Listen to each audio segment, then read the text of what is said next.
Do Androids Dream of Electric Sheep by Philip K. Dick. Read by Matthew Silas Sedgwick.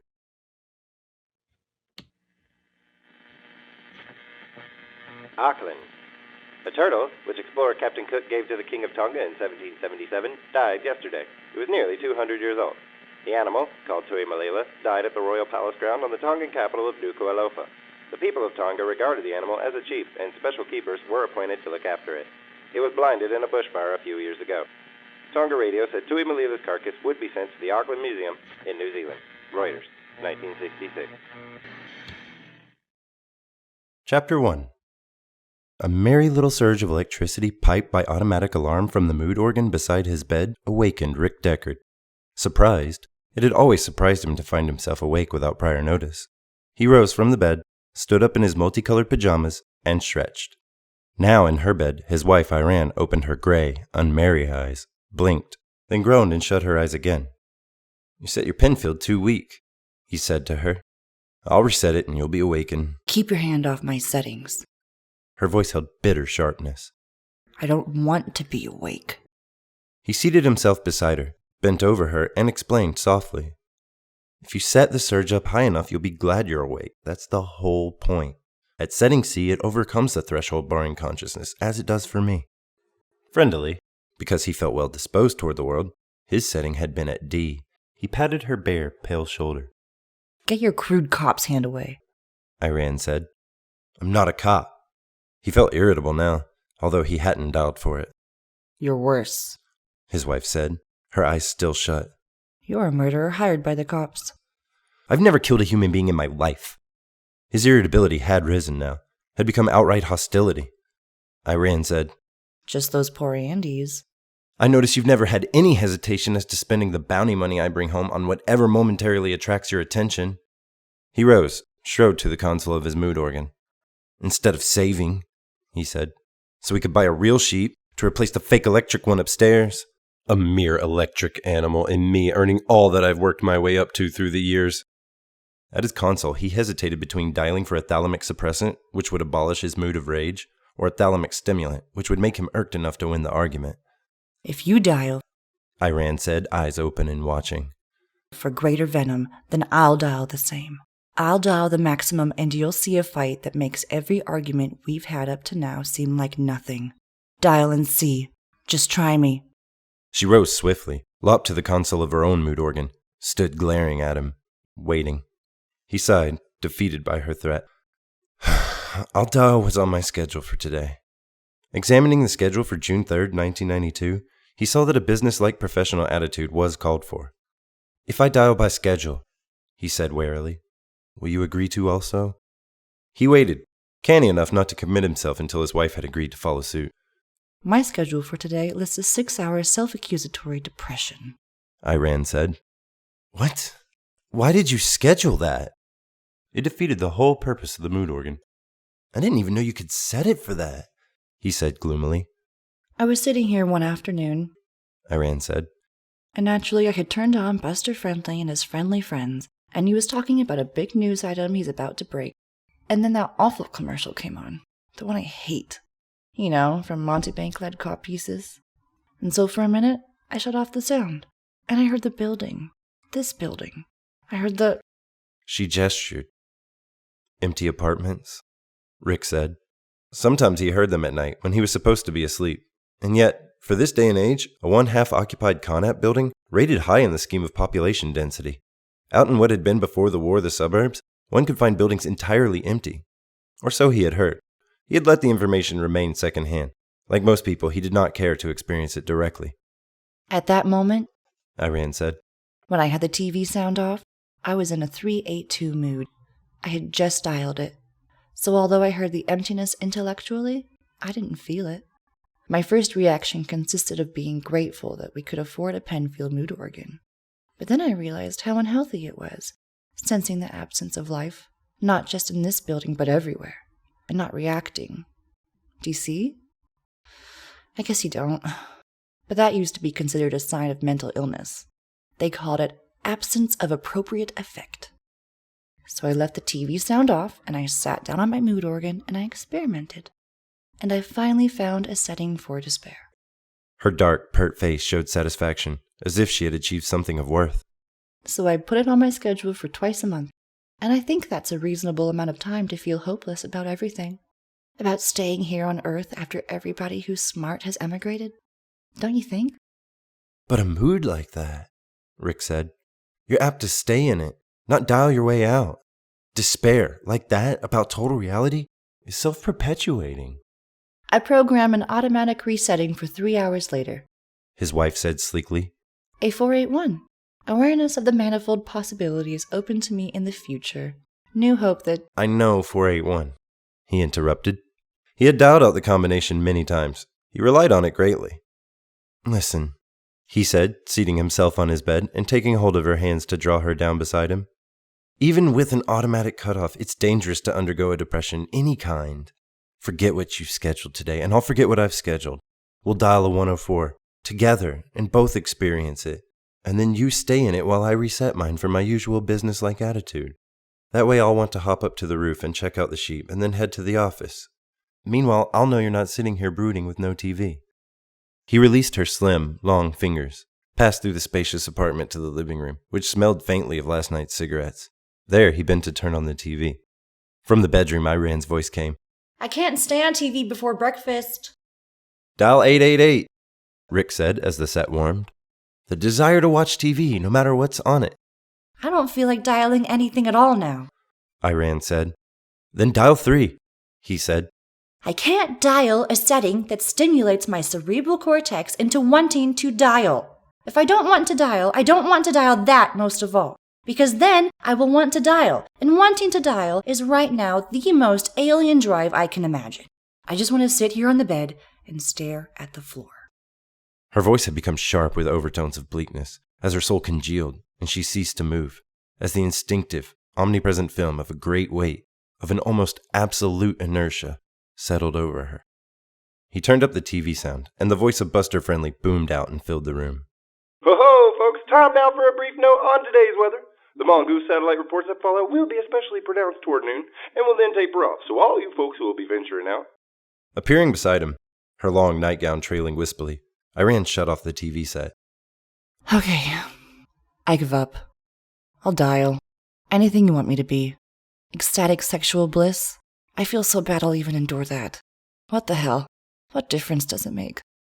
I'll dial for both of us, Rick said and led her back into the bedroom. There, at her console, he dialed 594, pleased acknowledgement of husband's superior wisdom in all matters. On his own console, he dialed for a creative and fresh attitude toward his job. Although this he hardly needed, such was his habitual innate approach without recourse to Penfield artificial brain stimulation. After a hurried breakfast, he had lost time due to the discussion with his wife. He ascended clad for venturing out, including his Ajax model Montebank lead codpiece, to the covered roof pasture whereon his electric sheep grazed, whereon it, sophisticated piece of hardware that it was, chomped away in simulated contentment, bamboozling the other tenants of the building. Of course, some of their animals undoubtedly consisted of electronic circuitry fakes too. He had of course never nosed into the matter any more than they, his neighbors, had pried into the real workings of his sheep. Nothing could be more impolite. To say, "Is your sheep genuine?" would be a worse breach of manners than to inquire whether a citizen's teeth, hair, or internal organs would test out authentic. The morning air, spilling over with radioactive motes, gray and sun-beclouding, belched about him, haunting his nose. He sniffed involuntarily the taint of death. Well, that was too strong of a description for it, he decided as he made his way through the particular plot of sod which he owned, along with the unduly large apartment below. The legacy of World War Terminus had diminished in potency. Those who could not survive the dust had passed into oblivion years ago, and the dust, weaker now in confronting the strong survivors, only deranged minds and genetic properties. Despite his light codpiece, the dust undoubtedly filtered in and at him, brought him daily, so long as he failed to immigrate, its little load of befouling filth. So far, medical checkups taken monthly confirmed him as a regular, a man who could reproduce within the tolerances set by law. Any month, however, the exam by the San Francisco Police Department doctors could reveal otherwise. Continually new specials came into existence, created out of regulars by the omnipresent dust.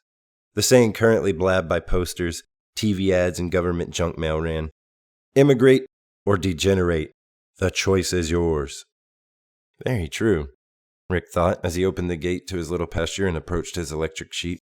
But I can't immigrate, he said to himself, because of my job. The owner of the adjoining pasture, his Connaught neighbor Bill Barber, hailed him. He, like Rick, had dressed for work, but had stopped off on the way to check on his animal too. "My horse," Barber declared beamingly, "is pregnant." He indicated the large Percheron, which stood staring off in an empty fashion into space. "What do you say to that?" "I say, pretty soon you'll have 2 horses," Rick said. He had reached his sheep now. It lay ruminating, its alert eyes fixed on him in case he had brought any rolled oats with him. The alleged sheep contained an oat-tropic circuit. At the sight of such cereals, it would scramble up convincingly and amble over. "What's she pregnant by?" he asked Barber. "The wind?" "I bought some of the highest quality fertilizing plasma available in California," Barber informed him, "through inside contacts I have with the State Animal Husbandry Board. Don't you remember last week when their inspector was out here examining Judy? They're eager to have her foal. She's an unmatched superior." Barber thumped his horse fondly on the neck, and she inclined her head toward him. "Ever thought of selling your horse?" Rick asked. He wished to God he had a horse. In fact, any animal. Owning and maintaining a fraud had a way of gradually demoralizing one, and yet, from a social standpoint, it had to be done, given the absence of the real article. He had therefore no choice except to continue. Even were he not to care himself, there remained his wife, and Iran did care. Very much. Barber said, "It would be immoral to sell my horse." "Sell the colt, then. Having 2 animals is more immoral than not having any." Puzzled, Barber said, "How do you mean? A lot of people have 2 animals, even 3, 4. And like in the case of Fred Washburn, who owns the algae processing plant my brother works at, even 5. Didn't you see that article about his duck in yesterday's Chronicle? It's supposed to be the heaviest, largest muscovy on the West Coast." The man's eyes glazed over imagining such possessions. He drifted by degrees into a trance. Exploring about in his coat pockets, Rick found his creased, much-studied copy of Sydney's Animal and Fowl Catalog, January supplement. He looked in the index, found colts, and presently had the prevailing national price. "I could buy a Percheron colt from Sydney's for $5,000, he said aloud. "No, you can't," Barber said. "Look at the listing again. It's in italics. That means they don't have any in stock, but that would be the price if they did have." "Suppose," Rick said, "I pay you $500 a month for 10 months, full catalog value." Pityingly, Barber said, "Deckard, you don't understand about horses. There's a reason why Sydney's doesn't have any Percheron colts in stock. Percheron colts don't just change hands, at catalog value even. They're too scarce, even relatively inferior ones." He leaned across their common fence, gesticulating. "I've had Judy for 3 years, and not in all that time have I seen a Percheron mare of her quality. To acquire her, I had to fly to Canada, and I personally drove her back here myself to make sure she wasn't stolen. You bring an animal like this anywhere around Colorado or Wyoming, and they'll knock you off to get a hold of it. You know why? Because back before WWT, there existed literally hundreds." "But," Rick interrupted, "for you to have 2 horses, and for me to have none, that violates the whole basic theological and moral structure of Mercerism. You have your sheep. Hell, you can follow the ascent in your individual life, and when you grasp the 2 handles of empathy, you approach honorably. Now, if you didn't have that old sheep there, I'd see some logic in your position. Sure, if I had 2 animals and you didn't have any, I'd be helping deprive you of true fusion with Mercer. But every family in this building, let's see, around 50, 1 to every 3 apps as I compute it, every one of us has an animal of some sort. Graveson has that chicken over there." He gestured north. "Oakes and his wife have that big red dog that barks in the night." He pondered. "I think Ed Smith has a cat down in his app. At least he says so, but no one's ever seen it. Possibly he's just pretending." Going over to his sheep, Rick bent down, searching in the thick wool. The fleece was at least genuine, until he found what he was looking for, the concealed control panel of the mechanism. As Barber watched, he snapped open the panel covering, revealing it. "See?" he said to Barber. "Do you understand now why I want your colt so badly?" After an interval, Barber said, "You poor guy. Has it always been this way?" "No," Rick said. Once again closing the panel covering of his electric sheep, he straightened up, turned, and faced his neighbor. "I had a real sheep originally. My wife's father gave it to us outright when he immigrated. Then, about a year ago, remember that time I took it to the vet? You were out here that morning when I came out and found it laying on its side, and it couldn't get up." "You got it to its feet?" Barber said, remembering and nodding. Yeah, you managed to lift it up, but then after a minute or two of walking around, it fell over again. Rick said, sheep get strange diseases. Or put another way, sheep get a lot of diseases. But the symptoms are always the same. The sheep can't get up, and there's no way to tell how serious it is, whether it's a sprained leg or the animal's dying of tetanus. That's what mine died of, tetanus. Up here? Barber said. On the roof? The hay, Rick explained. The one time I didn't get all the wire off the bale. I left a piece in Groucho, that's what I called him then, got a scratch and in that way contracted tetanus.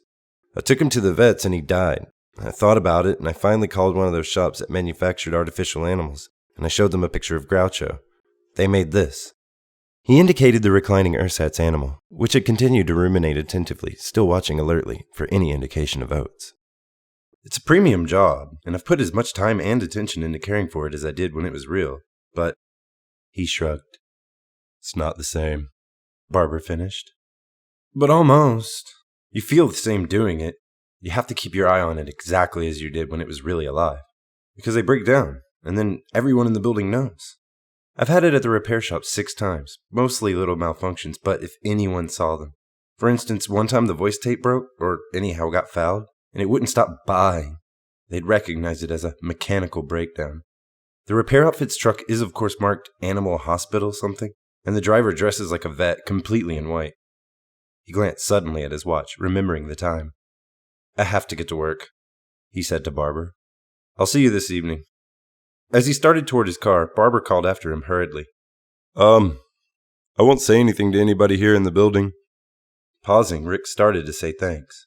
But then something of the despair that Iran had been talking about tapped him on the shoulder, and he said, I don't know. Maybe it doesn't make any difference. But they'll look down on you.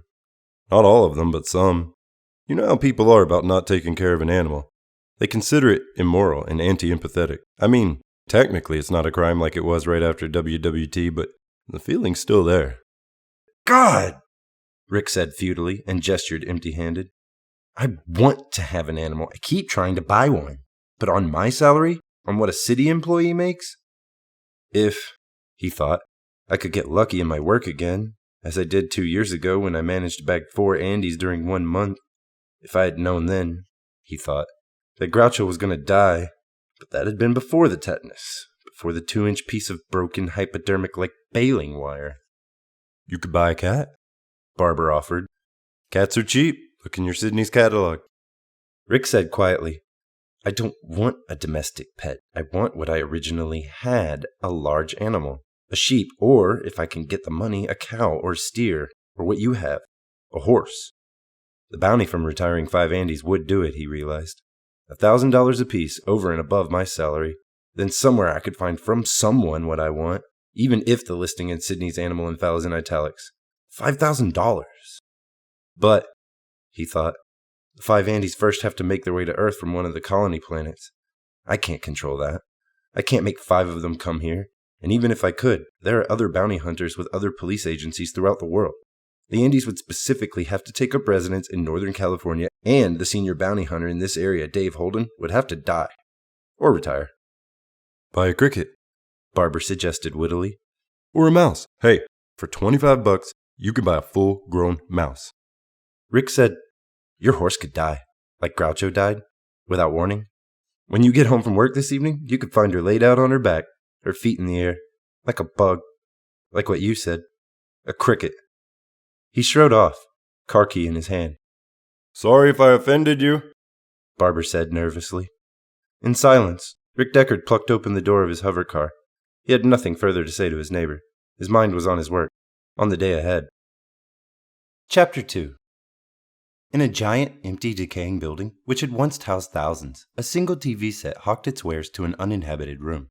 Their ownerless ruin had, before World War terminus, been tended and maintained. Here had been the suburbs of San Francisco, a short ride by monorail rapid transit. The entire peninsula had chattered like a bird tree with life and opinions and complaints. And now the watchful owners had either died or migrated to a colony world. Mostly the former. It had been a costly war, despite the valiant predictions of the Pentagon and its smug scientific vassal, the Rand Corporation, which had, in fact, existed not far from this spot. Like the apartment owners, the corporation had departed, evidently for good. No one missed it. In addition, no one today remembered why the war had come about or who, if anyone, had won. The dust which had contaminated most of the planet's surface had originated in no country, and no one, even the wartime enemy, had planned on it. First, strangely, the owls had died. At the time, it had seemed almost funny, the fat, fluffy white birds lying here and there, in yards and on streets. Coming out no earlier than twilight, as they had while alive, the owls escaped notice. Medieval plagues had manifested themselves in a similar way, in the form of many dead rats. This plague, however, had descended from above. After the owls, of course, the other birds followed, but by then the mystery had been grasped and understood. A meager colonization program had been underway before the war, but now that the sun had ceased to shine on Earth, the colonization entered an entirely new phase. In connection with this, a weapon of war, the synthetic freedom fighter, had been modified. Able to function on an alien world, the humanoid robot, strictly speaking the organic android, had become the mobile donkey engine of the colonization program. Under UN law, each immigrant automatically received possession of an android subtype of his choice, and by 1990, the variety of subtypes passed all understanding, in the manner of American automobiles from the 1960s.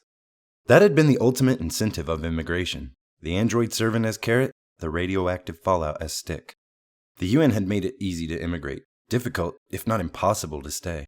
Loitering on Earth potentially meant finding oneself abruptly classified as biologically unacceptable, a menace to the pristine heredity of the race. Once pegged as a special, a citizen, even if accepting sterilization, dropped out of history. He ceased, in effect, to be part of mankind. And yet, persons here and there declined to migrate that, even to those involved, constituted a perplexing irrationality. Logically, every regular should have immigrated already. Perhaps deformed as it was, Earth remained familiar, to be clung to. Or possibly the non-immigrant imagined that the tent of dust would deplete itself finally. In any case, thousands of individuals remained, most of them constellated in urban areas where they could physically see one another, take heart at their mutual presence. Those appeared to be the relatively sane ones, and, in dubious addition to them, occasional peculiar entities remained in the virtually abandoned suburbs. John Isidore, being yammered at by the television set in his living room as he shaved in the bathroom, was one of these. He simply had wandered to this spot in the early days following the war. In those evil times, no one had known really what they were doing. Populations detached by the war had roamed, squatted temporarily at first one region and then another. Back then, the fallout had been sporadic and highly variable. Some states had been nearly free of it, others became saturated. The displaced populations moved as the dust moved. The peninsula south of San Francisco had been at first dust-free, and a great body of persons had responded by taking up residence there. When the dust arrived, some had died and the rest had departed. J.R. Isidore remained. The TV set shouted, "Duplicates the halcyon days of the pre-Civil War Southern states, either as body servants or as tireless field hands. The custom-tailored humanoid robot, designed specifically for your unique needs, for you and you alone. Given to you on your arrival, absolutely free, equipped fully, and specified by you before your departure from Earth. This loyal, trouble-free companion in the greatest, boldest adventure contrived by man in modern history will provide." It continued on and on. "I wonder if I'm late for work," Isidore wondered as he scraped. He did not own a working clock. Generally, he depended on the TV for time signals. But today was Interspace Horizons Day, evidently. Anyhow, the TV claimed this to be the 5th or 6th anniversary of the founding of New America, the chief U.S. settlement on Mars. And his TV set, being partly broken, picked up only the channel which had been nationalized during the war, and still remained so. The government in Washington, with its colonization program, constituted the sole sponsor which Isidore found himself forced to listen to.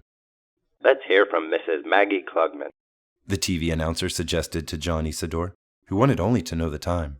"A recent immigrant to Mars, Mrs. Klugman, in an interview taped live in New York, had this to say. Mrs. Klugman, how would you contrast your life back on contaminated Earth with your new life here, in a world rich with every imaginable possibility?" A pause, and then a tired, dry, middle-aged female voice said, "I think what I and my family of 3 noticed most was the dignity." "The dignity, Mrs. Klugman?" the announcer asked. "Yes. Mrs. Klugman, now of New York, Mars, said, "It's a hard thing to explain, having a servant you can depend on in these troubled times. I find it reassuring." "Back on Earth, Mrs. Klugman, in the old days, did you also worry about finding yourself classified, as a special?" "Oh, My husband and myself worried ourselves nearly to death. Of course, once we immigrated, the worry vanished. Fortunately, forever. To himself, John Isidore thought acidly, It's gone away for me too, without my having to immigrate. He had been a special now for over a year, and not merely in regard to the distorted genes which he carried. Worse still, he had failed to pass the minimum mental faculties test, which made him, in popular parlance, a chicken head. Upon him the contempt of 3 planets descended. However, despite this, he survived. He had his job, driving a pickup and delivery truck for a false animal repair firm, the Van Ness Pet Hospital, and his gloomy Gothic boss, Hannibal Sloat, accepted him as human, and this he appreciated. More certa vita incerta, as Mr. Sloat occasionally declared.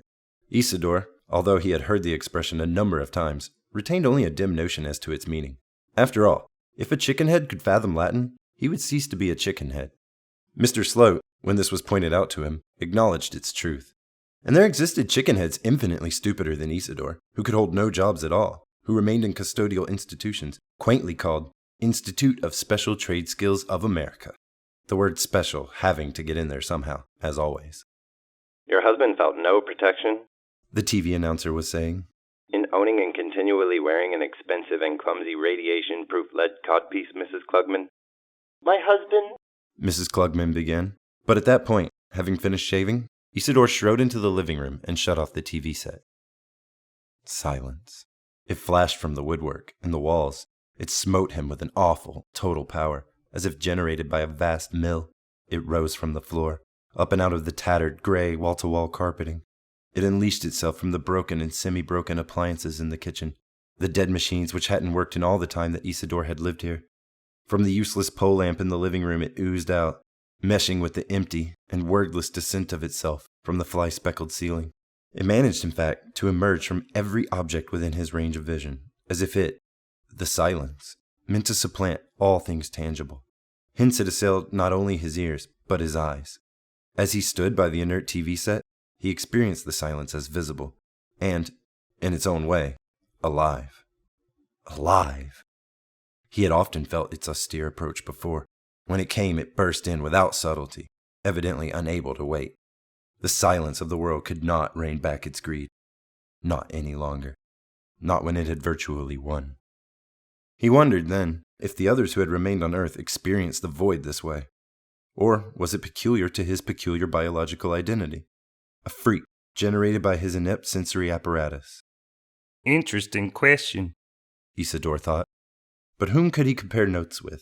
He lived alone in this deteriorating, blind building of 1,000 uninhabited apartments, which, like all its counterparts, fell day by day into greater entropic ruin. Eventually everything within the building would merge, would be faceless and identical, mere pudding-like kipple piled to the ceiling of each apartment. And after that, the uncared-for building itself would settle into shapelessness, buried under the ubiquity of the dust. By then, naturally, he himself would be dead.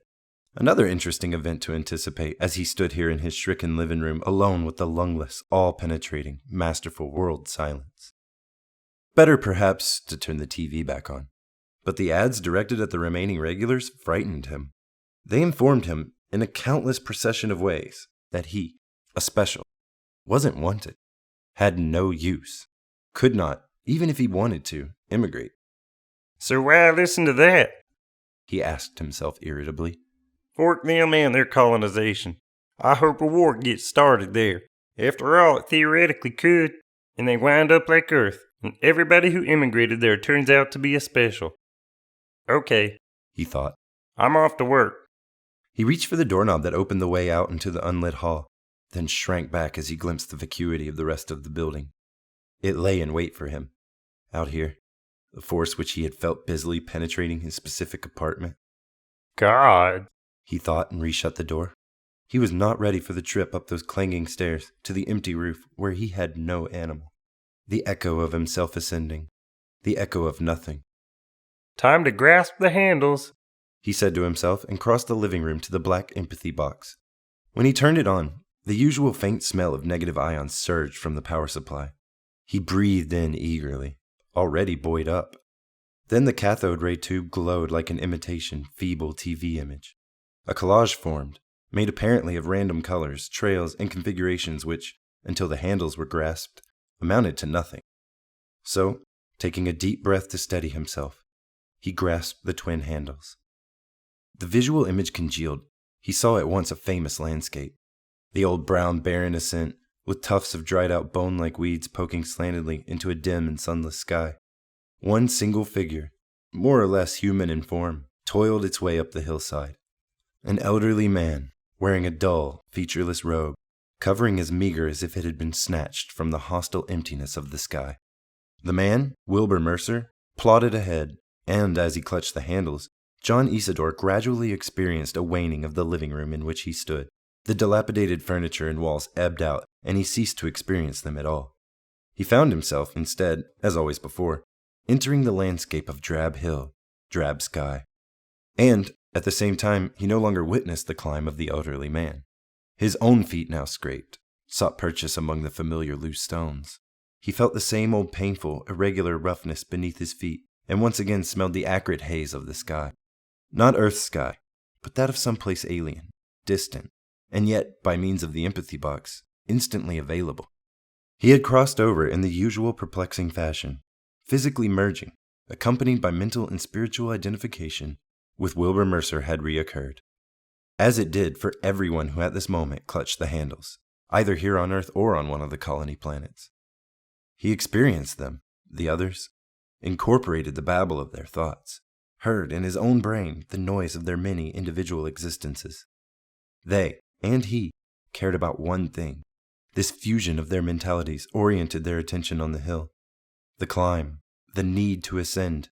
Step by step it evolved, so slowly as to be nearly imperceptible, but it was there.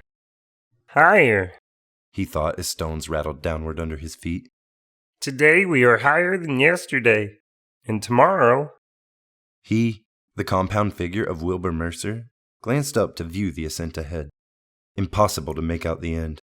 Too far. But it would come. A rock hurled at him struck his arm. He felt the pain. He half turned and another rock sailed past him, missing him. It collided with the earth and the sound startled him. Who? He wondered, peering to see his tormentor. The old antagonists manifesting themselves at the periphery of his vision. It, or they, had followed him all the way up the hill, and they would remain until at the top. He remembered the top, the sudden leveling of the hill, when the climb ceased and the other part of it began. How many times had he done this? The several times blurred, future and past blurred. What he had already experienced and what he would eventually experience blended so that nothing remained but the moment. The standing still and resting, during which he rubbed the cut on his arm which the stone had left. God, he thought in weariness. In what way is this fair? Why am I up here alone like this, being tormented by something I can't even see? And then, within him, the mutual babble of everyone else in fusion broke the illusion of aloneness. You felt it too, he thought. Yes, the voices answered. We got hit on the left arm. It hurts like hell. Okay, he said. We better get started moving again. He resumed walking, and all of them accompanied him immediately. Once, he remembered, it had been different, back before the curse had come, an earlier, happier part of life. They, his foster parents, Frank and Cora Mercer, had found him floating on an inflated rubber air rescue raft off the coast of New England. Or had it been Mexico, near the port of Tampico? He did not now remember the circumstances. Childhood had been nice. He had loved all life, especially the animals, had in fact been able for a time to bring dead animals back as they had been. He lived with rabbits and bugs, wherever it was, either on Earth or a colony world. Now he had forgotten that too. But he recalled the killers, because they had arrested him as a freak, more special than any of the other specials. And due to that, everything had changed. Local law prohibited the time reversal faculty, by which the dead returned to life. They had spelled it out to him during his 16th year. He continued for another year to do it secretly, in the still remaining woods, but an old woman, whom he had never seen or heard of, had told. Without his parents' consent, they, the killers, had bombarded the unique nodule which had formed in his brain, had attacked it with radioactive cobalt, and this had plunged him into a different world, one whose existence he had never suspected. It had been a pit of corpses and dead bones, and he had struggled for years to get up from it. The donkey, and especially the toad, the creatures most important to him, had vanished, had become extinct. Only rotting fragments, an eyeless head here, part of a hand there, remained. At last a bird which had come there to die told him where he was. He had sunk down into the tomb world. He could not get out until the bones strewn around him grew back into living creatures. He had become joined to the metabolism of other lives, and until they rose, he could not rise either. How long that part of the cycle lasted, he did not know now. Nothing had happened generally, so it had been measureless. But at last the bones had regained flesh. The empty eye pits had filled up, and the new eyes had seen, while meantime the restored beaks and mouths had cackled, barked, and caterwauled. Possibly he had done it. Perhaps the extrasensory node of his brain had finally grown back. Or maybe he hadn't accomplished it. Very likely it could have been a natural process.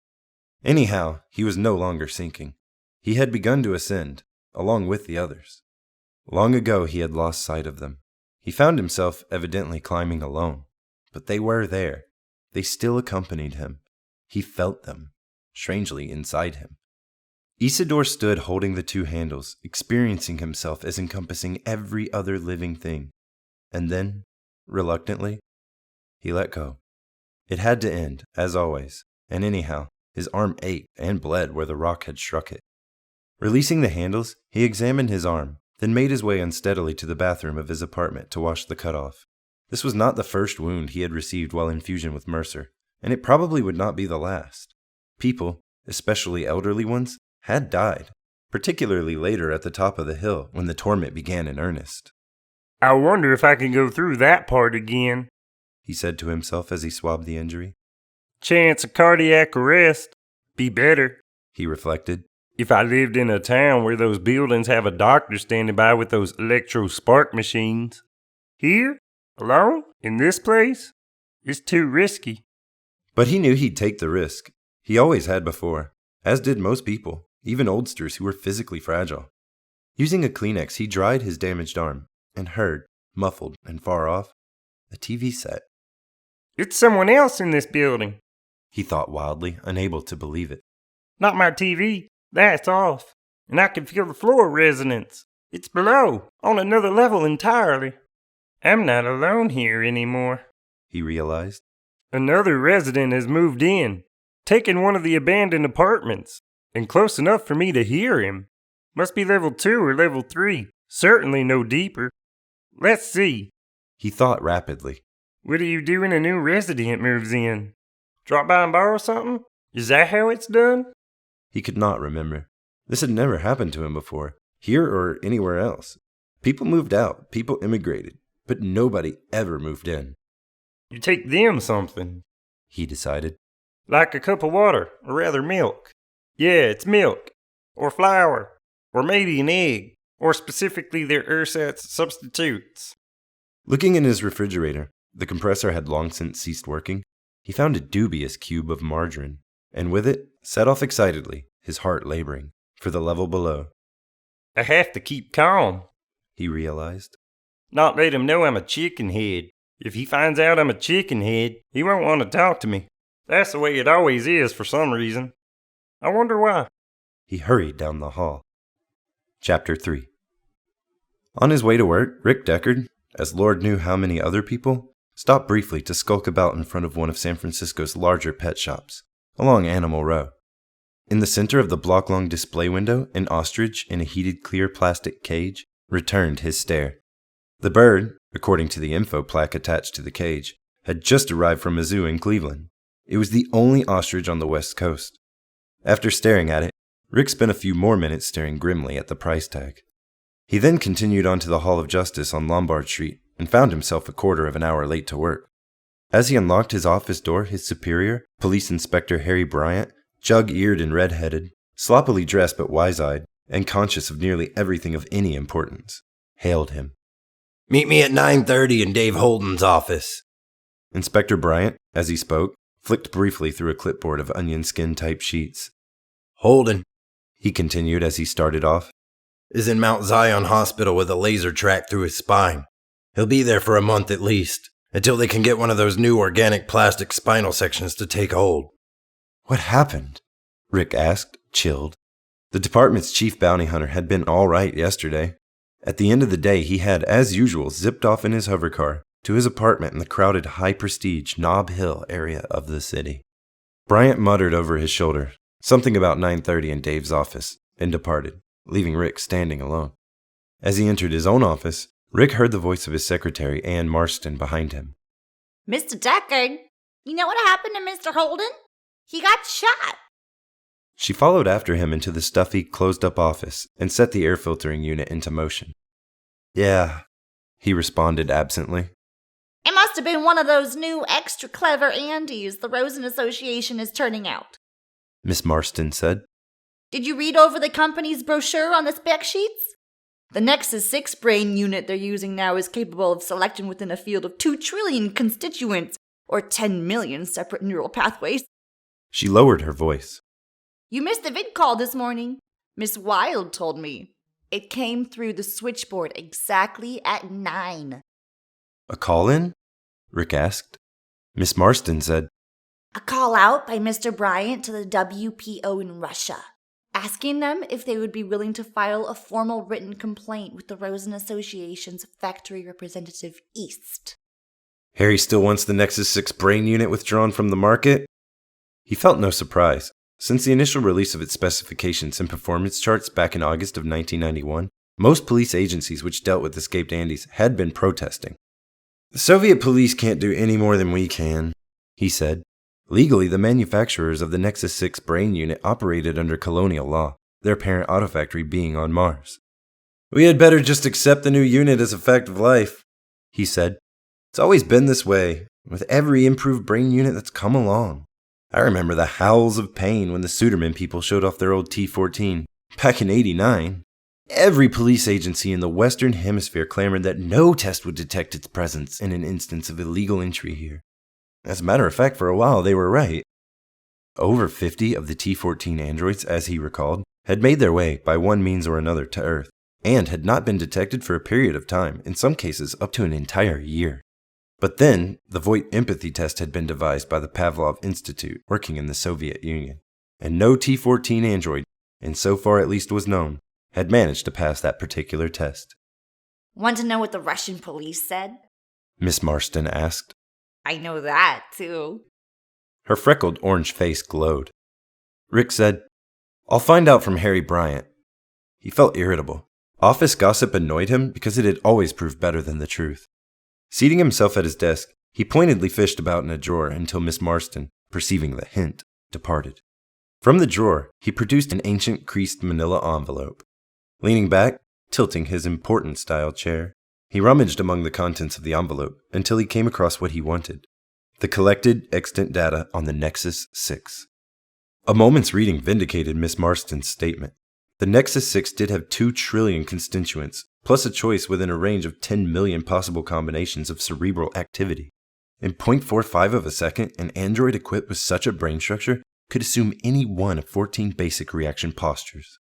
Well, no intelligence test would trap such an Andy. But then, intelligence tests haven't trapped an Andy in years. Not since the primordial, crude varieties of the 70s.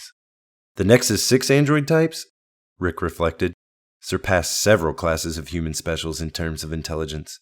In other words, androids equipped with the new Nexus 6 brain unit had, from a sort of rough, pragmatic, no-nonsense standpoint, evolved beyond a major, but inferior, segment of mankind. For better or worse, the servant had in some cases become more adroit than its master. But new scales of achievement, for example the Voight-Kampf empathy test, had emerged as criteria by which to judge. An android, no matter how gifted as to pure intellectual capacity, could make no sense out of the fusion which took place routinely among the followers of Mercerism, an experience which he and virtually everyone else, including subnormal chickenheads, managed with no difficulty. He had wondered, as had most people at one time or another, precisely why an android bounced helplessly about when confronted with an empathy measuring test. Empathy, evidently, existed only within the human community, whereas intelligence, to some degree, could be found throughout every phylum in order, including the arachnida. For one thing, the emphatic faculty probably required an unimpaired group instinct. A solitary organism, such as a spider, would have no use for it, In fact, it would tend to abort the spider's ability to survive. It would make him conscious of the desire to live on the part of its prey. Hence, all predators, even highly developed mammals such as cats, would starve. Empathy, he once had decided, must be limited to the herbivores, or anyhow omnivores who could depart from a meat diet, because ultimately the emphatic gift blurred the boundaries between hunter and victim, between the successful and the defeated. As in the fusion with Mercer, everyone ascended together, or, when the cycle had come to an end, fell together into the trough of the tomb world. Oddly, it resembled a sort of biological insurance, but double-edged. As long as some creature experienced joy, then the condition for all other creatures included a fragment of joy. However, if any living being suffered, then for all the rest the shadow could not be entirely cast off. A herd animal such as man would acquire a higher survival factor through this. An owl or a cobra would be destroyed. Evidently, the humanoid robot constituted a solitary predator. Rick liked to think of them that way. It made his job palatable. In retiring, i.e. killing, in Andy, he did not violate the rule of life laid down by Mercer. You shall kill only the killers, Mercer had told them the year empathy boxes first appeared on Earth. And in Mercerism, as it evolved into a full theology, the concept of the killers had grown insidiously. In Mercerism, an absolute evil plucked at the threadbare cloak of the tottering, ascending old man.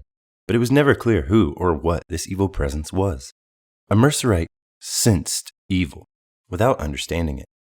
Put another way, a Mercerite was free to locate the nebulous presence of the killers wherever he saw fit. For Rick Deckard, an escaped humanoid robot, which had killed its master, which had been equipped with an intelligence greater than that of many human beings, which had no regard for animals, which possessed no ability to feel empathic joy for another life form's success or grief at its defeat. That, for him, epitomized the killers. Thinking about animals reminded him of the ostrich he had seen in the pet store. Temporarily, he pushed away the specs on the Nexus 6 brain unit, took a pinch of Mrs. Siddon's number 3 and 4 snuff, and cogitated. Then he examined his watch, saw that he had time. He picked up his desk vidphone and said to Miss Marston, "Give me the Happy Dog Pet Shop on Sutter Street." Yes, sir. Miss Marston said and opened her phone book. They can't really want that much for the ostrich, Rick said to himself. They expect you to card trade, like in the old days. Happy Dog Pet Shop, a man's voice declared, and on Rick's vid screen a minute happy face appeared. Animals could be heard bawling. That ostrich you have in your display window, Rick said. He toyed with a ceramic ashtray before him on the desk. What sort of a down payment would I need for that? Let's see, the animal salesman said, groping for a pen and a pad of paper. 1/3 down, he figured. May I ask, sir, if you're going to trade something in? Guardedly, Rick said, I haven't decided. Well, let's say we put the ostrich on a 30-month contract, the salesman said, at a low interest rate of 6% a month. That would make your monthly payment, after a reasonable down. You'll have to lower the price you're asking, Rick said. Knock off $2,000, and I won't trade anything in. I'll come up with cash. Dave Holden, he reflected, is out of action. That could mean a great deal, depending on how many assignments show up during the coming month. Sir, the animal salesman said, our asking price is already $1,000 under book. Check your Sydneys. I'll hang on. I want you to see for yourself, sir, that our price is fair. Christ, Rick thought. They're standing firm. However, just for the heck of it, he wiggled his bent Sydneys out of his coat pocket, thumbed ostrich, male, female, old, young, sick, well, mint used, and inspected the prices. Mint, male, young, well, the salesman informed him. $30,000. He too had his Sydneys out. We're exactly $1,000 under book. Now, your down payment, I'll think it over, Rick said, and call you back. He started to hang up. Your name, sir? The salesman asked alertly. Frank Merriwell, Rick said.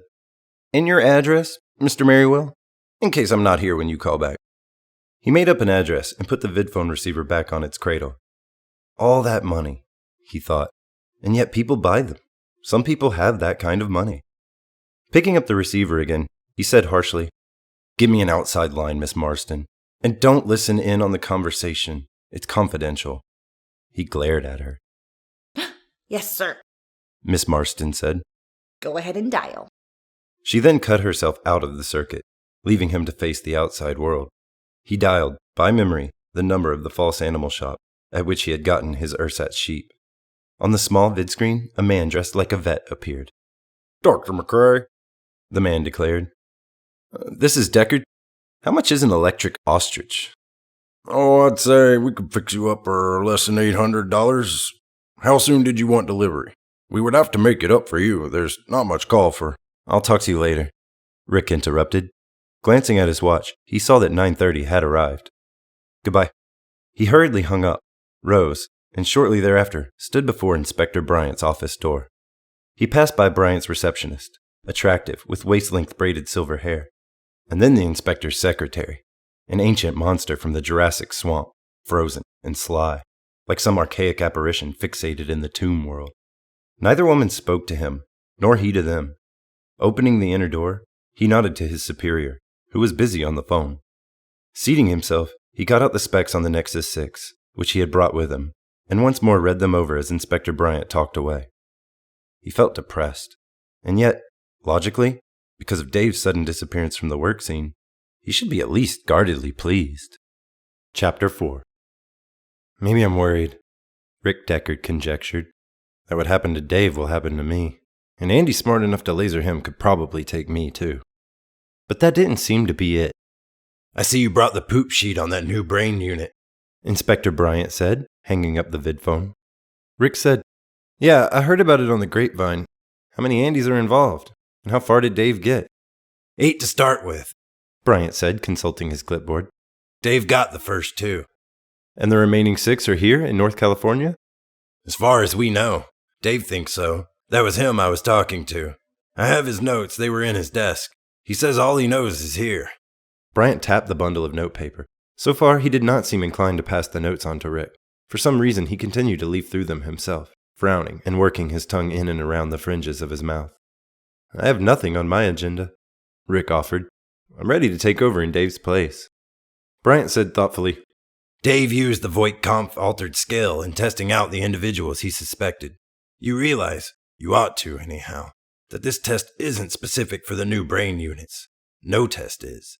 The Voight scale, altered 3 years ago by Kampff, is all we have. He paused, pondering. Dave considered it accurate. Maybe it is. But I would suggest this before you take out after these 6. Again he tapped the pile of notes. Fly to Seattle and talk with the Rosen people. Have them supply you a representative sampling of types employing the new Nexus 6 unit. And put them through the Voight-Kampff, Rick said. Sounds so easy, Bryant said, half to himself. Pardon? Bryant said, I think I'll talk with the Rosen organization myself while you're on your way. He eyed Rick then, silently. Finally he grunted, gnawed on a fingernail, and eventually decided on what he wanted to say. I'm going to discuss with them the possibility of including several humans, as well as their new androids. But you won't know. It'll be my decision in conjunction with their manufacturers. It should be set up by the time you get there. He abruptly pointed at Rick, his face severe. This is the first time you'll be acting as senior bounty hunter. Dave knows a lot. He's got years of experience behind him. So have I, Rick said tensely. You've handled assignments devolving to you from Dave's schedule. He's always decided exactly which ones to turn over to you and which ones not to. But now you've got 6 that he intended to retire himself, one of which managed to get him first. This one. Bryant turned the notes around so that Rick could see. Max Polakov, Bryant said. That's what it calls itself anyhow, assuming Dave was right. Everything is based on that assumption, this entire list. And yet, the Voight-Kampff altered scale has only been administered to the first 3. The 2 Dave retired, and then Polakov. It was while Dave was administering the test, that's when Polakov lasered him. Which proves that Dave was right, Rick said. Otherwise he would not have been lasered. Polakov would have no motive. You get started for Seattle, Bryant said. Don't tell them first, I'll handle it. Listen. He rose to his feet, soberly confronted Rick. When you run the Voight-Kampff scale up there, if one of the humans fails to pass it... That can't happen, Rick said. One day a few weeks ago I talked with Dave about exactly that. He had been thinking along the same lines. I had a memo from the Soviet police, WPO itself, circulated throughout Earth plus the colonies. A group of psychiatrists in Leningrad have approached WPO with the following proposition. They want the latest and most accurate personality profile analytical tools used in determining the presence of an android. In other words, the Voight-Kampff scale, applied to a carefully selected group of schizoid and schizophrenic human patients. Those specifically which reveal what's called a flattening of effect. You've heard of that. Rick said, "That's specifically what the scale measures." Then you understand what they're worried about. This problem has always existed, since we first encountered androids posing as humans. The consensus of police opinion is known to you in Laurie Kampff's article, written 8 years ago. Role-taking blockage in the undeteriorated schizophrenic. Kampff compared the diminished empathic faculty found in human mental patients and a superficially similar, but basically, The Leningrad psychiatrists, Bryant broke in brusquely, think that a small class of human beings could not pass the Voight-Kampff scale. If you tested them in line with police work, you'd assess them as humanoid robots. You'd be wrong, but by then they'd be dead. He was silent now, waiting for Rick's answer. But these individuals, Rick said, would all be... They'd be in institutions. Bryant agreed. They couldn't conceivably function in the outside world. They certainly couldn't go undetected as advanced psychotics. Unless, of course, their breakdown had come recently, and suddenly, and no one had gotten around to noticing. But this could happen. 1,000,000 to 1 odds, Rick said, but he saw the point. What worried Dave, Bryant continued, is the appearance of this new Nexus 6 advanced type. The Rosen organization assured us, as you know, that a Nexus 6 could be delineated by standard profile tests. We took their word for it. Now we're forced, as we knew we would be, to determine it on our own. That's what you'll be doing in Seattle. You understand, don't you, that this could go wrong either way. If you can't pick out all the humanoid robots, then we have no reliable analytical tool, and will never find the ones who are already escaping. If your scale factors out a human subject, identifies him as android, Bryant beamed at him icily. It would be awkward, although no one, absolutely not the Rosen people, will make the news public. Actually, we'll be able to sit on it indefinitely, although of course we'll have to inform WPO, and they in turn will notify Leningrad. Eventually it'll pop out of the papes at us, but by then we may have developed a better scale. He picked the phone up. You want to get started? Use a department car and fuel yourself up at our pumps. Standing, Rick said, "Can I take Dave Holden's notes with me? I want to read them along the way." Bryant said, Let's wait until you tried out your scale in Seattle. His tone was interestingly merciless, and Rick Deckard noted it. When he landed the police department hovercar on the roof of the Rosen Association building in Seattle, he found a young woman waiting for him. Black-haired and slender, wearing the new huge dust-filtering glasses, she approached his car, her hands deep in the pockets of her brightly striped long coat. She had, on her sharply defined small face, an expression of sullen distaste. "What's the matter?" Rick said as he stepped from the parked car. The girl said obliquely, "Oh, I don't know. Something about the way we got talked to on the phone. It doesn't matter." Abruptly, she held out her hand. He reflexively took it. "I'm Rachel Rosen. I guess you're Mr. Deckard." "This is not my idea," he said. "Yes, Inspector Bryant told us that. But you're officially with the San Francisco Police Department, and it doesn't believe our unit is to the public benefit." She eyed him from beneath long black lashes, probably artificial. Rick said, "A humanoid robot is like any other machine. It can fluctuate between being a benefit and a hazard very rapidly. As a benefit, it's not our problem." "But as a hazard," Rachel Rosen said. "then you come in. Is it true, Mr. Deckard, that you're a bounty hunter?" He shrugged, with reluctance nodded. "You have no difficulty viewing an android as inert, The girl said. so you can retire it, as they say." "Do you have the group selected out for me?" he said. "I'd like to—" He broke off, because all at once he had seen their animals. A powerful corporation, he realized, would of course be able to afford this. In the back of his mind, evidently, he had anticipated such a collection. It was not surprise that he felt, but more a sort of yearning. He quietly walked away from the girl, toward the closest pen. Already he could smell them, the several scents of the creatures standing, or sitting, or in the case of what appeared to be a raccoon, asleep. Never in his life had he personally seen a raccoon. He knew the animal only from 3D films shown on television.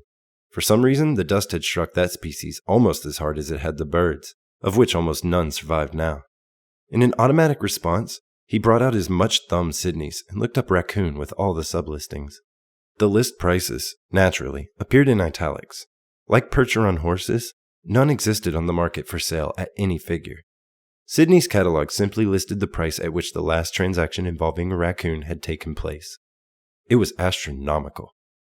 His name is Bill, the girl said from behind him. Bill the raccoon. We acquired him just last year from a subsidiary corporation. She pointed past him, and he then perceived the armed company guards, standing with their machine guns, the rapid-fire little light Skoda issue. The eyes of the guards had been fastened on him since his car landed, and, he thought, my car is clearly marked as a police vehicle. A major manufacturer of androids, he said thoughtfully, invests its surplus capital on living animals. Look at the owl, Rachel Rosen said.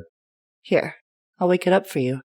She started toward a small, distant cage, in the center of which jutted up a branching dead tree. There are no owls, he started to say. Or so we've been told.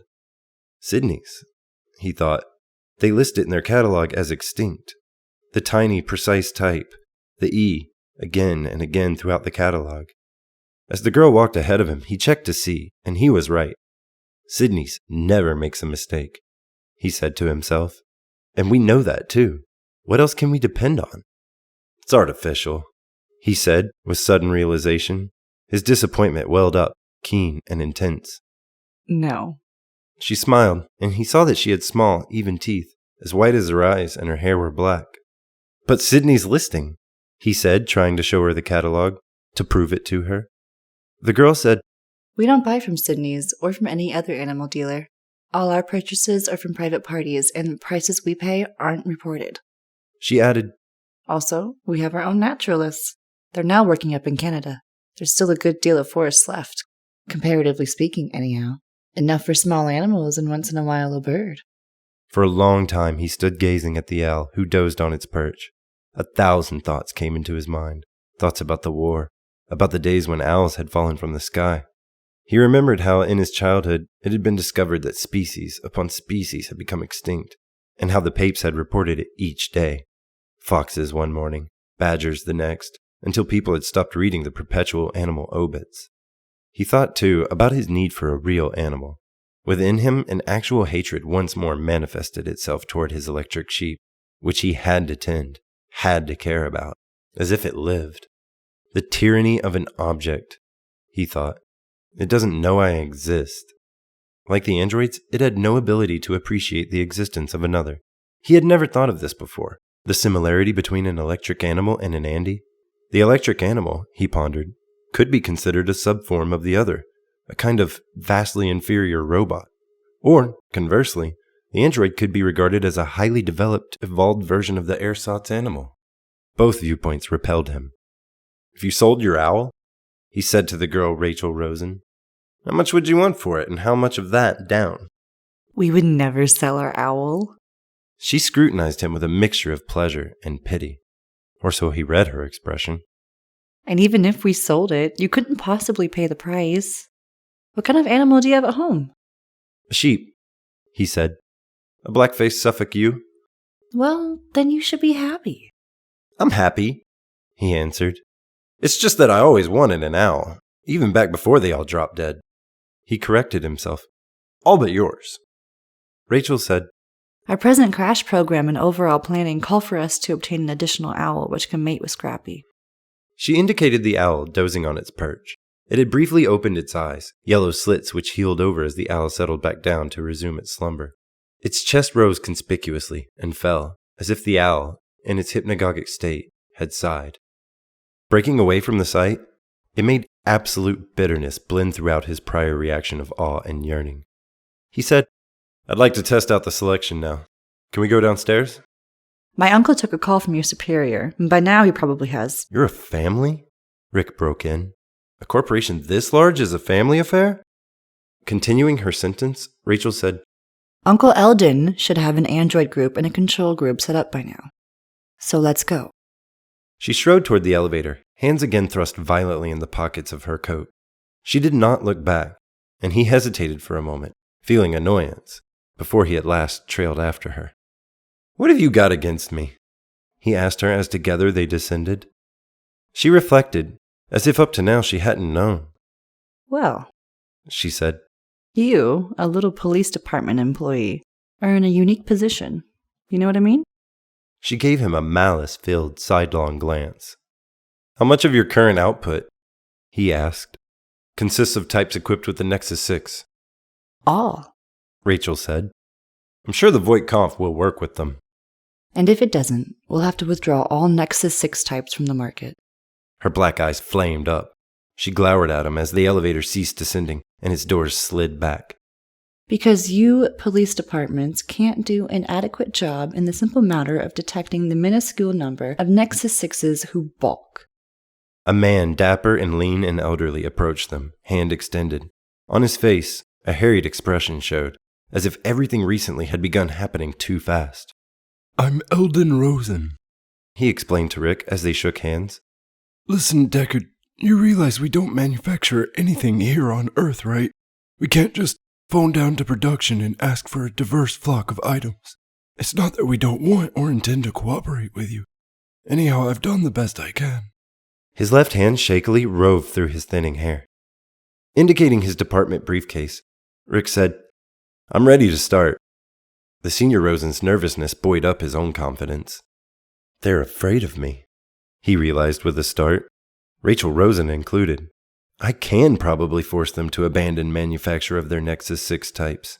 What I do during the next hour will affect the structure of their operation. It could conceivably determine the future of the Rosen Association, here in the United States, in Russia, and on Mars. The two members of the Rosen family studied him apprehensively, and he felt the hollowness of their manner. By coming here, he had brought the void to them. He had ushered in emptiness and the hush of economic death. They control inordinate power, he thought. This enterprise is considered one of the system's industrial pivots.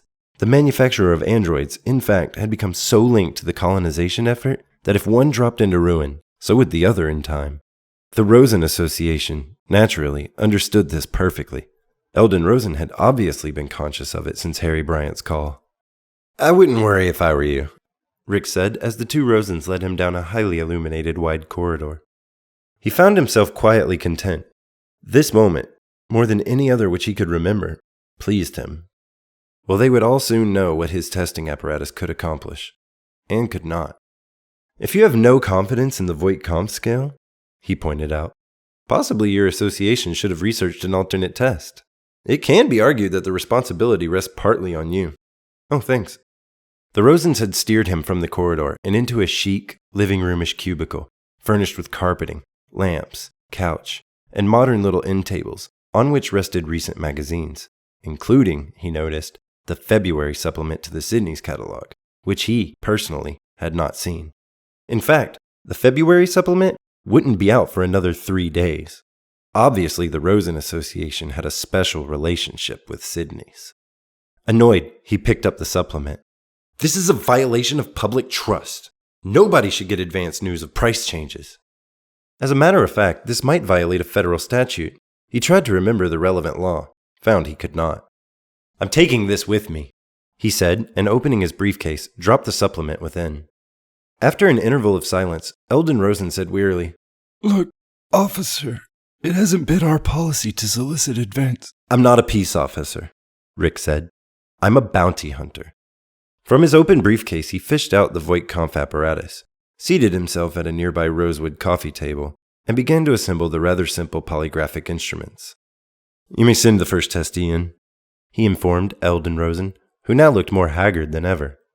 I'd like to watch, Rachel said, also seating herself. I've never seen an empathy test being administered. What are those things you have there, Measure? Rick said, This? He held up a flat adhesive disc with its trailing wires. Measures capillary dilation in the facial area.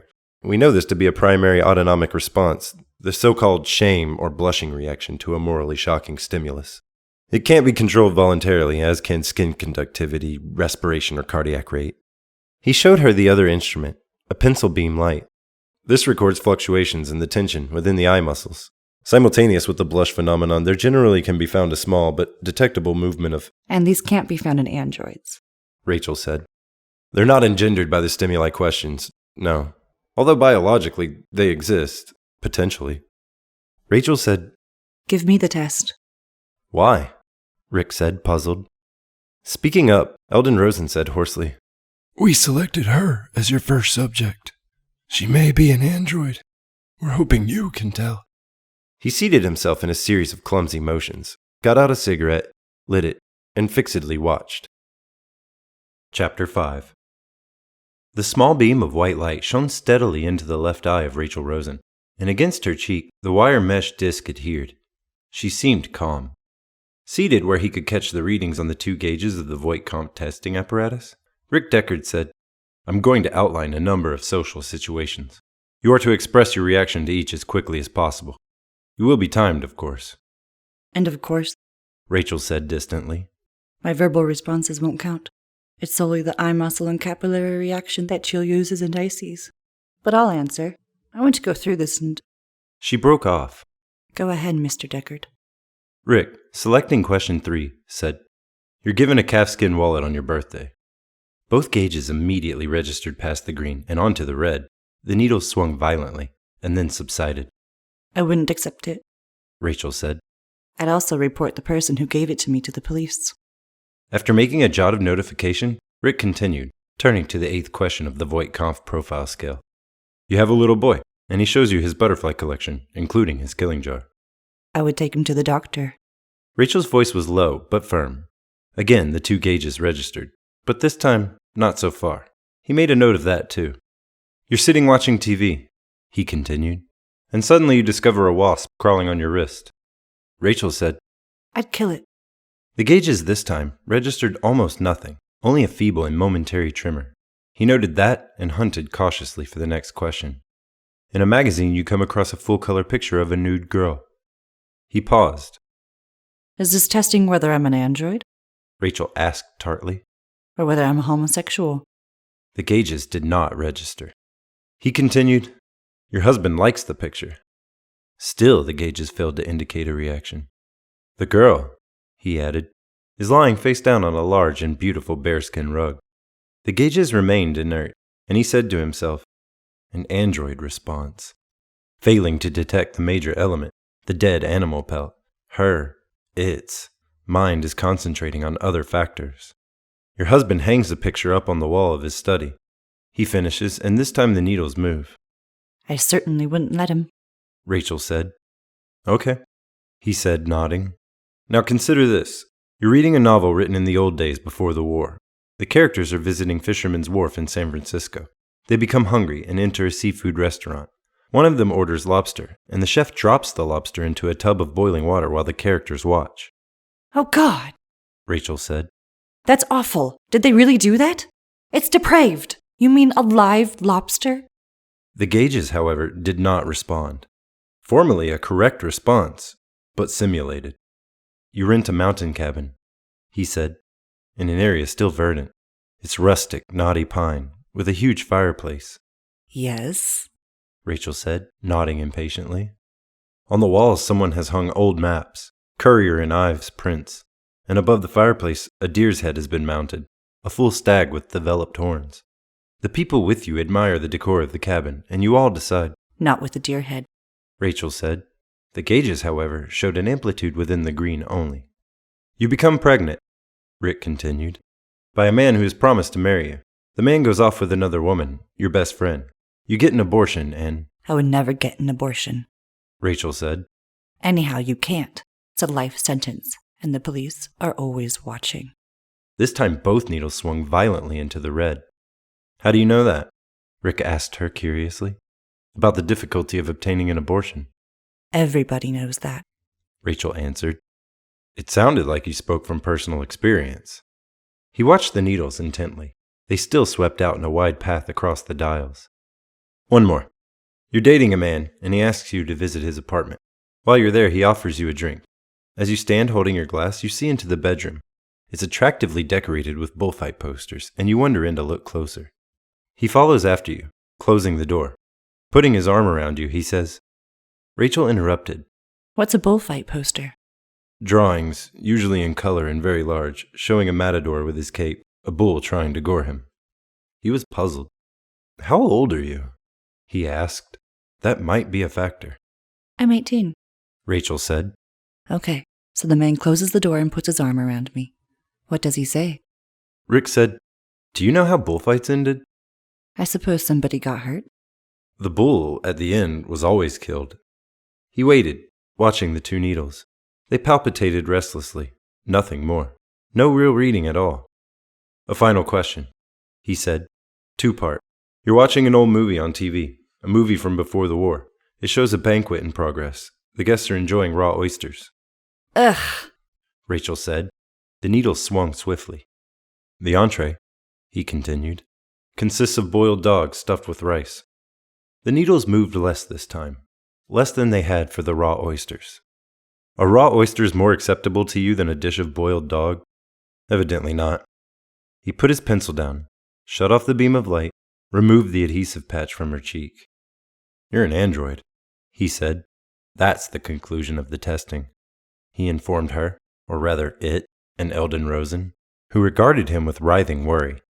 The elderly man's face contorted, shifted plastically with angry concern. I'm right, aren't I? Rick said. There was no answer from either of the Rosens. Look, he said reasonably, we have no conflict of interest. It's important to me that the Voight-Kampff test functions, almost as important as it is to you. The older Rosen said, She's not an android. I don't believe it, Rick said. why would he lie? Rachel said to Rick fiercely. If anything, he'd lie the other way. I want a bone marrow analysis made of you, Rick said to her. It can eventually be organically determined whether you're android or not. It's slow and painful, admittedly, but... Legally, Rachel said. I can't be forced to undergo a bone marrow test. That's been established in the courts. Self-incrimination. And anyhow, in a live person, not the corpse of a retired android, it takes a long time. You can give that damn Voight-Kampff profile test because of the specials. They have to be tested for constantly. And while the government was doing that, you police agencies slipped the Voight-Kampff through. But what you said is true. That's the end of the testing. She rose to her feet, paced away from him, and stood with her hands on her hips, her back to him. The issue is not the legality of the bone marrow analysis, Eldon Rosen said huskily. The issue is that your empathy delineation test failed in response to my niece. I can explain why she scored as an android might. Rachel grew up aboard Salander 3. She was born on it. She spent 14 of her 18 years living off of its tape library, and what the 9 other crew members, all adults, knew about Earth. Then, as you know, the ship turned back a sixth of the way to Proxima. Otherwise, Rachel would have never seen Earth. Anyhow, not until her later life. You would have retired me. Rachel said over her shoulder. In a police dragnet, I would have been killed. I've known that since I got here 4 years ago. This isn't the first time the Voight-Kampff test has been given to me. In fact, I rarely leave the building. The risk is enormous because of those roadblocks you police set up, those flying wedge spot checks to pick up unclassified specials. And androids, Eldon Rosen added. Although naturally, the public isn't told that. They're not supposed to know that androids are on Earth, in our midst. I don't think they are, Rick said. I think the various police agencies here and in the Soviet Union have gotten them all. The population is small enough now. Everyone, sooner or later, runs into a random checkpoint. That, anyhow, was the idea. What were your instructions? Eldon Rosen said. If you wound up designating a human as android. That's a departmental matter. He began restoring his testing gear to his briefcase. The two Rosens watched silently. Obviously, he added, I was told to cancel further testing, as I'm now doing. If it failed once, there's no point in going on. He snapped the briefcase shut. We could have defrauded you. Rachel said. Nothing forced us to admit you mistested me, and the same for the other 9 subjects we've selected. She gestured vigorously. All we had to do was simply go along with your test results either way. Rick said, I would have insisted on a list in advance, a sealed envelope breakdown, and compared my own test results for congruity. There would have had to be congruity. And I can see now, he realized, that I wouldn't have gotten it. Bryant was right. Thank God I didn't go out bounty hunting on the basis of this test. Yes, I suppose you would have done that, Eldon Rosen said. He glanced at Rachel, who nodded. We discussed the possibility, Eldon said then, with reluctance. This problem, Rick said, stems entirely from your method of operation, Mr. Rosen. Nobody forced your organization to evolve the production of humanoid robots to a point where... We produced what the colonists wanted, Eldon Rosen said. We followed the time-honored principle underlying every commercial venture. If our firm hadn't made these progressively more human types, other firms in the field would have. We knew the risk we were taking when we developed the Nexus 6 brain unit, but your Voight-Kampf test was a failure before we released that type of android. If you had failed to classify a Nexus 6 android as an android, if you had checked it out as human, but that's not what happened. His voice had become hard and bitingly penetrating. Your police department, others as well, may have retired, very probably have retired. Authentic humans with underdeveloped empathic ability, such as my innocent niece here. Your position, Mr. Deckard, is extremely bad morally. Ours isn't. In other words, Rick said with acuity, I'm not going to be given a chance to check out a single Nexus 6. You people dropped this schizoid girl on me beforehand. And my test, he realized, is wiped out. I shouldn't have gone for it, he said to himself. However, it's too late now. We have you, Mr. Deckard. Rachel Rosen agreed in a quiet, reasonable voice. She turned toward him then and smiled. He could not make out, even now, how the Rosen Association had managed to snare him, and so easily. Experts, he realized. A mammoth corporation like this. It embodies too much experience. It possesses, in fact, a sort of group mind. And Eldon and Rachel Rosen consisted of spokesmen for that corporate entity. His mistake, evidently, had been in viewing them as individuals. It was a mistake he would not make again.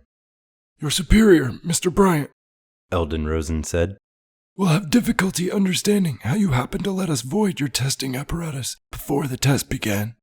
He pointed toward the ceiling, and Rick saw the camera lens. His massive error in dealing with the Rosens had been recorded. I think the right thing for us all to do, Eldon said, is to sit down and... He gestured affably. We can work something out, Mr. Deckard. There's no need for anxiety. The Nexus 6 variety of android is a fact. We here at the Rosen Association recognize it, and I think now you do too. Rachel, leaning toward Rick, said, How would you like to own an owl? I doubt if I'll ever own an owl. But he knew what she meant. He understood the business the Rosen Association wanted to transact. Tension of a kind he had never felt before manifested itself inside him. It exploded, leisurely. In every part of his body, he felt the tension, the consciousness of what was happening, take over completely. But an owl, Eldon Rosen said, is the thing that you want. He glanced at his niece inquiringly. I don't think he has any idea. Of course he does, Rachel contradicted. He knows exactly where this is heading, don't you, Mr. Deckard? Again she leaned toward him, and this time closer. He could smell a mild perfume about her, almost a warmth. You're practically there, Mr. Deckard. You practically have your owl. To Eldon Rosen she said, He's a bounty hunter, remember? So he lives off the bounty he makes, not his salary. Isn't that so, Mr. Deckard? He nodded. How many androids escaped this time? Rachel inquired. Presently, he said, 8 originally. 2 have already been retired by someone else, not me. You get how much for each android? Rachel asked. Shrugging, he said, It varies. Rachel said, If you have no test you can administer, then there is no way you can identify an android. And if there's no way you can identify an android, there's no way you can collect your bounty. So if the Voight-Kampf scale has to be abandoned. A new scale, Rick said. We'll replace it. This has happened before. 3 times to be exact. But the new scale, the more modern analytical device, had been there already. No lag had existed. This time was different. Eventually, of course, the Voight-Kampf scale will become obsolete. Rachel agreed. But not now.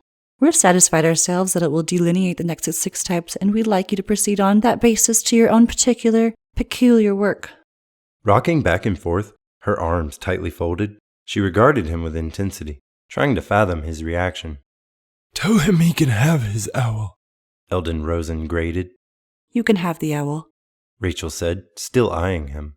The one up on the roof, scrappy, but we will want to mate it once we get our hands on a male, and any offspring will be ours. That has to be absolutely understood. Rick said, I'll divide the brood. No. Rachel said instantly. Behind her, Eldon Rosen shook his head, backing her up. That way you'd have claim to the sole bloodline of owls for the rest of eternity. And there's another condition. You can't will the owl to anybody. At your death, it reverts back to the association. That sounds, Rick said, like an invitation for you to come in and kill me, to get your owl back immediately. I won't agree to that. It's too dangerous. You're a bounty hunter, Rachel said. You can handle a laser gun. In fact, you're carrying one right now. If you can't protect yourself, how are you going to retire the 6 remaining Nexus 6 Andes? They're a good deal smarter than the Grazi Corporation's older W4. But I hunt them, he said. This way, with a reverse clause on the owl, someone would be hunting me. And he did not like the idea of being stalked. He had seen the effect on androids. It brought about certain notable changes even in them. Rachel said, All right, we'll yield on that. You can will the owl to your heirs. But we insist on getting the complete brood. If you can't agree to that, go on back to San Francisco and admit to your superiors in the department that the Voight comp scale, at least as administered by you, can't distinguish an Andy from a human being. And then look for another job. Give me some time, Rick said. Okay, Rachel said. We'll leave you in here, where it's comfortable. She examined her wristwatch. Half an hour, Eldon Rosen said. He and Rachel filed toward the door of the room, silently. They had said what they intended to say, he realized. The rest lay in his lap. As Rachel started to close the door after herself and her uncle, Rick said starkly, You managed to set me up perfectly. You have it on tape that I missed on you.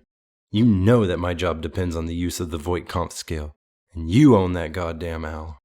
Your owl, dear, Rachel said. Remember?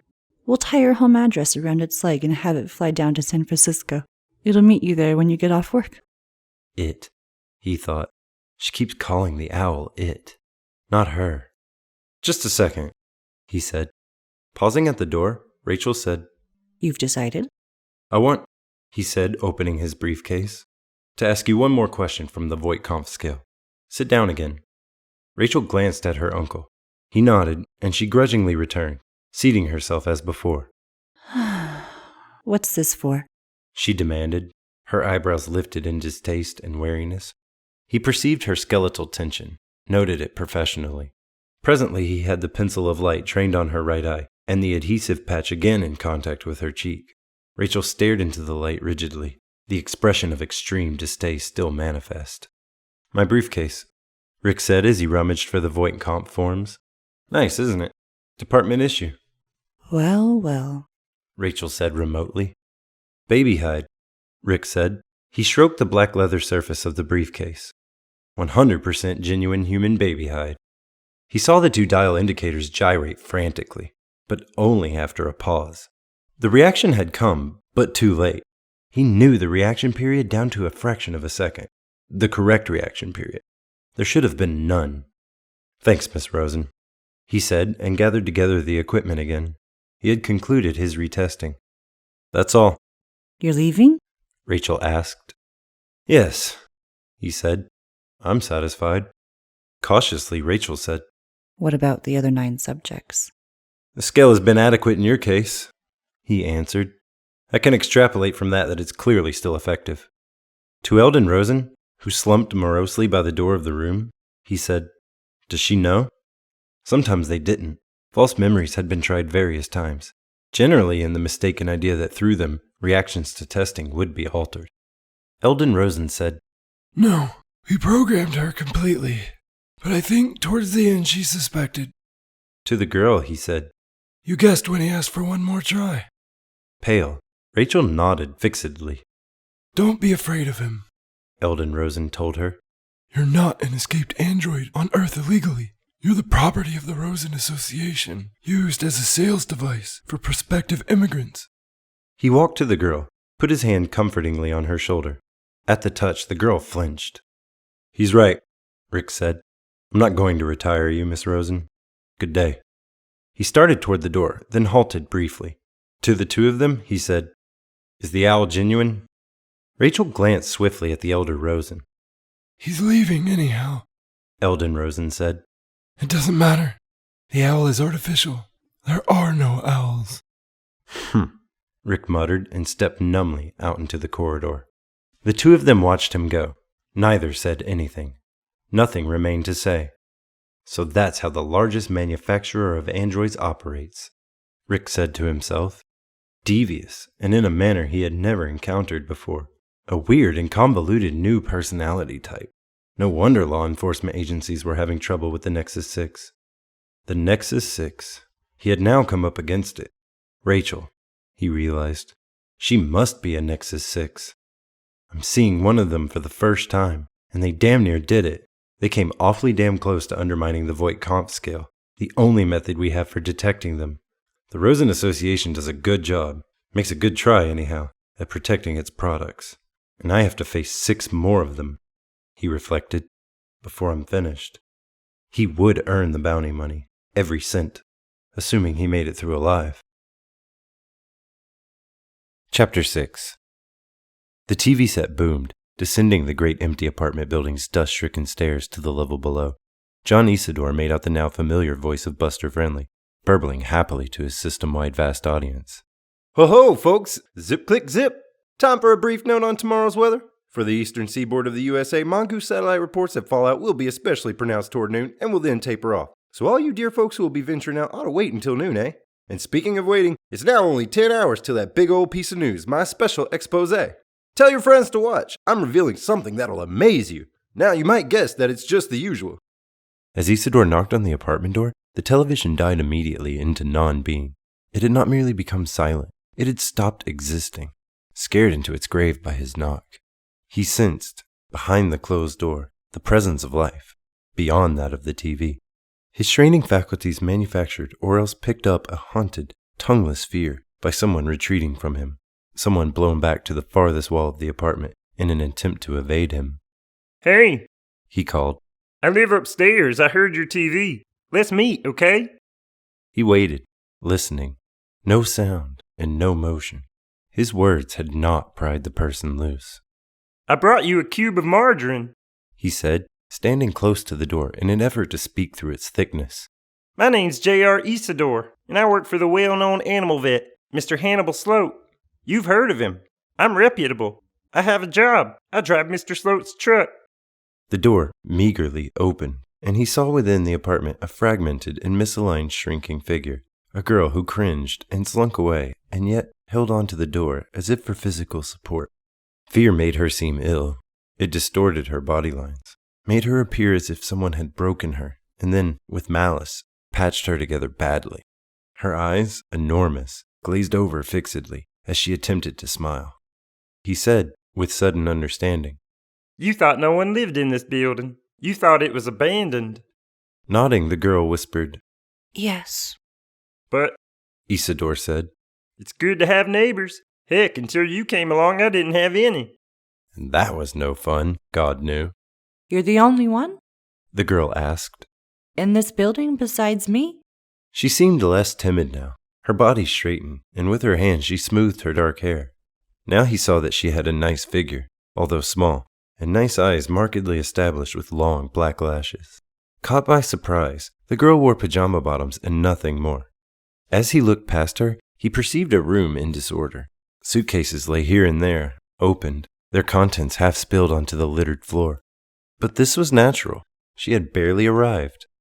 I'm the only one besides you, Isidore said. and I won't bother you. He felt glum. His offering, possessing the quality of an authentic old pre-war ritual, had not been accepted. In fact, the girl did not even seem aware of it. Or maybe she did not understand what a cube of margarine was for. He had that intuition. The girl seemed more bewildered than anything else, out of her depth and helplessly floating in now receding circles of fear. Good old Buster. He said, trying to reduce her rigid postural stance. You like him? I watch him every morning, and then again at night when I get home. I watch him while I'm eating dinner, and then his late show until I go to bed. At least until my TV set broke. Who? The girl began and then broke off. She bit her lip as if savagely angry, evidently at herself. Buster Friendly. He explained. It seemed odd to him that this girl had never heard of Earth's most knee-slapping TV comic. Where did you come from? He asked curiously. I don't see that it matters. She shot a swift glance upward at him. Something that she saw seemed to ease her concern. Her body noticeably relaxed. I'll be glad to receive company, She said. later on when I'm moved in. Right now, of course, it's out of the question. Why out of the question? He was puzzled. Everything about her puzzled him. Maybe, he thought, I've been living here alone too long. I've become strange. They say chicken heads are like that. The thought made him feel even more glum. I could help you unpack. He ventured. The door now had virtually shut in his face. And your furniture. The girl said, I have no furniture. All these things, She indicated the room behind her. they were here. They won't do. Isidore said. He could tell at a glance. The chairs, the carpet, the tables, all had rotted away. They sagged in mutual ruin, victims of the despotic force of time and of abandonment. No one had lived in this apartment for years. The ruin had become almost complete. He couldn't imagine how she figured on living in such surroundings. Listen, He said earnestly. if we go all over the building looking, we can probably find things that aren't so tattered. A lamp from one apartment, a table from another. I'll do it. The girl said. Myself, thanks. You'd go into those apartments alone? He could not believe it. Why not? Again she shuddered nervously, grimacing in awareness of saying something wrong. Isidore said, I've tried it. Once. After that, I just come home and go in my own place, and I don't think about the rest. The apartments in which no one lives, hundreds of them, and all full of the possessions people had, like family photographs and clothes. Those that died couldn't take anything, and those who immigrated didn't want to. This building, except for my apartment, is completely kippelized. Kippelized? She did not comprehend. Kipple is useless objects, like junk mail or match folders after you use the last match, or gum wrappers, or yesterday's homeopath. When nobody's around, kipple reproduces itself. For instance, if you go to bed leaving any kipple around your apartment, when you wake up the next morning there's twice as much of it. It always gets more and more. I see. The girl regarded him with uncertainty, not knowing whether to believe him, not sure if he meant it seriously. There's the first law of kipple. He said, Kipple drives out non-kipple, like Gresham's law about bad money. And in these apartments, there's been nobody there to fight the kipple. So it is taken over completely. The girl finished. She nodded. Now I understand. Your place here, He said, this apartment you've picked, it's too kippleized to live in. We can roll the kipple factor back. We can do like I said, raid the other apps. But He broke off. But what? Isidore said, we can't win. Why not? The girl stepped into the hall, closing the door behind her. Arms folded self-consciously before her small high breasts, she faced him, eager to understand. Or so it appeared to him anyhow. She was at least listening. No one can win against the kipple. He said, Except temporarily, and maybe in one spot. Like in my apartment, I've sort of created a stasis between the pressure of kipple and non-kipple, for the time being, but eventually I'll die, or go away, and then the kipple will again take over.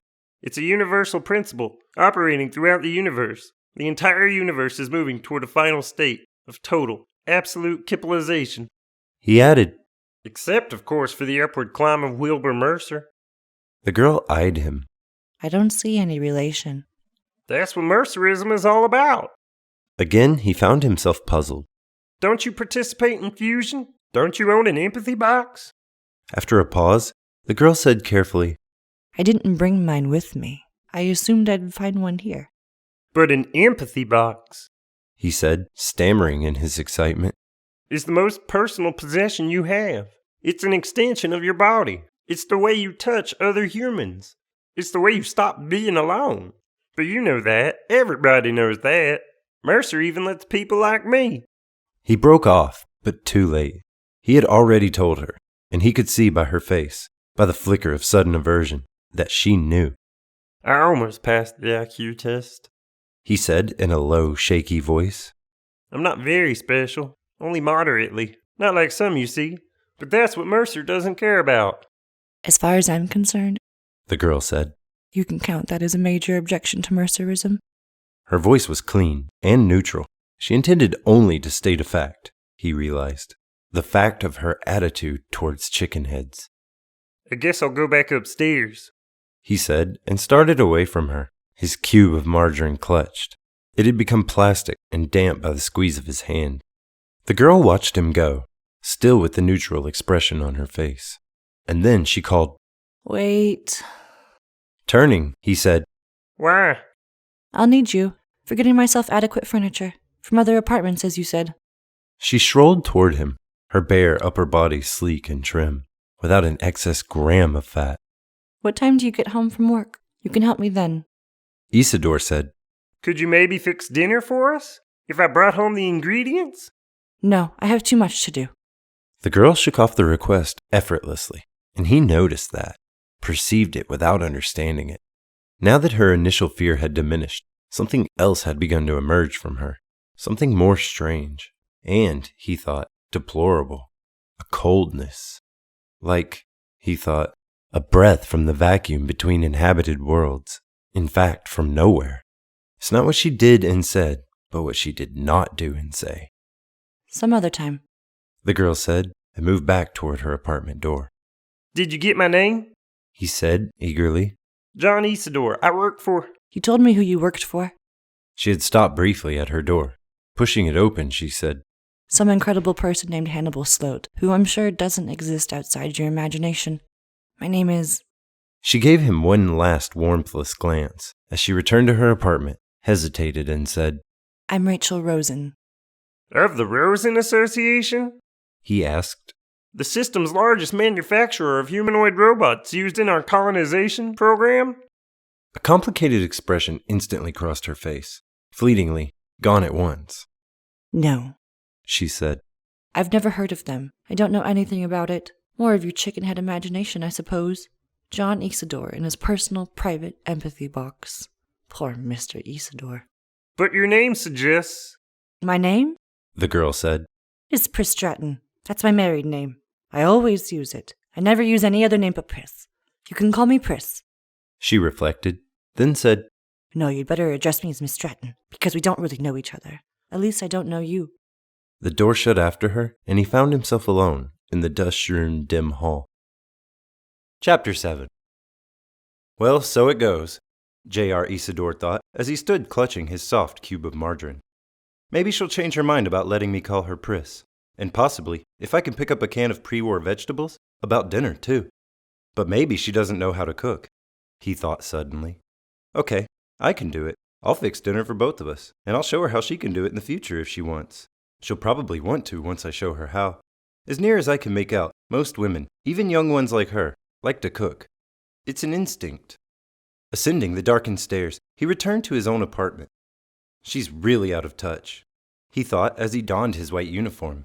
Even if he hurried, he'd be late for work, and Mr. Sloat would be angry. But so what? For instance, she's never heard of Buster Friendly, and that's impossible. Buster is the most important human being alive, except of course for Wilbur Mercer. But Mercer, he reflected, isn't a human being. He evidently is an archetypal entity from the stars, superimposed on our culture by a cosmic template. At least that's what I've heard people say. That's what Mr. Sloat says, for instance, and Hannibal Sloat would know. Odd that she isn't consistent about her own name, he pondered. She may need help. Can I give her any help? He asked himself. A special? A chicken head? What do I know? I can't marry, and I can't immigrate, and the dust will eventually kill me. I have nothing to offer. Dressed and ready to go, he left his apartment, ascended to the roof where his battered, used hovercar lay parked. An hour later, in the company truck, he had picked up the first malfunctioning animal for the day. An electric cat. It lay in the plastic dust-proof carrying cage in the rear of the truck and panted erratically. You'd almost think it was real, Isidore observed, as he headed back to the Van Ness Pet Hospital, that carefully misnamed little enterprise which barely existed in the tough, competitive field of false animal repair. The cat, in its travail, groaned. Wow, Isidore said to himself. It really sounds as if it's dying. Maybe its 10-year battery has shorted, and all its circuits are systematically burning out. A major job. Milt Borogrove, Van Ness Pet Hospital's repairman, would have his hands full. And I didn't give the owner an estimate, Isidore realized gloomily. The guy simply thrust the cat at me, said it had begun failing during the night. and then I guess he took off for work. Anyhow, all of a sudden the momentary verbal exchange had ceased. The cat's owner had gone roaring up into the sky in his custom new model handsome hover car, and the man constituted a new customer. To the cat, Isidore said, "Can you hang on until we reach the shop?" The cat continued to wheeze. "I'll recharge you while we're en route," Isidore decided. He dropped the truck toward the nearest available roof, and there, temporarily parked with the motor running, crawled into the back of the truck and opened the plastic dustproof carrying cage, which, in conjunction with his own white suit and the name on the truck, created a total impression of a true animal vet picking up a true animal. The electric mechanism within its compelling, authentic gray pelt gurgled and blew bubbles, its vid lenses glassy, its metal jaws locked together. This had always amazed him, these disease circuits built into false animals. The construct which he now held on his lap had been put together in such a fashion that when a primary component misfired, the whole thing appeared not broken, but organically ill. It would have fooled me, Isidore said to himself as he groped within the ersatz stomach fur for the concealed control panel, quite small in this variety of false animal, plus the quick-charge battery terminals. He could find neither, nor could he search very long. The mechanism had almost failed. If it does consist of a short, he reflected, which is busy burning out circuits, then maybe I should try to detach one of the battery cables. The mechanism will shut down, but no more harm will be done. And then in the shop, Milt can charge it up. Deftly, he ran his fingers along the pseudo-bony spine. The cables should be about here. Damn expert workmanship. So absolutely perfect in imitation. Cables not apparent even under close scrutiny. Must be a Wheelwright and Carpenter product. They cost more, but look what good work they do. He gave up. The false cat had ceased functioning, so evidently the short, if that's what had ailed the thing, had finished off the power supply and basic drivetrain. That'll run into money, he thought pessimistically. Well, the guy evidently hadn't been getting the 3 times yearly preventative cleaning and lubricating, which made all the difference. Maybe this would teach the owner, the hard way. Crawling back into the driver's seat, he put the wheel into climb position, buzzed up into the air once more, and resumed his flight back to the repair shop. Anyhow, he no longer had to listen to the nerve-wracking wheezing of the construct. He could relax. Funny, he thought, even though I know rationally it's faked, the sound of a false animal burning out its drivetrain and power supply ties my stomach in knots. I wish, he thought painfully, that I could get another job. If I hadn't failed that IQ test, I wouldn't be reduced to this ignominious task, with its attendant emotional byproducts. On the other hand, the synthetic sufferings of false animals didn't bother Milt Borogrove or their boss Hannibal Sloat. So maybe it's I, John Isidore said to himself. Maybe when you deteriorate back down the ladder of evolution as I have, when you sink into the tomb world slough of being a special. Well, best to abandon that line of inquiry. Nothing depressed him more than in moments in which he had contrasted his current mental powers with what he had formerly possessed. Every day he declined in sagacity and vigor. He and the thousands of other specials throughout Terra, all of them moving toward the ash heap, turning into living kipple. For company, he clicked on the truck's radio and tuned for Buster Friendly's Odd Show, which, like the TV version, continued 23 unbroken warm hours a day, the additional 1 hour being a religious sign-off, 10 minutes of silence, and then a religious sign-on. "Glad to have you on the show again," Buster was saying. "Let's see, Amanda. It's been 2 whole days since we visited with you. Starting on any new picks, dear?" Well, I was going to do a pick yesterday, but, well, they wanted me to start at 7. 7 a.m.? Buster Friendly broke in. Yes, that's right, Booster. It was 7 a.m. Amanda Warner laughed her famous laugh, nearly as imitated as Buster's. Amanda Warner and several other beautiful, elegant, conically breasted foreign ladies from unspecified, vaguely defined countries, plus a few bucolic, so-called humorists, comprised Buster's perpetual core of repeats. Women like Amanda Warner never made movies, never appeared in plays. They lived out their queer, beautiful lives as guests on Buster's unending show, appearing, Isidore had once calculated, as much as 70 hours a week. How did Buster Friendly find the time to tape both his odd and vid shows? Isidore wondered. And how did Amanda Warner find the time to be a guest every other day, month after month, year after year? How do they keep talking? They never repeat themselves, not so far as he could determine. Their remarks, always witty, always new, weren't rehearsed. Amanda's hair glowed, her eyes glinted, her teeth shone.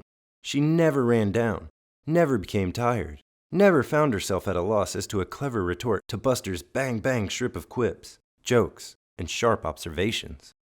The Buster Friendly Show, telecast and broadcast all over Earth via satellite, also poured down on the immigrants of the colony planets. Practice transmissions beamed to Proxima had been attempted in case human colonization extended that far. Had the Solander 3 reached its destination, the travelers abroad would have found the Buster Friendly Show awaiting them, and they would have been glad. But something about Buster Friendly irritated John Isidore. One specific thing. In subtle, almost inconspicuous ways, Buster ridiculed the empathy boxes. Not once, but many times. He was, in fact, doing it right now. No rock nicks on me. Buster prattled away to Amanda Warner. And if I'm going to wake up on the side of a mountain, I want a couple of bottles of Budweiser beer along. The studio audience laughed, and Isidore heard a sprinkling of hand claps. And I'll reveal my carefully documented expose from up there. That expose coming exactly 10 hours from now. And me too, darling. Amanda gushed. Take me with you. I go along, and when they throw a rock at us, I protect you. Again, the audience howled, and John Isidore felt baffled. An impotent rage seeped up into the back of his neck. Why did Buster Friendly always chip away at mercerism? No one else seemed to be bothered by it. Even the UN approved, and the American and Soviet police had publicly stated that mercerism reduced crime by making citizens more concerned about the plight of their neighbors. Mankind needs more empathy. Titus Corning, the UN Secretary General, had declared several times. Maybe Buster is jealous, Isidore conjectured. Sure, that would explain it. He and Wilbur Mercer are in competition. But for what? Our minds, Isidore decided. They're fighting for control of our psychic selves. The empathy box on one hand, Buster's guffaws and off-the-cuff jibes on the other. I'll have to tell Hannibal Sloat that, he decided. Ask him if it's true. He'll know. When he had parked his truck on the roof of the Van Ness Pet Hospital, he quickly carried the plastic cage containing the inert false cat downstairs to Hannibal Sloat's office. As he entered, Mr. Sloat glanced up from a parts inventory page, his gray, seamed face rippling like troubled water. Too old to immigrate, Hannibal Sloat, although not a special, was doomed to creep out his remaining life on Earth. The dust, over the years, had eroded him. It had left his features gray, his thoughts gray. It had shrunk him and made his legs spindly and his gait unsteady. He saw the world through glasses, literally dense with dust. For some reason, Sloat never cleaned his glasses. It was as if he had given up. He had accepted the radioactive dust, and it had begun its job, long ago, of burying him. Already it obscured his sight. In the few years he had remaining, it would corrupt his other senses, until at last, only his bird-screech voice would remain. And then that would expire too. What do you have there? Mr. Sloat asked. A cat with a short in its power supply. Isidore set the cage down on the document-littered desk of his boss. Why show it to me? Sloat demanded. Take it down to the shop to Milt. However, reflexively, he opened the cage and tugged the false animal out. Once, he had been a repairman, a very good one. Isidore said, I think Buster Friendly and Mercerism are fighting for control of our psychic souls. If so, Sloat said, examining the cat, Buster is winning. He's winning now, Isidore said. But ultimately he'll lose. Sloan lifted his head, peered at him. Why? Because Wilbur Mercer is always renewed. He's eternal. At the top of the hill he's struck down. He sinks into the tomb world, but then he rises inevitably, and us with him. So we're eternal too. He felt good, speaking so well. Usually around Mr. Sloat he stammered. Sloat said, Buster is immortal like Mercer. There's no difference. How can he be? He's a man. I don't know, Sloat said. But it's true.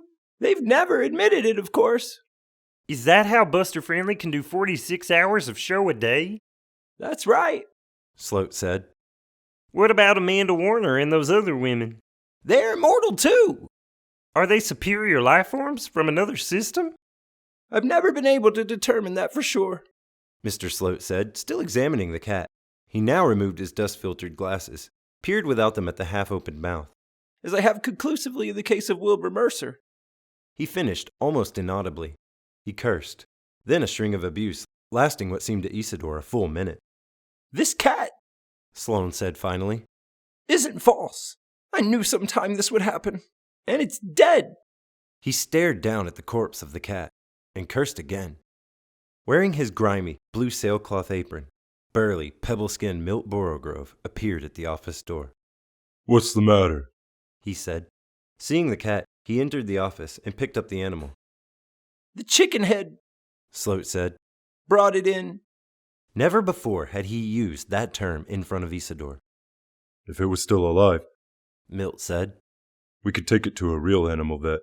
I wonder what it's worth. Anybody get a copy of Sydney's?"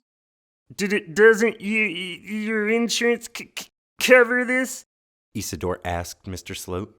Under him, his legs wavered, and he felt the room begin to turn dark maroon, cast over with specks of green. Yes, Sloat said finally, half snarling. but it's the waste that gets me. The loss of one more living creature. Couldn't you tell, Isidore? Didn't you notice the difference? I thought Isidore managed to say. It was a really good job. So good it fooled me. I mean, it seemed alive. And a job that good. "I don't think Isidore can tell the difference," Milt said mildly. "To him, they're all alive, false animals included. He probably tried to save it." To Isidore, he said, "What did you do? Try to recharge its battery? Or locate a short in it?" Yes, Isidore admitted. "It was probably so far gone it wouldn't have made it anyhow," Milt said. "Let the chicken head off the hook, hon. He's got a point. The fakes are beginning to be darn near real. What, with those disease circuits they're building into the new ones. And living animals do die. That's one of the risks of owning them. We're just not used to it because all we see are fakes." The goddamn waste! Sloat said. According to Mercer, Isidore pointed out. All life returns. The cycle is complete for animals, too. I mean, we all ascend with him. Die. Tell that to the guy who owned this cat. Mr. Sloat said. Not sure if his boss was being serious, Isidore said, You mean I have to? But you always handle vid calls. He had a phobia about the vidphone and found making a call, especially to a stranger, virtually impossible. Mr. Sloat, of course, knew this. "Don't make him," Milt said. "I'll do it." He reached for the receiver. "What's his number?" I've got it here somewhere. Isidore fumbled in his work smock pockets. Sloat said, I want the chicken head to do it. I can't use the vid phone. Isidore protested, his heart laboring. Because I'm hairy, ugly, dirty, stooped, snaggle-toothed, and gray. And I think I feel sick from the radiation. I think I'm gonna die. Milt smiled and said to Sloat, "I guess if I felt that way, I wouldn't use the vid phone either. Come on, Isidore. If you don't give me that owner's number, I can't make the call, and you'll have to." He held out his hand amiably. The chicken head makes it, Sloat said. or he's fired. He did not look at either Isidore or at Milt. He glared fixedly forward. "Oh, come on," Milt protested. Isidore said, I don't like to be called a chicken head. I mean, the dust has done a lot to you, too, physically. Although maybe not your brain, as in my case. I'm fired, he realized. I can't make the call. And then, all at once, he remembered that the owner of Cat had zipped off to work. There would be no one home. I guess I can call him, he said, as he fished out the tag with the information on it. See? Mr. Sloat said to Milt. He could do it if he has to. Seated at the vidphone, receiver in hand, Isidore dialed. "Yeah," Milt said. "but he shouldn't have to. And he's right. The dust has affected you. You're damn near blind, and in a couple of years you won't be able to hear." Sloat said, It's got to you too, Borogrove. Your skin is the color of dog manure. On the vid screen, a face appeared. A middle-Europatia, somewhat careful-looking woman who wore her hair in a tight bun. Yes? She said. Mrs. Pilson? Isidore said, tremor spewing through him. He had not thought of it naturally, but the owner had a wife, who of course was home. I want to talk to you about your He broke off, rubbed his chin tickwise. Your cat. Oh, yes, you picked up Horace. Mrs. Pilson said. Did it turn out to be pneumonitis? That's what Mr. Pilson thought. Isidore said. Your cat died. Oh, no, God in heaven. We'll replace it, he said. We have insurance. He glanced toward Mr. Sloat, who seemed to concur. The owner of our firm, Mr. Hannibal Sloat. He floundered. We're personally... No, Sloat said. we'll give them a check. Sydney's list price. We'll personally pick the replacement cat out for you. Isidore found himself saying. Having started a conversation which he could not endure, he discovered himself unable to get back out. What he was saying possessed an intrinsic logic which he had no means of halting.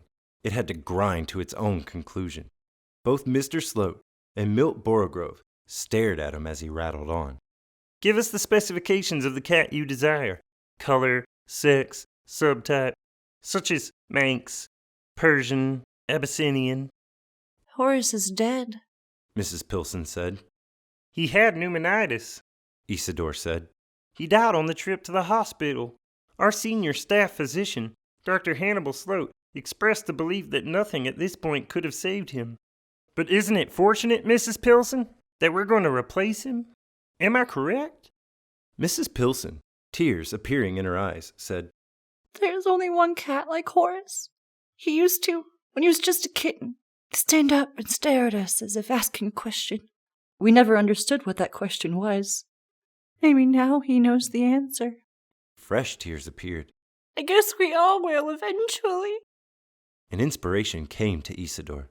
What about an exact electric duplicate of your cat? We can have a superb handcrafted job by wheelwright and carpenter in which every detail of the old animal is faithfully repeated in permanent... Oh, that's dreadful. Mrs. Pilson protested. What are you saying? Don't tell my husband that. Don't suggest that to Ed or he'll go mad.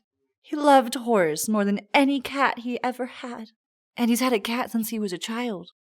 Taking the vidphone receiver from Isidore, Milt said to the woman, We can give you a check in the amount of Sydney's list, or, as Mr. Isidore suggested, we can pick out a new cat for you.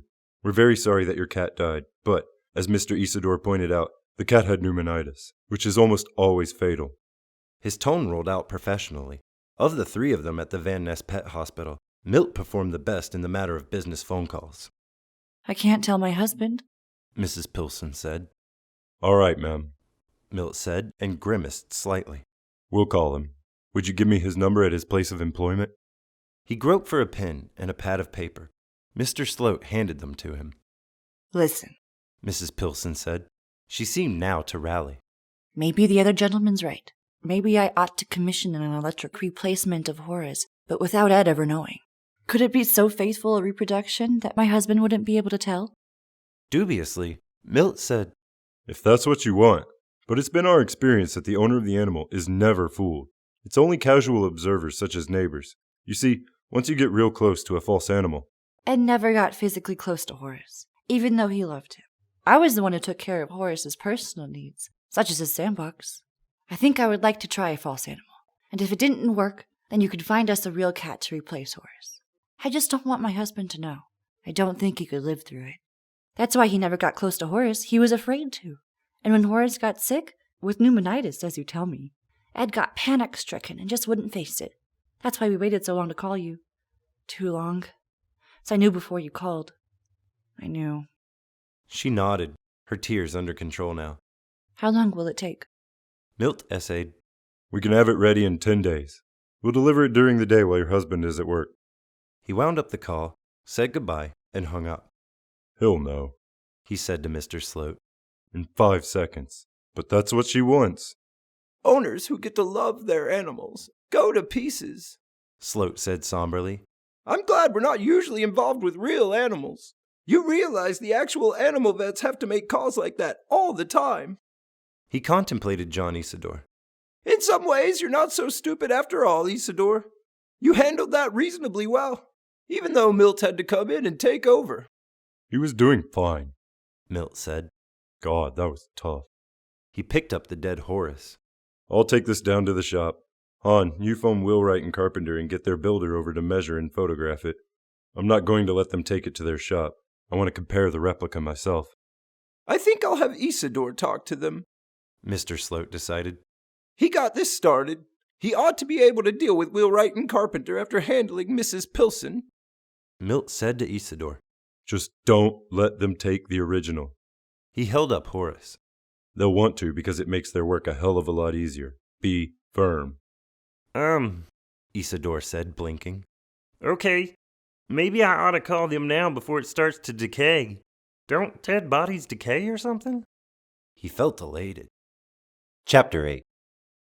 After parking the department's speedy, beefed-up hovercar on the roof of the San Francisco Hall of Justice on Lombard Street, bounty hunter Rick Deckard, briefcase in hand, descended to Harry Bryant's office.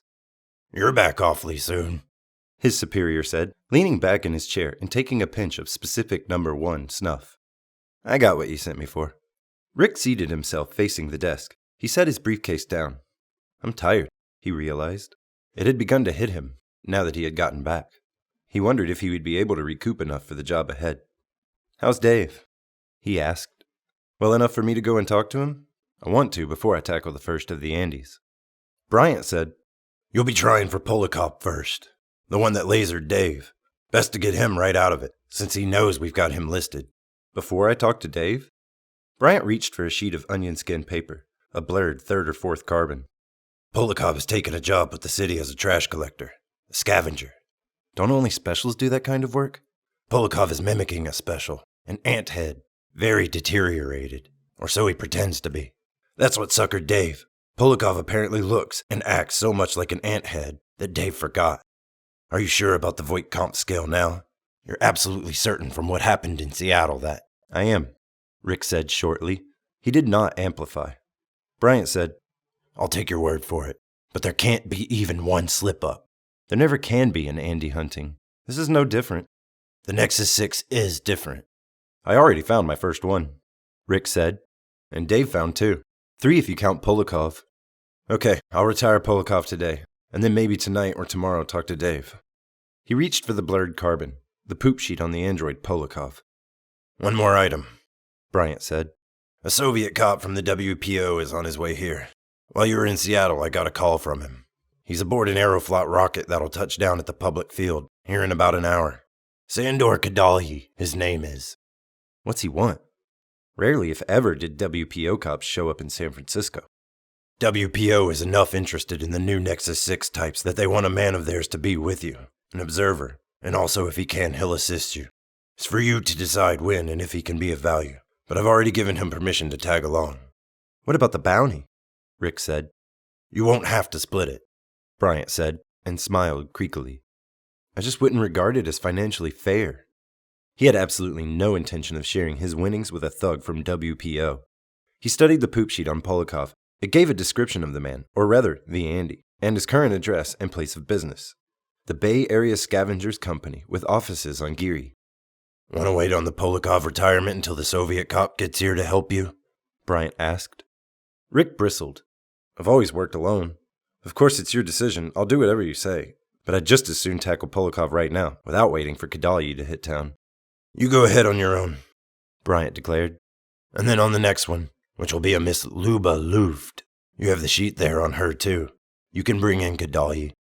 Having stuffed the onion skin carbons in his briefcase, Rick left his superior's office and ascended once more to the roof and his parked hovercar.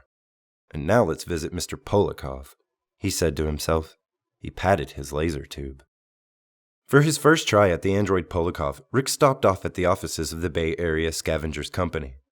I'm looking for an employee of yours, he said to the severe, gray-haired switchboard woman. The Scavengers building impressed him, large and modern. It held a good number of high-class, purely office employees.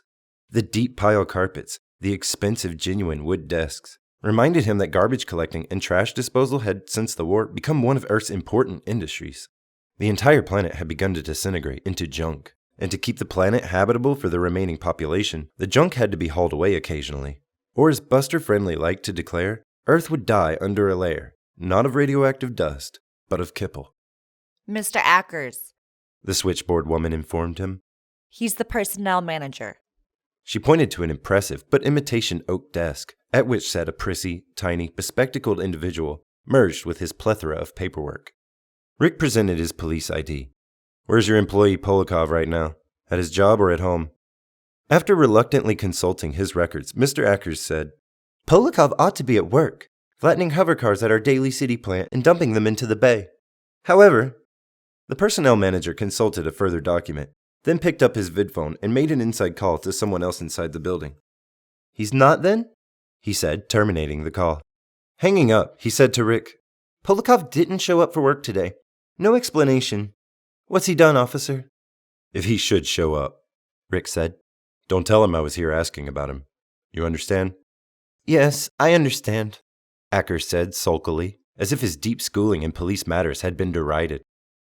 In the department's beefed-up hovercar, Rick next flew to Polikov's apartment building in the Tenderloin. "We'll never get him," he told himself. They, Bryant and Holden, waited too long. Instead of sending me to Seattle, Bryant should have sicked me on Polikov.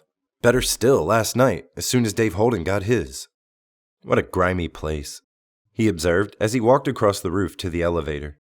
Abandoned animal pens encrusted with months of dust, and, in one cage, a no longer functioning false animal, a chicken. By elevator, he descended to Polikov's floor, found the hall unlit, like a subterranean cave. Using his police A-powered sealed beam light, he illuminated the hall and once again glanced over the onion-skinned carbon. The Voight-Kampff test had been administered to Polikov. That part could be bypassed, and he could go directly to the task of destroying the android. Best to get him from out here, he decided. Setting down his weapons kit, he fumbled it open, got out a non-directional Penfield wave transmitter. He punched the key for catalepsy, himself protected against the mood emanation by means of a counterwave broadcast through the transmitter's metal hull, directed to him alone. "They're now all frozen stiff," he said to himself as he shut off the transmitter.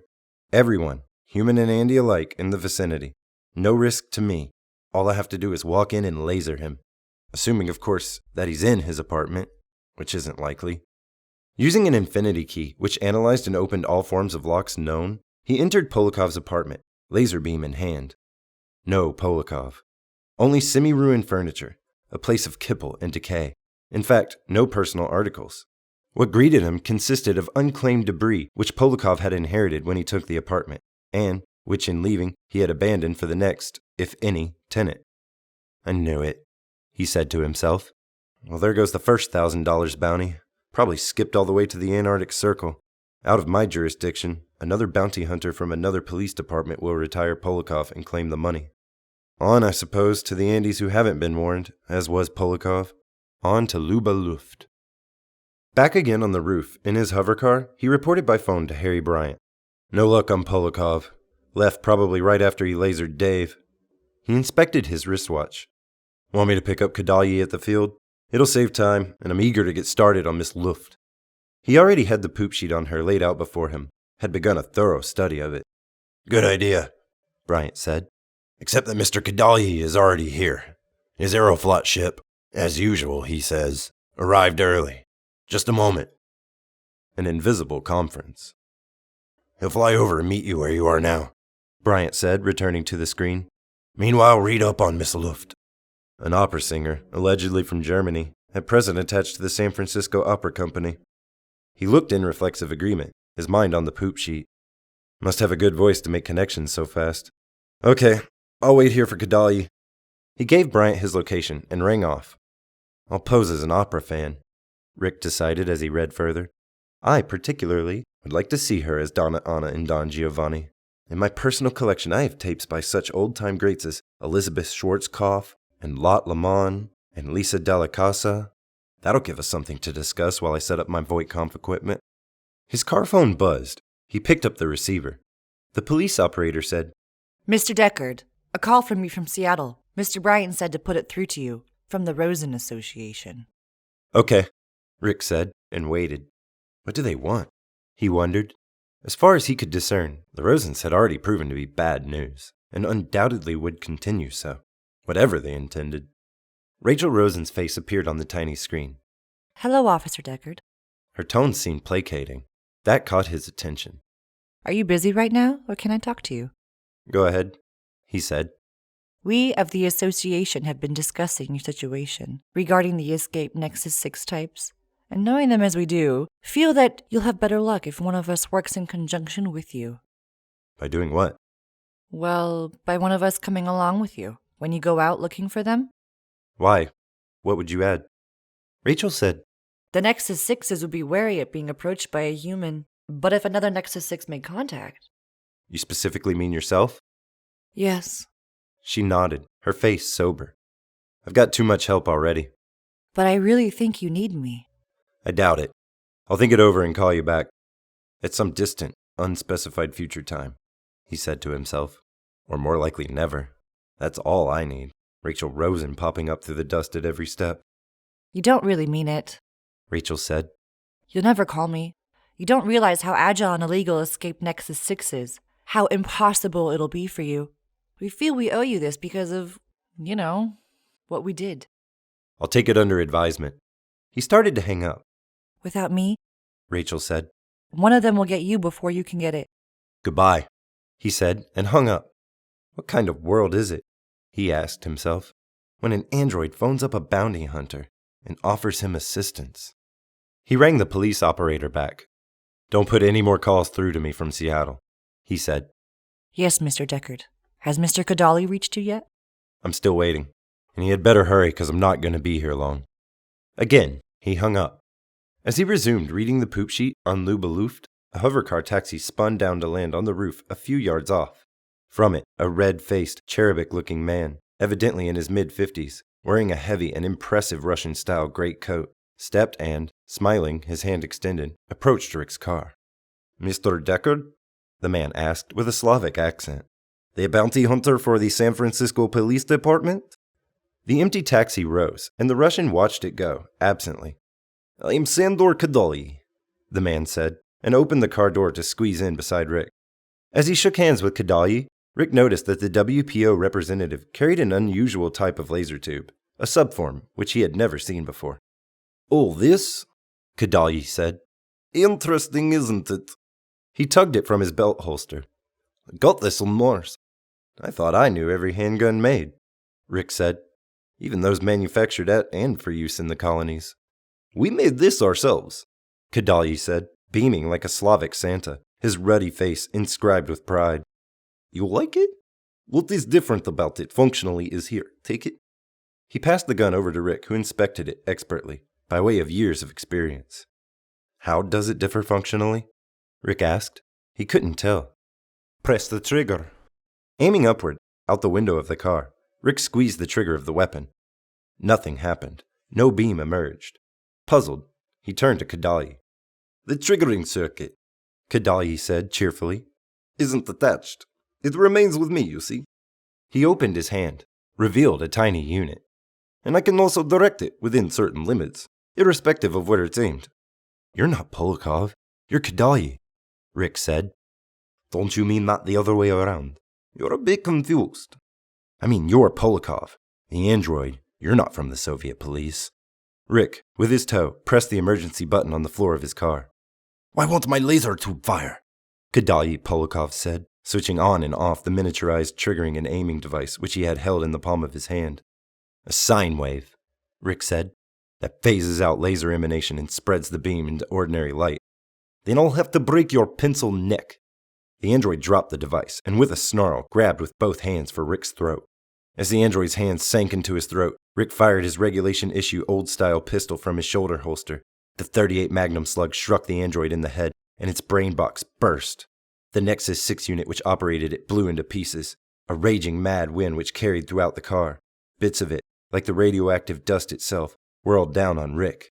The retired remains of the android rocked back, collided with the car door, bounced off and struck heavily against him. He found himself struggling to shove the twitching remnants of the android away. Shakily, at last, he reached for the car phone, called in to the Hall of Justice. Shall I make my report? He said. Tell Harry that I got Polakov. You got Polakov. He'll understand that, will he? Yes, Rick said, and hung up. Christ, that came close, he said to himself.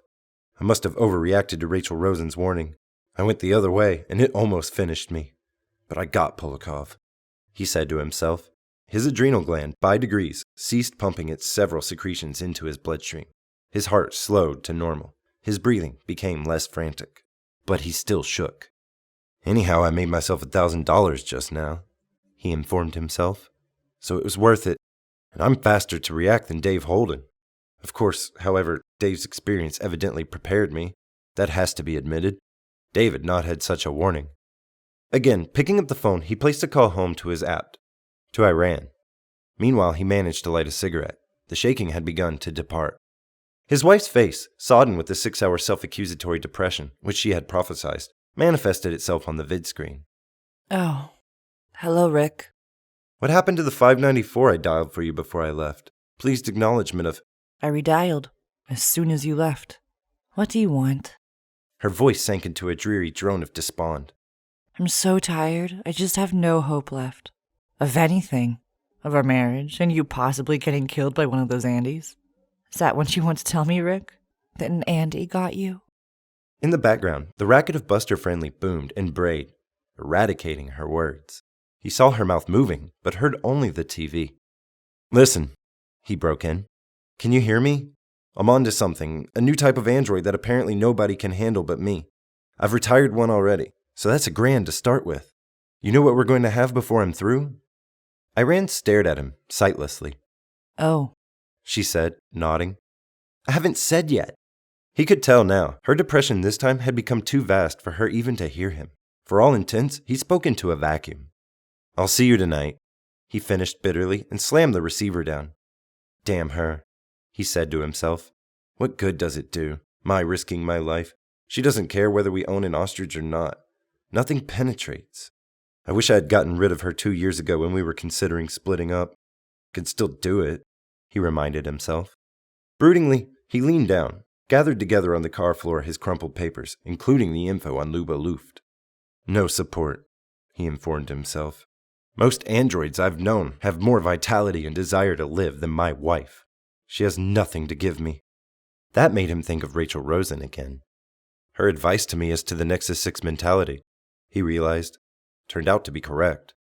Assuming she doesn't want any of the bounty money, maybe I could use her. The encounter with Kadalyi Polikov had changed his ideas rather massively. Snapping on his hovercar's engine, he whisked nippity-nip up into the sky, heading toward the old War Memorial Opera House, where, according to Dave Holden's notes, he would find Luba Luft this time of day. He wondered now about her, too. Some female androids seemed to him pretty. He had found himself physically attracted by several, and it was an odd sensation, knowing intellectually that they were machines, but emotionally reacting somehow. For example, Rachel Rosen. No, he decided. She's too thin. No real development, especially in the bust. A figure like a child's, flat and tame. He could do better. How old did the poop sheet say Luba Luft was? As he drove, he hauled out the now wrinkled notes, found her so-called age. 28, the sheet read, judged by appearance, which, with Andy's, was the only useful standard. It's a good thing I know something about opera, Rick reflected. That's another advantage I have over Dave. I'm more culturally oriented. I'll try one more Andy before I ask Rachel for help, he decided. If Miss Luft proves exceptionally hard. But he had an intuition she wouldn't. Polikov had been the rough one. The others, unaware that anyone actively hunted them, would crumble in succession, plugged like a file of ducks. As he descended toward the ornate, expansive roof on the opera house, he loudly sang a potpourri of arias, with pseudo-Italian words made up on the spot by himself. Even without the Penfield mood organ at hand, his spirits brightened into optimism, and into hungry, gleeful anticipation. Chapter 9. In the enormous well belly of steel and stone carved out to form the long-enduring old opera house, Rick Deckard found an echoing, noisy, slightly miscontrived rehearsal taking place. As he entered, he recognized the music. Mozart's The Magic Flute, the first act in its final scenes. The Moor's slaves, in other words the chorus, had taken up their song a bar too soon, and this had nullified the magic rhythm of the simple bells. What a pleasure! He loved the magic flute. He seated himself in a dress circle seat. No one appeared to notice him, and made himself comfortable. Now, Papagino, in his fantastic pelt of bird feathers, had joined Pamina to sing words which always brought tears to Rick's eyes, when and if he happened to think about it.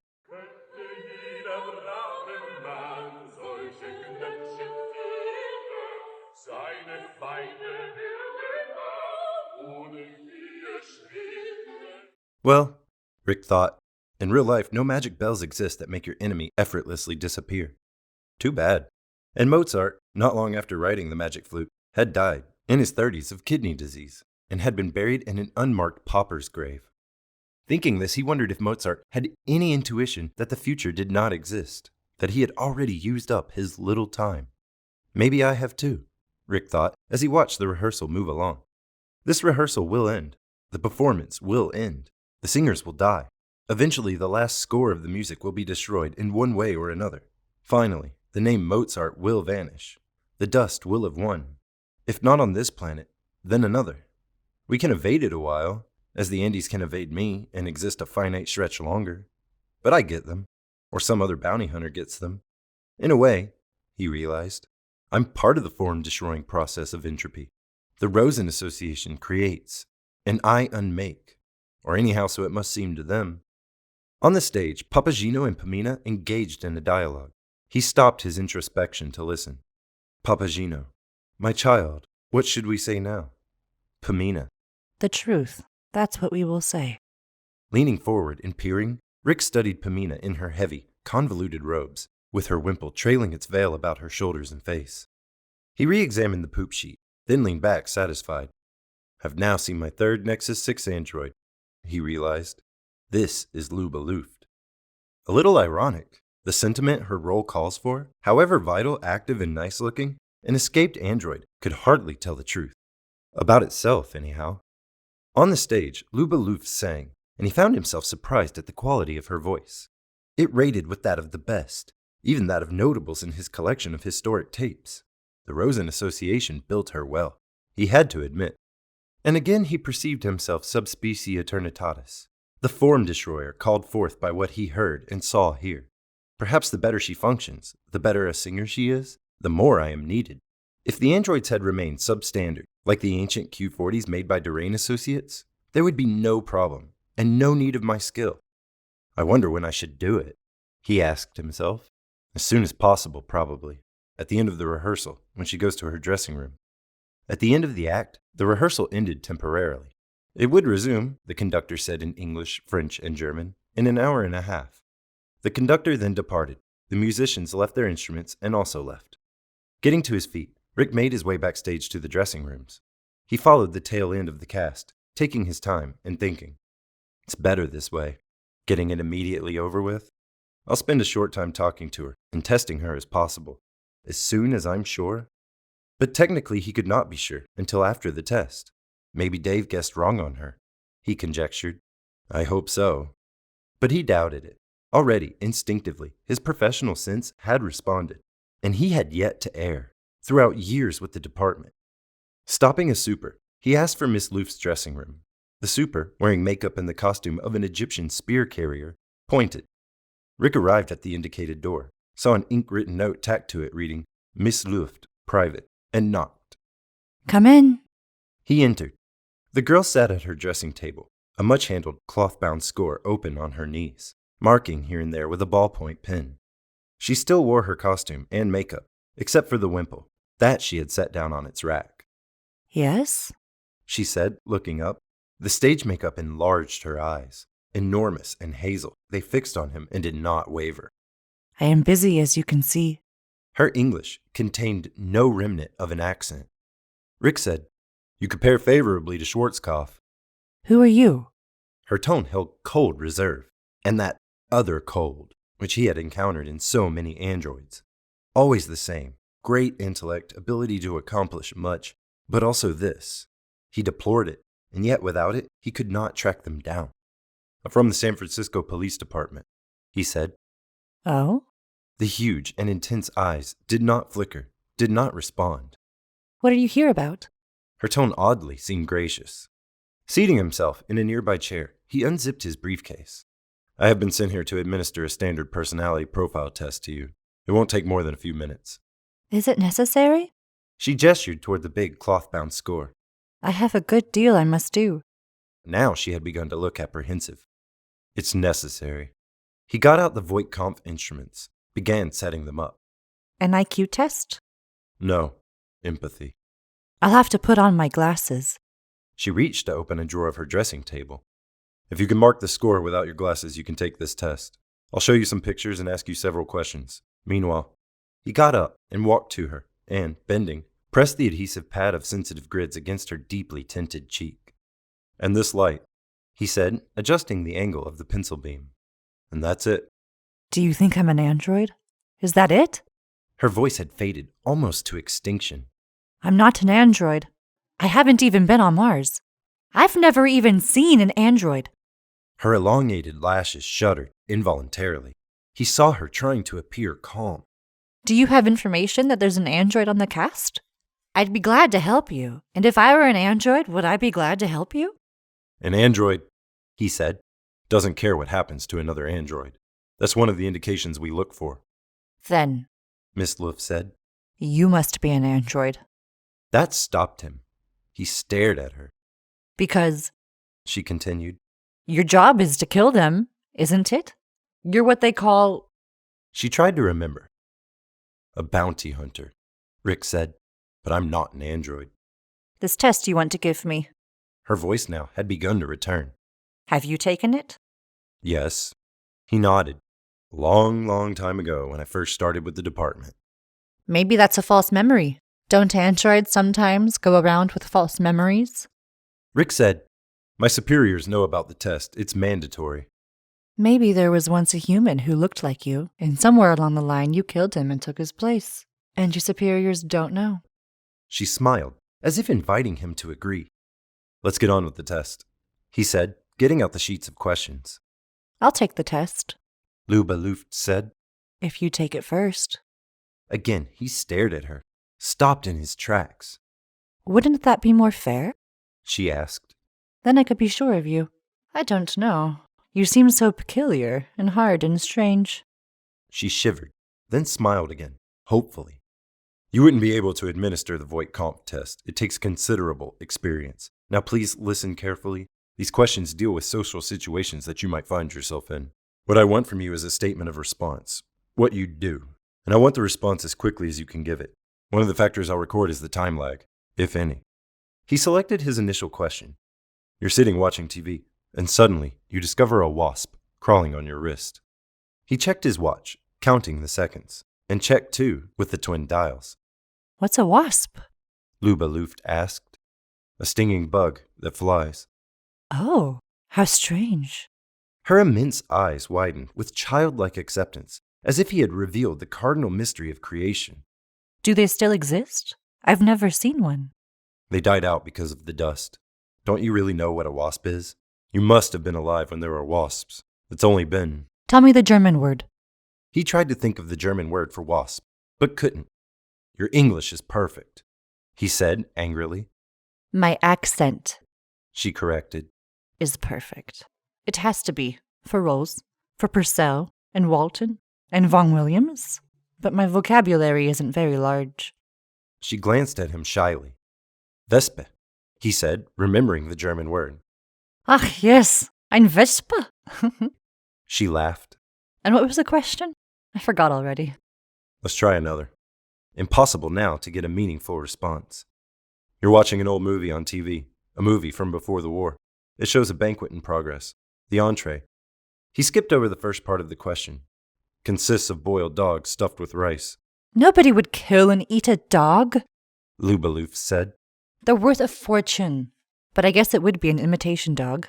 Ersatz, right? But those are made of wires and motors. They can't be eaten.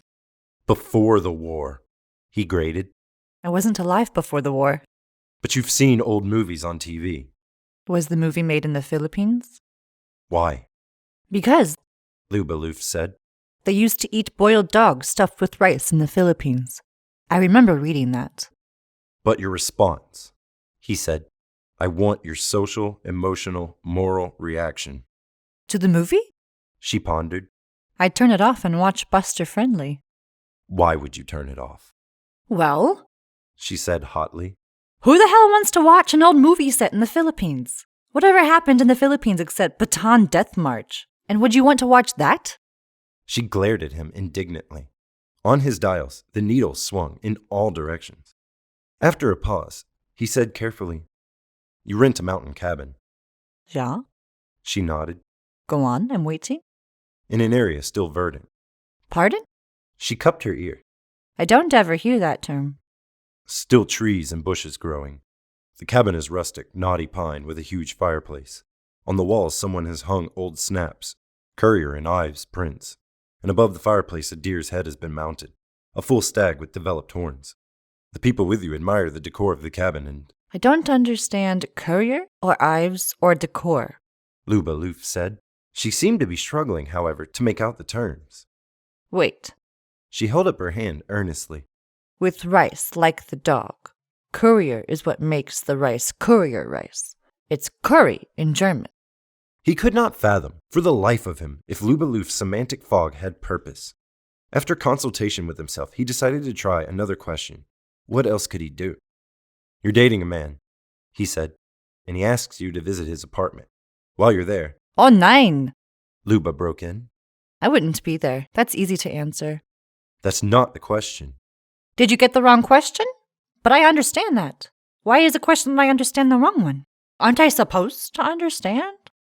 Nervously fluttering, she rubbed her cheek and detached the adhesive disc. It dropped to the floor, skidded, and rolled under her dressing table. Oh, God. She muttered, bending to retrieve it. A ripping sound, that of cloth tearing, her elaborate costume. I'll get it, he said, and lifted her aside. He knelt down, groped under the dressing table until his fingers located the disc. When he stood up, he found himself looking into a laser tube. Your questions, Luba Loof said in a crisp, formal voice, began to do with sex. I thought they would finally. You're not from the police department. You're a sexual deviant. You can look at my identification. He reached toward his coat pocket. His hand, he saw, had again begun to shake, as it had with Polakov. If you reach in there, Luba Loof said, I'll kill you. You will anyhow. He wondered how it would have worked out if he had waited until Rachel Rosen could join him. Well, no use dwelling on that. Let me see some more of your questions. She held out her hand, and, reluctantly, he passed her the sheets. In a magazine, you come across a full-page color picture of a nude girl. Well, that's one. You became pregnant by a man who has promised to marry you. The man goes off with another woman, your best friend. You get an abortion. The pattern of your questioning is obvious. I'm going to call the police. Still holding the laser tube in his direction, she crossed the room, picked up the vidphone, dialed the operator. Connect me with the San Francisco Police Department, she said. I need a policeman. What you're doing, Rick said with relief, is the best idea possible. Yet it seemed strange to him that Luba had decided to do this. Why didn't she simply kill him? Once the policeman arrived, her chance would disappear, and it would all go his way. She must think she's human, he decided. Obviously, she doesn't know. A few minutes later, during which Luba carefully kept the laser tube on him, a large harness bull arrived in his archaic blue uniform with gun and star. All right, he said at once to Luba. Put that thing away. She set down the laser tube, and he picked it up to examine it, to see if it carried a charge. Now what's been going on here? He asked her. Before she could answer, he turned to Rick. Who are you? He demanded. Luba Loof said, He came into my dressing room. I've never seen him before in my life. He pretended to be taking a poll or something and wanted to ask me questions. I thought it was all right and I said okay. And then he began asking me obscene questions. Let's see your identification, the harness bull said to Rick, his hand extended. As he got out his ID, Rick said, I'm a bounty hunter with the department. I know all the bounty hunters, the harness bull said as he examined Rick's wallet. With the SF Police Department? My supervisor is Inspector Harry Bryant, Rick said. I've taken over Dave Holden's list, now that Dave is in the hospital. As I say, I know all the bounty hunters, the harness bull said, and I've never heard of you. He handed Rick's ID back to him. Call Inspector Bryant, Rick said. There isn't any Inspector Bryant, the harness bull said. It came to Rick what was going on. You're an android, he said to the harness bull, like Miss Luft. Going to the vidphone, he picked up the receiver himself. I'm going to call the department. He wondered how far he would get before the two androids stopped him. The number, the harness bull said, is... I know the number. Rick dialed. Presently, he had the police switchboard operator. Let me talk to Inspector Bryant, he said. Who is calling, please? This is Rick Deckard. He stood, waiting. Meanwhile, off to one side, the harness bull was getting a statement from Luba Luft. Neither paid any attention to him. A pause, and then Harry Bryant's face appeared on the vid screen. What's doing? He asked Rick. Some trouble, Rick said. One of those on Dave's list managed to call in and get a so-called patrolman out here. I can't seem to prove to him who I am. He says he knows all the bounty hunters in the department, and he's never heard of me. He added, he hasn't heard of you either. Bryant said, Let me talk to him. Inspector Bryant wants to talk to you. Rick held out the vidphone receiver. The harness bull ceased questioning Miss Luft and came over to take it. Officer Krams, the harness bull said briskly. A pause. Hello?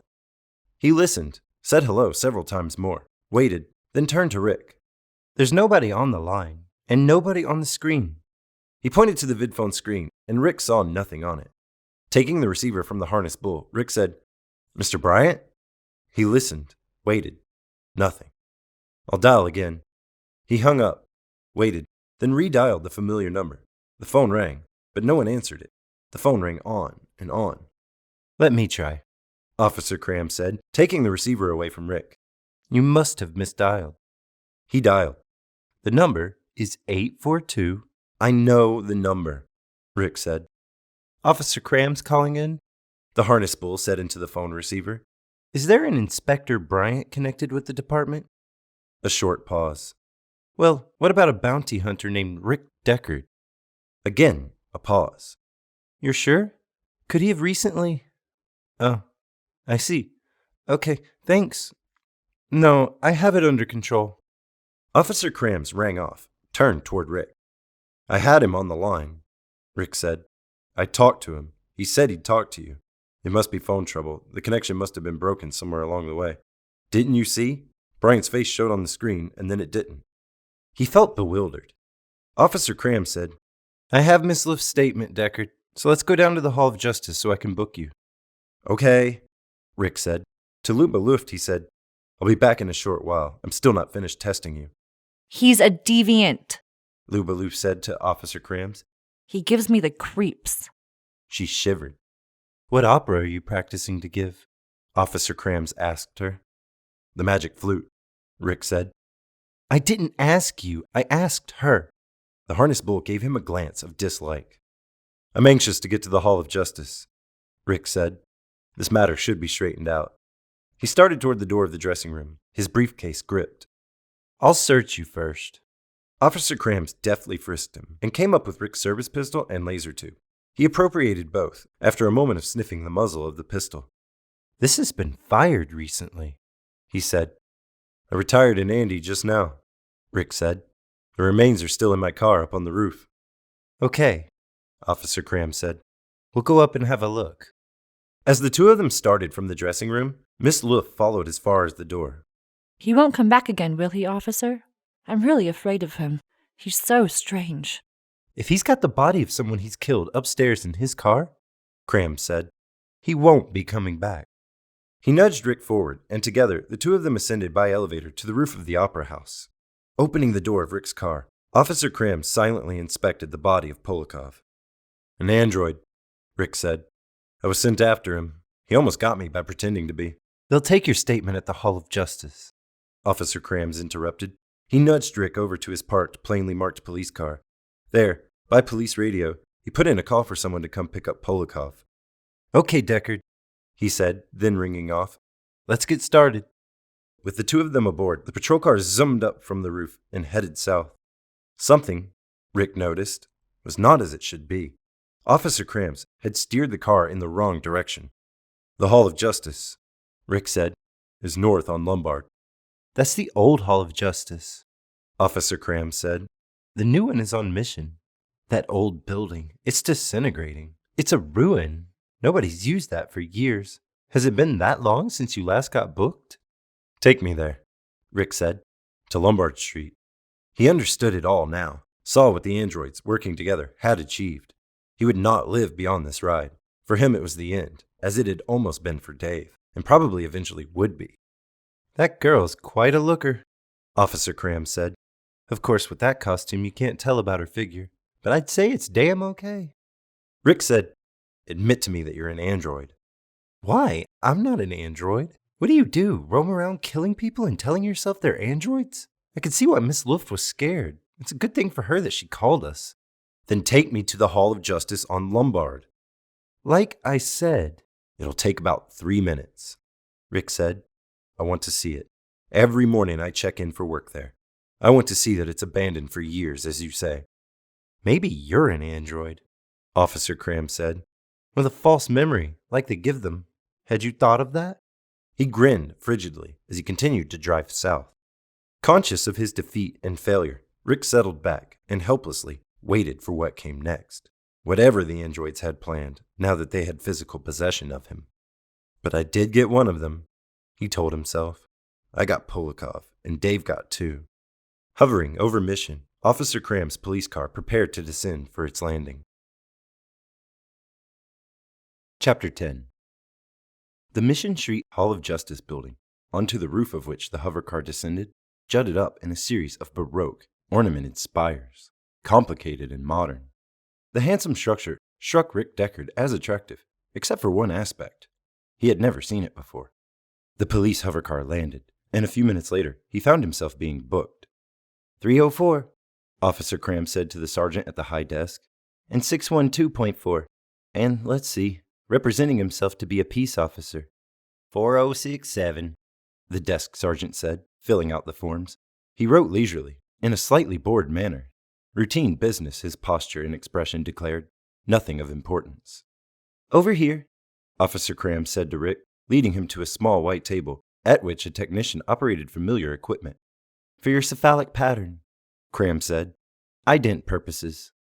Rick said brusquely, I know. In the old days, when he had been a harness bull himself, he had brought many suspects to a table like this. Like this, but not this particular table. His cephalic pattern taken, he found himself being led to an equally familiar room. Reflexively, he began assembling his valuables for transfer. It makes no sense, he said to himself. Who are these people? If this place has always existed, why didn't we know about it? And why don't they know about us? 2 parallel police agencies, he said to himself. Ours and this one. But never coming in contact, as far as I know, until now. Or maybe they have, he thought. Maybe this isn't the first time. Hard to believe, he thought, that this wouldn't have happened long ago. If this really is a police apparatus here, if it's what it asserts itself to be. A man, not in uniform, detached himself from the spot at which he had been standing. He approached Rick Deckard at a measured, unruffled pace, gazing at him curiously. What's this one? He asked Officer Crams. Suspected homicide, Crams answered. We have a body. We found it in his car, but he claims it's an android. We're checking it out, giving it a bone marrow analysis at the lab. And posing as a police officer, a bounty hunter, to gain access to a woman's dressing room in order to ask her suggestive questions. She doubted he was what he said he was and called us in. Stepping back, Crams said, Do you want to finish up with him, sir? All right. The senior police official, not in uniform, blue-eyed with a narrow, flaring nose and inexpressive lips, eyed Rick, then reached for Rick's briefcase. What do you have in here, Mr. Deckard? Rick said, Material pertaining to the Voight-Kampf personality test.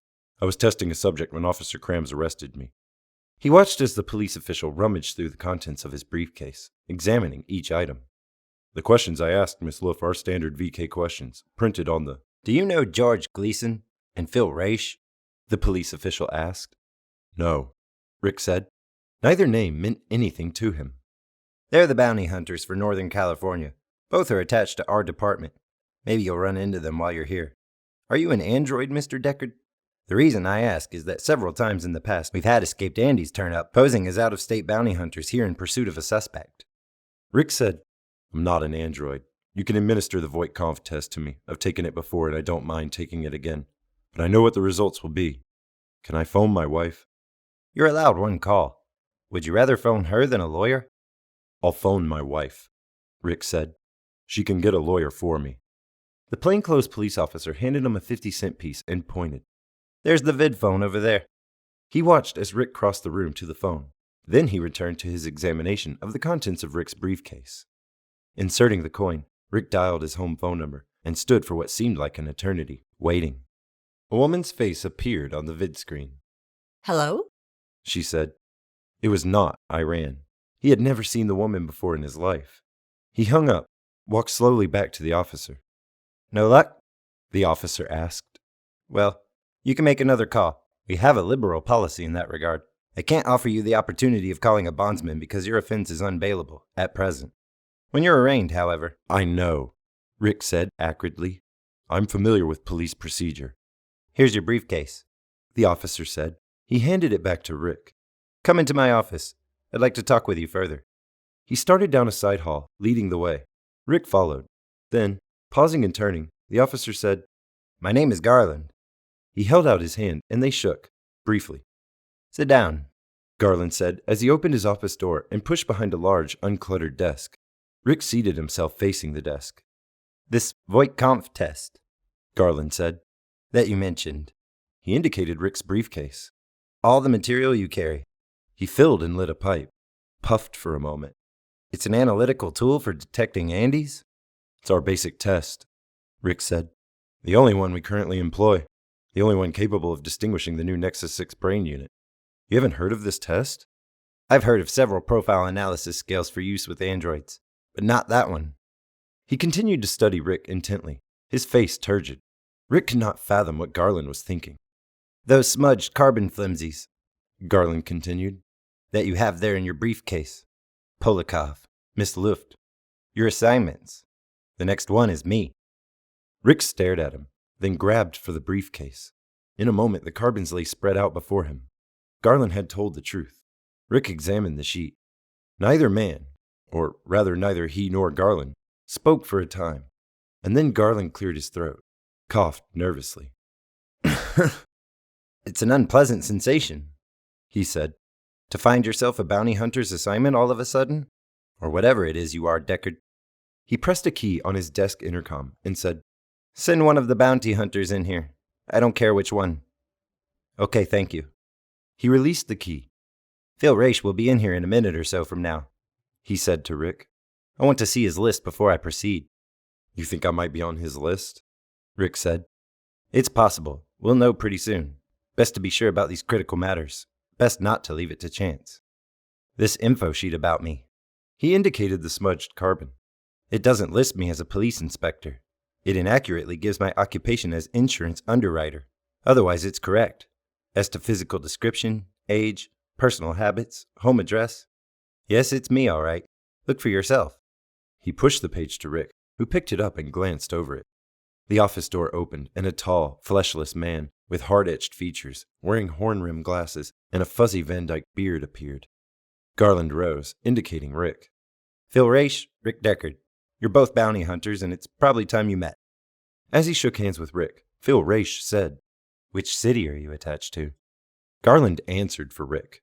San Francisco. Here, take a look at his schedule. This one comes up next. He handed Phil Raish the sheet which Rick had been examining, that with his own description. Cigar? Phil Raish said. This is you. There's more, Garland said. He's also got Luba Luft, the opera singer, there on his list of retirement assignments. And Polikov. Remember Polikov? He's dead now. This bounty hunter, or android, or whatever he is, got him. And we're running a bone marrow test at the lab to see if there's any conceivable basis. Polikov I've talked to? Phil Raish said. That big Santa Claus from the Soviet police? He pondered, plucking at his disarrayed beard. I think it's a good idea to run a bone marrow test on him. Why do you say that? Garland asked, clearly annoyed. It's to remove any legal basis on which this man Deckard could claim he hadn't killed anyone. He only retired an android. Phil Raish said, Polikov struck me as cold, extremely cerebral and calculating. Detached. A lot of the Soviet police are that way, Garland said, visibly nettled. Luba Luft I never met, Phil Raish said, although I've heard records she's made. To Rick he said, Did you test her out? I started to, Rick said, but I couldn't get an accurate reading, and she called in a harness bull, which ended it. And Polikov? Phil Raish asked. I never got a chance to test him either. Phil Raish said, mostly to himself, And I assume you haven't had an opportunity to test out our Inspector Garland here. Of course not, Garland interjected, his face wrinkled with indignation. His words broke off, bitter and sharp. What test do you use? Phil Raish asked. The Voight-Kampff scale. Don't know that particular one. Both Raish and Garland seemed deep in rapid professional thought, but not in unison. I've always said, he continued, that the best place for an android would be with a big police organization such as WPO. Ever since I first met Polikov, I've wanted to test him, but no pretext ever arose. It never would have either, which is one of the values such a spot would have for an enterprising android. Getting slowly to his feet, Inspector Garland faced Phil Raish and said, "Have you wanted to test me too?" A discreet smile traveled across Phil Raish's face. He started to answer, then shrugged, and remained silent. He did not seem afraid of his superior, despite Garland's palpable wrath. "I don't think you understand the situation," Garland said.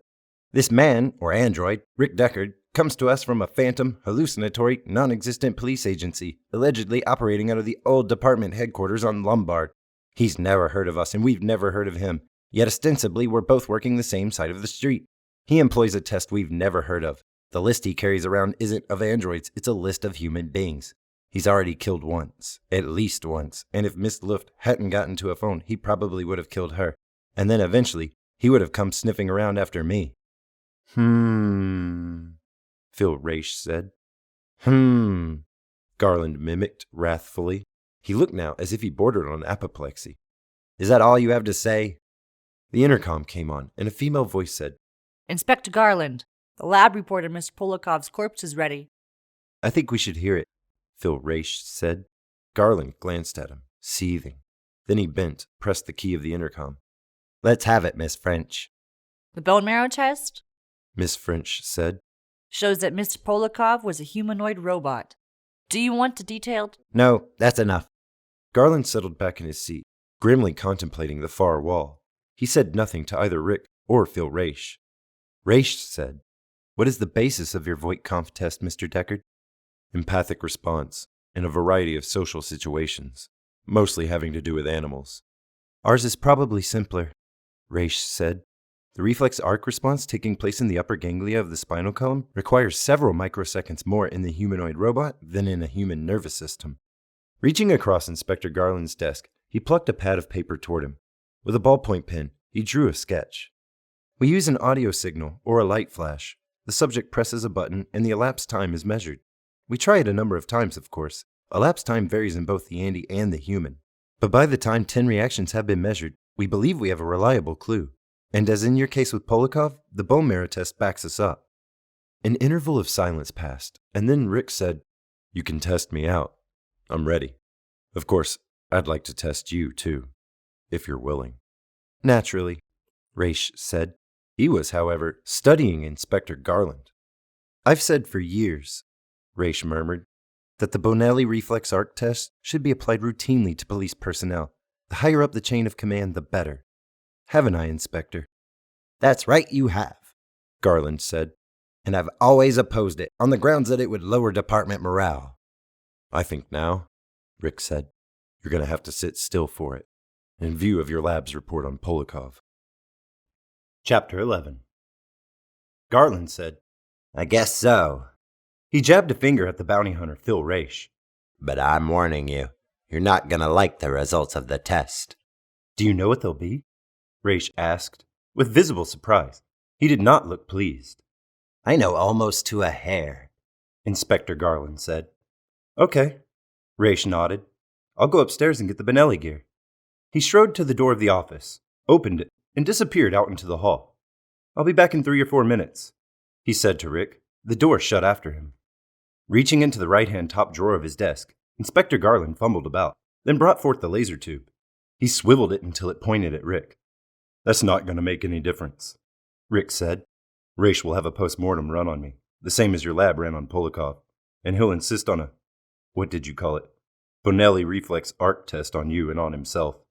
The laser tube remained in its position, and then Inspector Garland said, "It was a bad day all day, especially when I saw Officer Krams bringing you in. I had an intuition. That's why I intervened." By degrees, he lowered the laser beam. He sat, gripping it, and then he shrugged and returned it to the desk drawer, locking the drawer and restoring the key to his pocket. "What will the tests on the 3 of us show?" Rick asked. Garland said, "That damn Fool Raish. He actually doesn't know? He doesn't know. He doesn't suspect. He doesn't have the slightest idea. Otherwise, he couldn't live out a life as a bounty hunter. A human occupation. Hardly an android occupation. Garland gestured toward Rick's briefcase. Those other carbons, the other suspects you were supposed to test and retire. I know them all. He paused, then said, We all came here together on the same ship from Mars. Not Raish. He stayed behind another week, receiving the synthetic memory system. He was silent then. Or rather, it was silent. Rick said, What'll he do when he finds out? I don't have the foggiest idea, Garland said remotely. It ought, from an abstract intellectual viewpoint, to be interesting. He may kill me.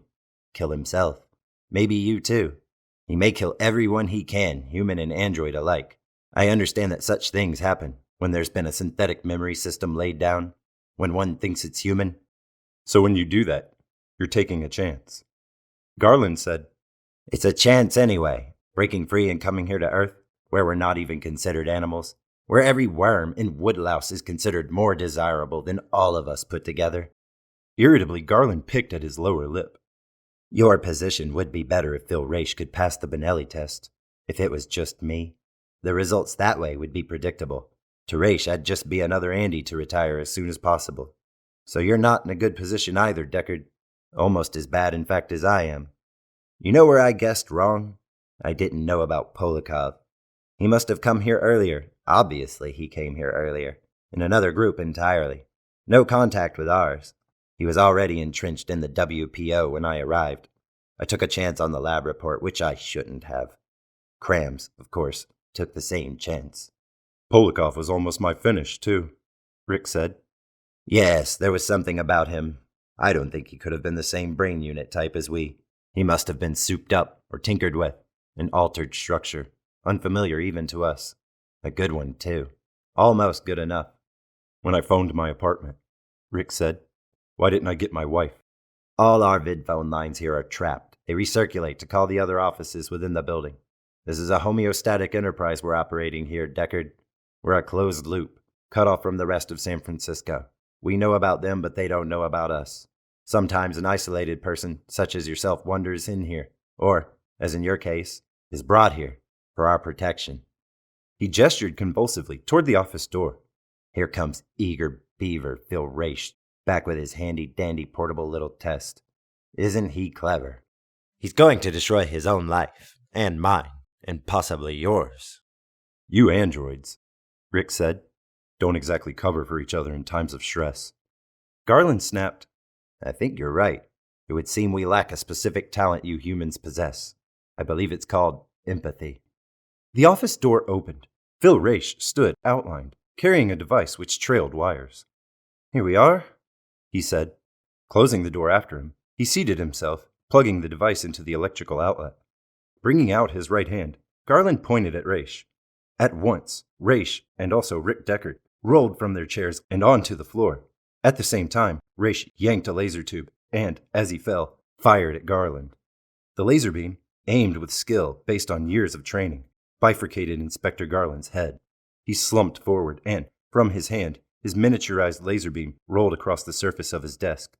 The corpse teetered on its chair, and then like a sack of eggs, it slid to one side and crashed to the floor. It forgot, Raish said, rising to his feet, that this is my job. I can almost foretell what an android is going to do. I suppose you can too. He put his laser beam away, bent, and, with curiosity, examined the body of his quantum superior. What did it say to you while I was gone? That it, was an android, and you. Rick broke off, the conduits of his brain humming, calculating, and selecting. He altered what he had started to say. Would detect it, he finished, in a few more minutes. Anything else? The building is android infested. Raish said introspectively, that's going to make it hard for you and me to get out of here. Nominally, I have the authority to leave any time I want, of course, and to take a prisoner with me. He listened. No sound came from beyond the office. I guess they didn't hear anything. There's evidently no bug installed in here, monitoring everything, as there should be. Gingerly, he nudged the body of the android with the toe of his shoe. It certainly is remarkable, the psionic ability you develop in this business. I knew before I opened the door that he would take a shot at me. Frankly, I'm surprised he didn't kill you while I was upstairs." "He almost did," Rick said. "He had a big utility model laser beam on me part of the time. He was considering it, but it was you he was worried about, not me." "The android flees," Raish said humorlessly, "where the bounty hunter pursues. You realize, don't you, that you're going to have to double back to the Opera House and get Luba Loof before anyone here has a chance to warn her as to how this came out. Warn it, I should say. Do you think of them as it?" "I did at one time," Rick said, "when my conscience occasionally bothered me about the work I had to do. I protected myself by thinking of them that way. But now, I no longer find it necessary. All right, I'll head directly to the Opera House, assuming you can get me out of here." "Suppose we sit Garland up at his desk," Raish said. He dragged the corpse of the android back up into its chair, arranging its arms and legs so that its posture appeared reasonably natural. If no one looked closely. If no one came into the office. Pressing a key on the desk intercom, Phil Raish said, "Inspector Garland has asked that no calls be put through to him for the next half hour. He's involved in work that can't be interrupted." Yes, Mr. Raish. Releasing the intercom key, Phil Raish said to Rick, "I'm going to handcuff you to me during the time we're still here in the building. Once we're airborne, I'll naturally let you go." He produced a pair of cuffs, slapped one onto Rick's wrist and the other around his wrist. "Come on, let's get this over with." He squared his shoulders, took a deep breath, and pushed open the office door.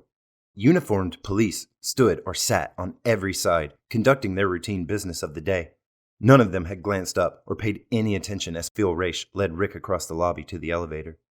"What I'm afraid of," Raish said as they waited for the elevator, "is that the Garland one had a dead man's throttle warning component built into it.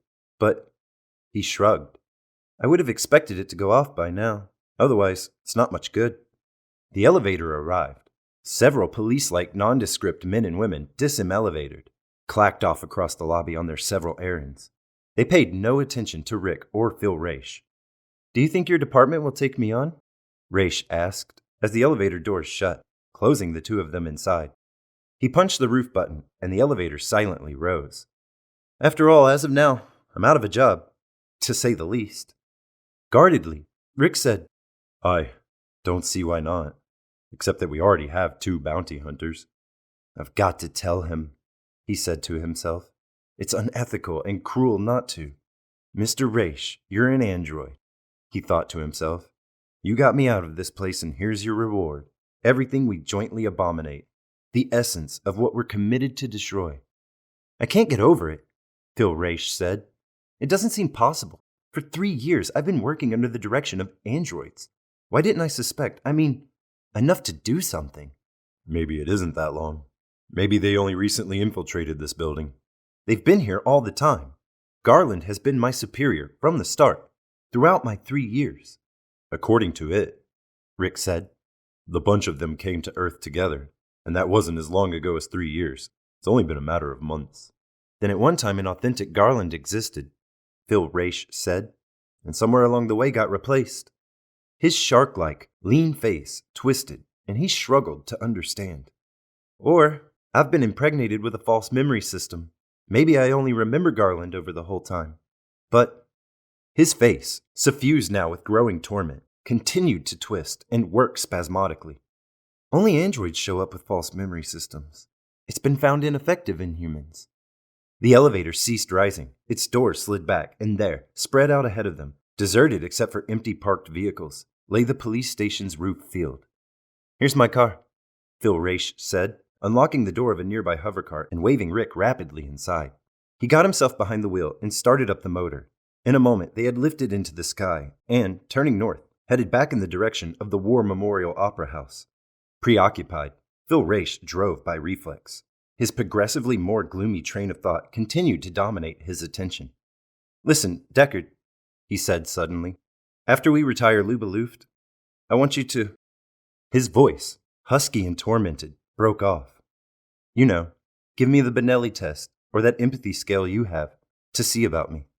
"We can worry about that later," Rick said evasively. "You don't want me to take it, do you?" Phil Raish glanced at him with acute comprehension. "I guess you know what the results will be.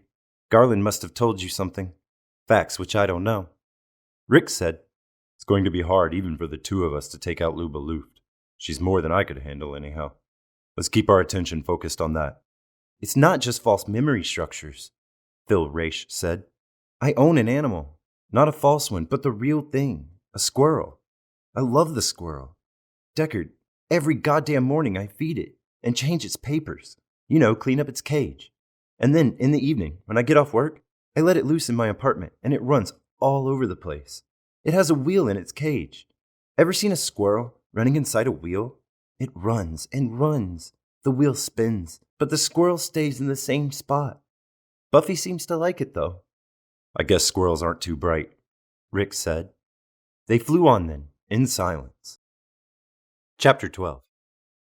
At the Opera House, Rick Deckard and Phil Raish were informed that the rehearsal had ended, and Miss Luft had left. Did she say where she intended to go? Phil Raish asked the stagehand, showing his police identification. Over to the museum. The stagehand studied the ID card. She said she wanted to take in the exhibit of Edvard Munch that's there now. It ends tomorrow. And Luba Luft, Rick thought to himself, ends today. As the two of them walked down the sidewalk to the museum, Phil Raish said, What odds will you give? She's flown. We won't find her at the museum. Maybe, Rick said. They arrived at the museum building, noted on which floor the Munch exhibit could be found, and ascended. Shortly, they wandered amid paintings and woodcuts. Many people had turned out for the exhibit, including a grammar school class. The shrill voice of the teacher penetrated all the rooms comprising the exhibit, and Rick thought, that's what you'd expect an Andy to sound and look like, instead of like Rachel Rosen and Luba Luft, and the man beside him, or rather, the thing beside him. Did you ever hear of an Andy having a pet of any sort? Phil Raish asked him. For some obscure reason, he felt the need to be brutally honest. Perhaps he had already begun preparing himself for what lay ahead. In 2 cases that I know of, Andy's owned and cared for animals. But it's rare. From what I've been able to learn, it generally fails. The Andy isn't able to keep the animal alive. Animals require an environment of warmth to flourish, except for reptiles and insects. Would a squirrel need that? An atmosphere of love? Because Buffy is doing fine, as sleek as an otter. I groom and comb him every other day.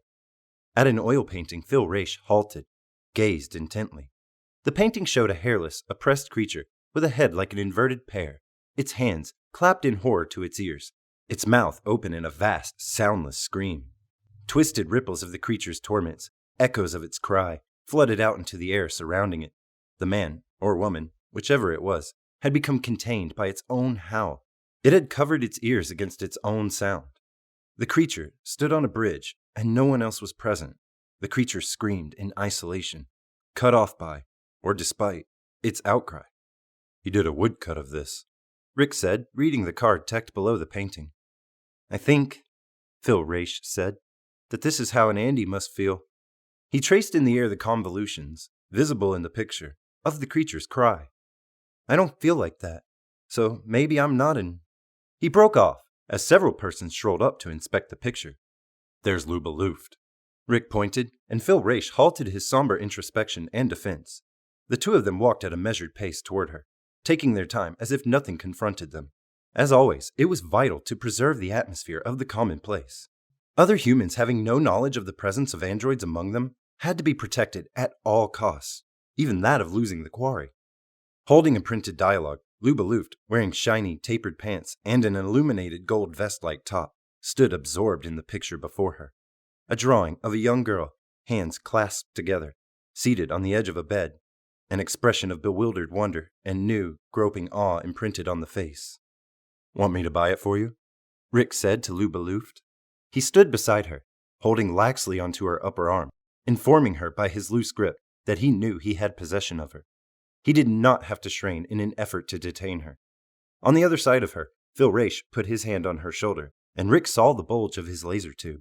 Phil Raish did not intend to take chances, not after the near miss with Inspector Garland.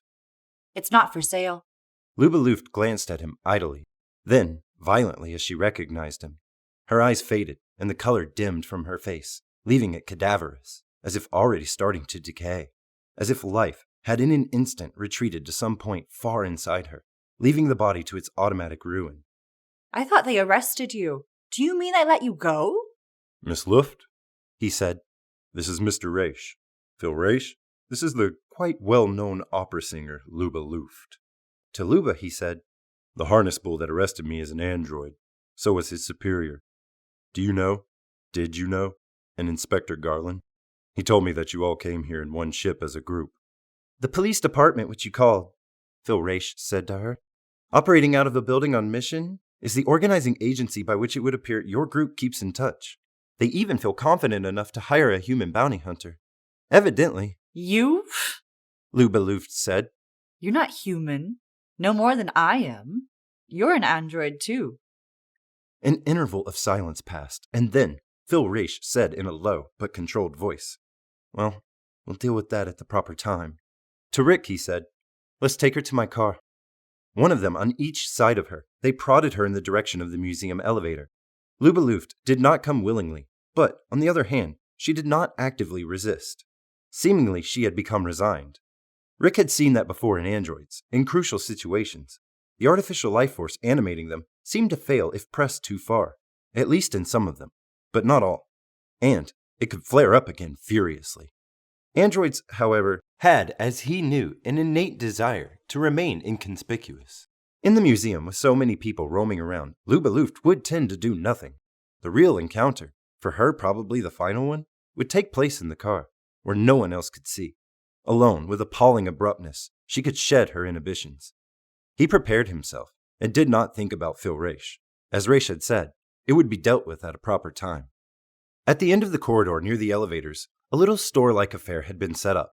It sold prints and art books, and Luba Luft halted there, tarrying. Listen, she said to Rick. Some of the color had returned to her face. Once more, she looked, at least briefly, alive. Buy me a reproduction of that picture I was looking at when you found me, the one of the girl sitting on the bed. After a pause, Rick said to the clerk, a heavy-jowled, middle-aged woman with netted gray hair, Do you have a print of Monk's puberty? Only in this book of his collected works, the clerk said, lifting down a handsome, glossy volume. $25. I'll take it. He reached for his wallet. Phil Raish said, My departmental budget could never in a million years be stretched. My own money, Rick said.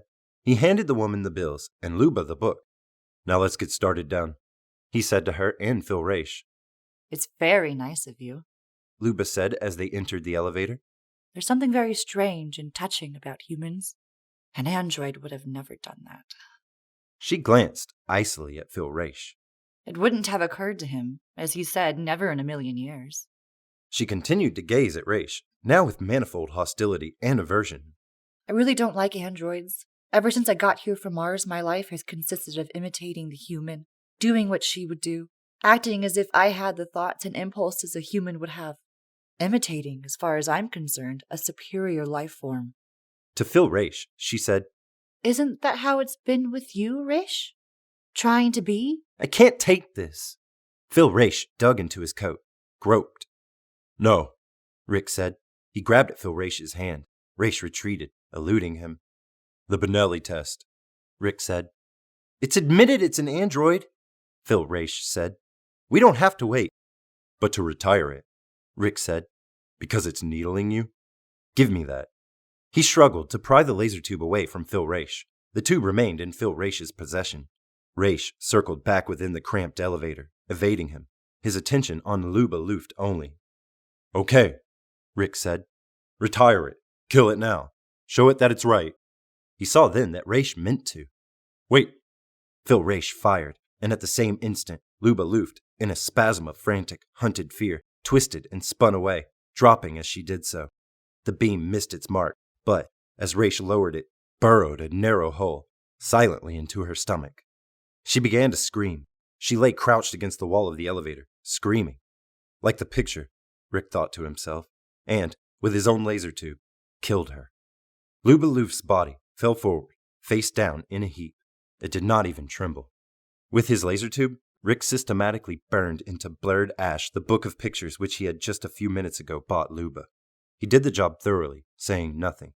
Phil Raish watched without understanding, his face showing his perplexity. You could have kept the book for yourself, Raish said when it had been done. That cost you. Do you think androids have souls? Rick interrupted. Cocking his head on one side, Phil Raish gazed at him in even greater puzzlement. I could afford the book, Rick said. I've made $3,000 so far today, and I'm not even half through. You're claiming Garland? Phil Raish asked. But I killed him, not you. You just lay there. And Luba, too. I got her. You can't collect, Rick said. Not from your own department and not from ours. When we get to your car, I'll administer the Benelli test or the Voight-Kampff test to you. And then we'll see, even though you're not on my list. His hands shaking, he opened his briefcase, rummaged along the crumpled onion skin carbons. No, you're not here. So legally I can't claim you. To make anything, I'll have to claim Luba Luft and Garland. You're sure I'm an android? Is that really what Garland said? That's what Garland said. Maybe he was lying, Phil Raish said. To split us apart, as we are now. We're nuts letting them split us. You were absolutely right about Luba Luft. I shouldn't have let her get my goat like that. I must be overly sensitive. That would be natural for a bounty hunter, I suppose. You're probably the same way. But look, we would have had to retire Luba Luft anyhow. Half an hour from now. Only 1/2 hour more. She wouldn't even have had the time to look through that book you got her. And I still think you shouldn't have destroyed it. That's a waste. I can't follow your reasoning. It isn't rational. That's why. Rick said, I'm getting out of this business. And go into what? Anything. Insurance underwriting, like Garland was supposed to be doing? Or I'll immigrate. Yes. He nodded. I'll go to Mars. But someone has to do this, Phil Raish pointed out. They can use androids. Much better if Andes do it. I can't anymore. I've had enough. She was a wonderful singer. The planet could have used her. This is insane. This is necessary. Remember, they killed humans in order to get away. And if I hadn't gotten you out of the Mission Police Station, they would have killed you. That's what Garland wanted me for. That's why he had me come down to his office. Didn't Polakov almost kill you? Didn't Luba Luft almost? We're acting defensively. They're here on our planet. They're murderous, illegal aliens masquerading as... As police? Rick said. As bounty hunters? Okay, give me the Benelli test. Maybe Garland lied. I think he did. False memories just aren't that good. What about my squirrel? Yes, your squirrel. I forgot about your squirrel. If I'm an Andy, Phil Raish said, and you kill me, you can have my squirrel. Here, I'll write it out, willing it to you. Andys can't will anything. They can't possess anything to will. Then just take it, Phil Raish said. Maybe so, Rick said. The elevator had reached the first floor now. Its doors opened. You stay here with Luba. I'll get a patrol car here to take her to the Hall of Justice for her bone marrow test. He saw a phone booth, entered it, dropped in a coin, and, his fingers shaking, dialed. Meanwhile, a group of people who had been waiting for the elevator gathered around Phil Raish and the body of Luba Luft. She was really a superb singer, he said to himself as he hung up the receiver, his call completed. I don't get it. How can a talent like that be a liability to our society? But it wasn't the talent, he told himself. It was she herself, as Phil Raish is, he thought. He's a menace in exactly the same way for the same reasons, so I can't quit now. Emerging from the phone booth, he pushed his way among the people, back to Raish and the prone figure of the android girl. Someone had put a coat over her, not Raish's. Going up to Phil Raish, who stood off to one side vigorously smoking a small gray cigar, he said to him, I hope to God you do test out as an android. You really hate me, Phil Raish said, marveling. All of a sudden, you didn't hate me back on Mission Street, not while I was saving your life. I see a pattern. The way you killed Garland, and then the way you killed Luba. You don't kill the way I do. You don't try to, hell, he said. I know what it is. You like to kill. All you need is a pretext. If you had had a pretext, you'd kill me. That's why you picked up on the possibility of Garland being an android. It made him available for being killed.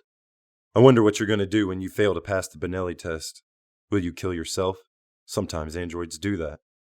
But the situation was rare. Yes, I'll take care of it, Phil Raish said.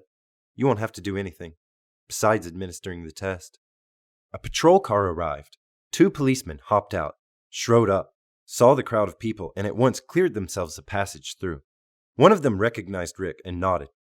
So we can go now, Rick realized. Our business here is concluded, finally. As he and Raish walked back down the street to the Opera House, on whose roof their hovercar lay parked, Raish said, I'll give you my laser tube now, so you won't have to worry about my reaction to the test. in terms of your own personal safety? He held out the tube, and Rick accepted it. How will you kill yourself without it? Rick asked. If you fail on the test. I'll hold my breath. Christ's sake. Rick said. It can't be done. There's no automatic cut-in of the vagus nerve, Phil Raish said. In an android, as there is in a human? Weren't you taught that when they trained you? I got taught that years ago. But to die that way, Rick protested. There's no pain. What's the matter with it? It's... He gestured, unable to find the right words. I don't really think I'm going to have to, Phil Raish said. Together they ascended to the roof of the War Memorial Opera House and Phil Raish's parked hovercar. Sliding behind the wheel and closing his door, Phil Raish said, I would prefer it if you used the Benelli test. I can't. I don't know how to score it. I would have to rely on you for an interpretation of the readings, he realized, and that's out of the question. You'll tell me the truth, won't you? Phil Raish asked. If I'm an android, you'll tell me. Sure. Because I really want to know. I have to know. Phil Raish relit his cigar, shifted about in the bucket seat of the car, trying to make himself comfortable. Evidently, he could not. Did you really like that monk picture that Luba Luft was looking at? He asked. I didn't care for it. Realism in art doesn't interest me. I like Picasso, and puberty dates from 1894, Rick said shortly. Nothing but realism existed then. You have to take that into account. But that other one, of the man holding his ears and yelling, that wasn't representational. Opening his briefcase, Rick fished out his test gear. Elaborate, Phil Raish observed, watching. How many questions do you have to ask before you can make a determination? 6 or 7. He handed the adhesive pad to Phil Raish. Attach that to your cheek, firmly. And this light? He aimed it. This stays focused on your eye. Don't move. Keep your eyeball as steady as you can. Reflex fluctuations, Phil Raish said acutely. But not to the physical stimulus. You're not measuring dilation, for instance. It'll be to the verbal questions, what we call a flinch reaction. Rick said, Do you think you can control it? Not really. Eventually, maybe, but not on the initial amplitude. That's outside conscious control. If it weren't. He broke off. Go ahead, I'm tense. Excuse me if I talk too much. Talk all you want, Rick said. Talk all the way to the tomb, he said to himself. If you feel like it. It didn't matter to him. If I test out Android, Phil Raish prattled, you'll undergo renewed faith in the human race. But, since it's not going to work out that way, I suggest you begin framing an ideology which will account for. Here's the first question, Rick said. The gear had now been set up, and the needles of the 2 dials quivered. Reaction time is a factor, so answer as rapidly as you can. From memory, he selected an initial question. The test had begun. Afterward, Rick sat in silence for a time. Then he began gathering his gear together, stuffing it back into the briefcase. I can tell by your face, Phil Raish said. He exhaled in absolute, weightless, almost convulsive relief. Okay, you could give me my gun back.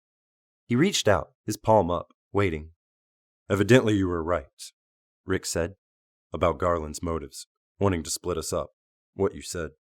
He felt both psychologically and physically weary. Do you have your ideology framed? Phil Raish asked.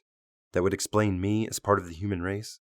Rick said, There is a defect in your empathetic role-taking ability, one which we don't test for. Your feelings toward androids. Of course we don't test for that. Maybe we should. He had never thought of it before, had never felt any empathy on his own part toward the androids he killed. Always had assumed that throughout his psyche, he experienced the android as a clever machine, as in his conscious view. And yet, in contrast to Phil Raish, a difference had manifested itself, and he had felt instinctively that he was right. Empathy toward an artificial construct? He asked himself. Something that only pretends to be alive? But Luba Luft had seemed genuinely alive, and it had not worn the aspect of a simulation. You realize, Phil Raish said quietly, what this would do if we included androids in our range of empathic identification, as we do animals? We couldn't protect ourselves. Absolutely. These Nexus 6 types, they'd roll all over us and mash us flat. You and I, all the bounty hunters, we stand between the Nexus 6 and mankind, a barrier which keeps the two distinct. Furthermore, he ceased, noticing that Rick was once again hauling out his test gear. I thought the test was over. I want to ask myself a question, Rick said, and I want you to tell me what the needles register. Just give me the calibration, I can compute it. He plastered the adhesive disc against his cheek, arranged the beam of light until it fed directly into his eye. Are you ready? Watch the dials. We'll exclude the time lapse in this. I just want the magnitude. Sure, Rick, Phil Raish said obligingly. Aloud, Rick said, I'm going down by elevator with an android I've captured, and suddenly someone kills it without warning. No particular response, Phil Raish said. What'd the needles hit? The left one 2.8, the right one 3.3. Rick said, a female android. Now they're up to 4.0 and 6 respectively. That's high enough, Rick said. He removed the wired adhesive disc from his cheek and shut off the beam of light. That's an emphatically empathic response, he said, about what a human subject shows for most questions, except for the extreme ones, such as those dealing with human pelts used decoratively, the truly pathological ones. Meaning? Rick said, I'm capable of feeling empathy for at least specific certain androids. Not for all of them, but one or two. For Luba Luft, as an example, he said to himself. So I was wrong. There's nothing unnatural or unhuman about Phil Raish's reaction. It's me. I wonder, he wondered, if any human has ever felt this way before about an android. Of course, he reflected, this may never come up again in my work. It could be an anomaly. Something, for instance, to do with my feelings for the magic flute, and for Luba's voice. In fact, her career as a whole. Certainly, this had never come up before. Or at least, not that he had been aware of. Not, for example, with Polikov, nor with Garland. And, he realized, if Phil Raish had proved out android, I could have killed him without feeling anything. Anyhow, after Luba's death? So much for the distinction between authentic living humans and humanoid constructs. In that elevator, at the museum, he said to himself, I rode down with two creatures, one human, the other android, and my feelings were on the reverse of those intended, of those I'm accustomed to feel, am required to feel. You're in a spot, Deckard, Phil Raish said. It seemed to amuse him. Rick said, What should I do? It's sex, Phil Raish said. Sex? Because it was physically attractive. Hasn't that ever happened to you before? Phil Raish laughed. We were taught that it constitutes a prime problem in bounty hunting. Don't you know, Deckard, that in the colonies they have android mistresses? It's illegal, Rick said, knowing the law about that. Sure, it's illegal, but most variations in sex are illegal. But people do it anyhow. What about not sex, but love? Love is another name for sex. Like love of a country, Rick said. Love of music. If it's love toward a woman or an android imitation, it's sex. Wake up and face yourself, Deckard. You wanted to go to bed with a female type of android. Nothing more, nothing less. I felt that way on one occasion when I had just started bounty hunting. Don't let it get you down. You'll heal. What's happened is that you've got your order reversed. Don't kill her or be present when she's killed and then feel physically attracted to her. Do it the other way. Rick stared at him. Go to bed with her first? And then kill her, Phil Raish said succinctly. His grainy, hardened smile remained. You're a good bounty hunter, Rick realized. Your attitude proves it. But am I? Suddenly, for the first time in his life, he had begun to wonder. Chapter 13. Like an arc of pure fire, John R. Isidore soared across the late afternoon sky on his way home from his job. I wonder if she's still there, he said to himself, down in that kipple-infested apartment, watching Buster Friendly on her TV set and quaking with fear every time she imagined someone coming down the hall, including, I suppose, me. He had already stopped off at a black market grocery store. On the seat beside him, a bag of such delicacies as bean curd, ripe peaches, and good, soft, evil-smelling cheese rocked back and forth as he alternately sped up and slowed down his car. Being tense tonight, he drove somewhat erratically, and his allegedly repaired car coughed and floundered as it had been doing for months prior to overhaul. Rats, Isidore said to himself. The smell of peaches and cheese eddied about the car, filling his nose with pleasure. All rarities, for which he had squandered 2 weeks' salary, borrowed in advance from Mr. Sloat. And, in addition, Under the car seat where it could not roll and brake, a bottle of Chablis wine, knocked back and forth, the greatest rarity of all. He had been keeping it in a safety deposit box at the Bank of America, hanging on to it and not selling it, no matter how much they offered, in case at some long, late, last moment a girl appeared. That had not happened. Not until now. The rubbish-littered, lifeless roof of his apartment building, as always, depressed him. Passing from his car to the elevator door, he damped down his peripheral vision.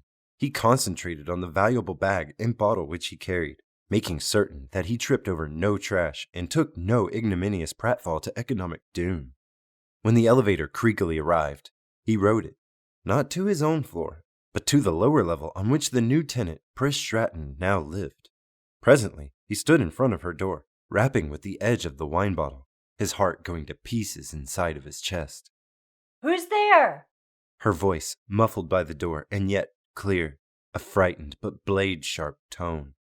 This is J.R. Isidore speaking, he said briskly, adopting the new authority which he had so recently acquired via Mr. Sloat's vidphone. I have a few desirable items here, and I think we can put together a more than reasonable dinner. The door, to a limited extent, opened. Pris, no lights on in the room behind her, peered out into the dim hall. You sound different. She said. More grown up. I had a few routine matters to deal with during business hours today.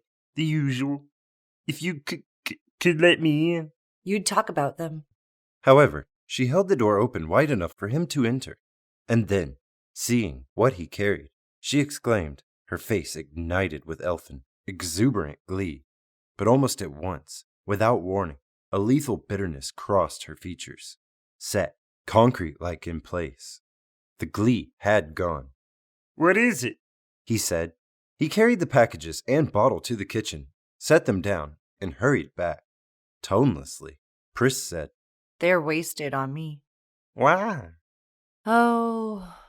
She shrugged, walking aimlessly away, her hands in the pockets of her heavy, rather old-fashioned skirt. Sometime I'll tell you. She raised her eyes then.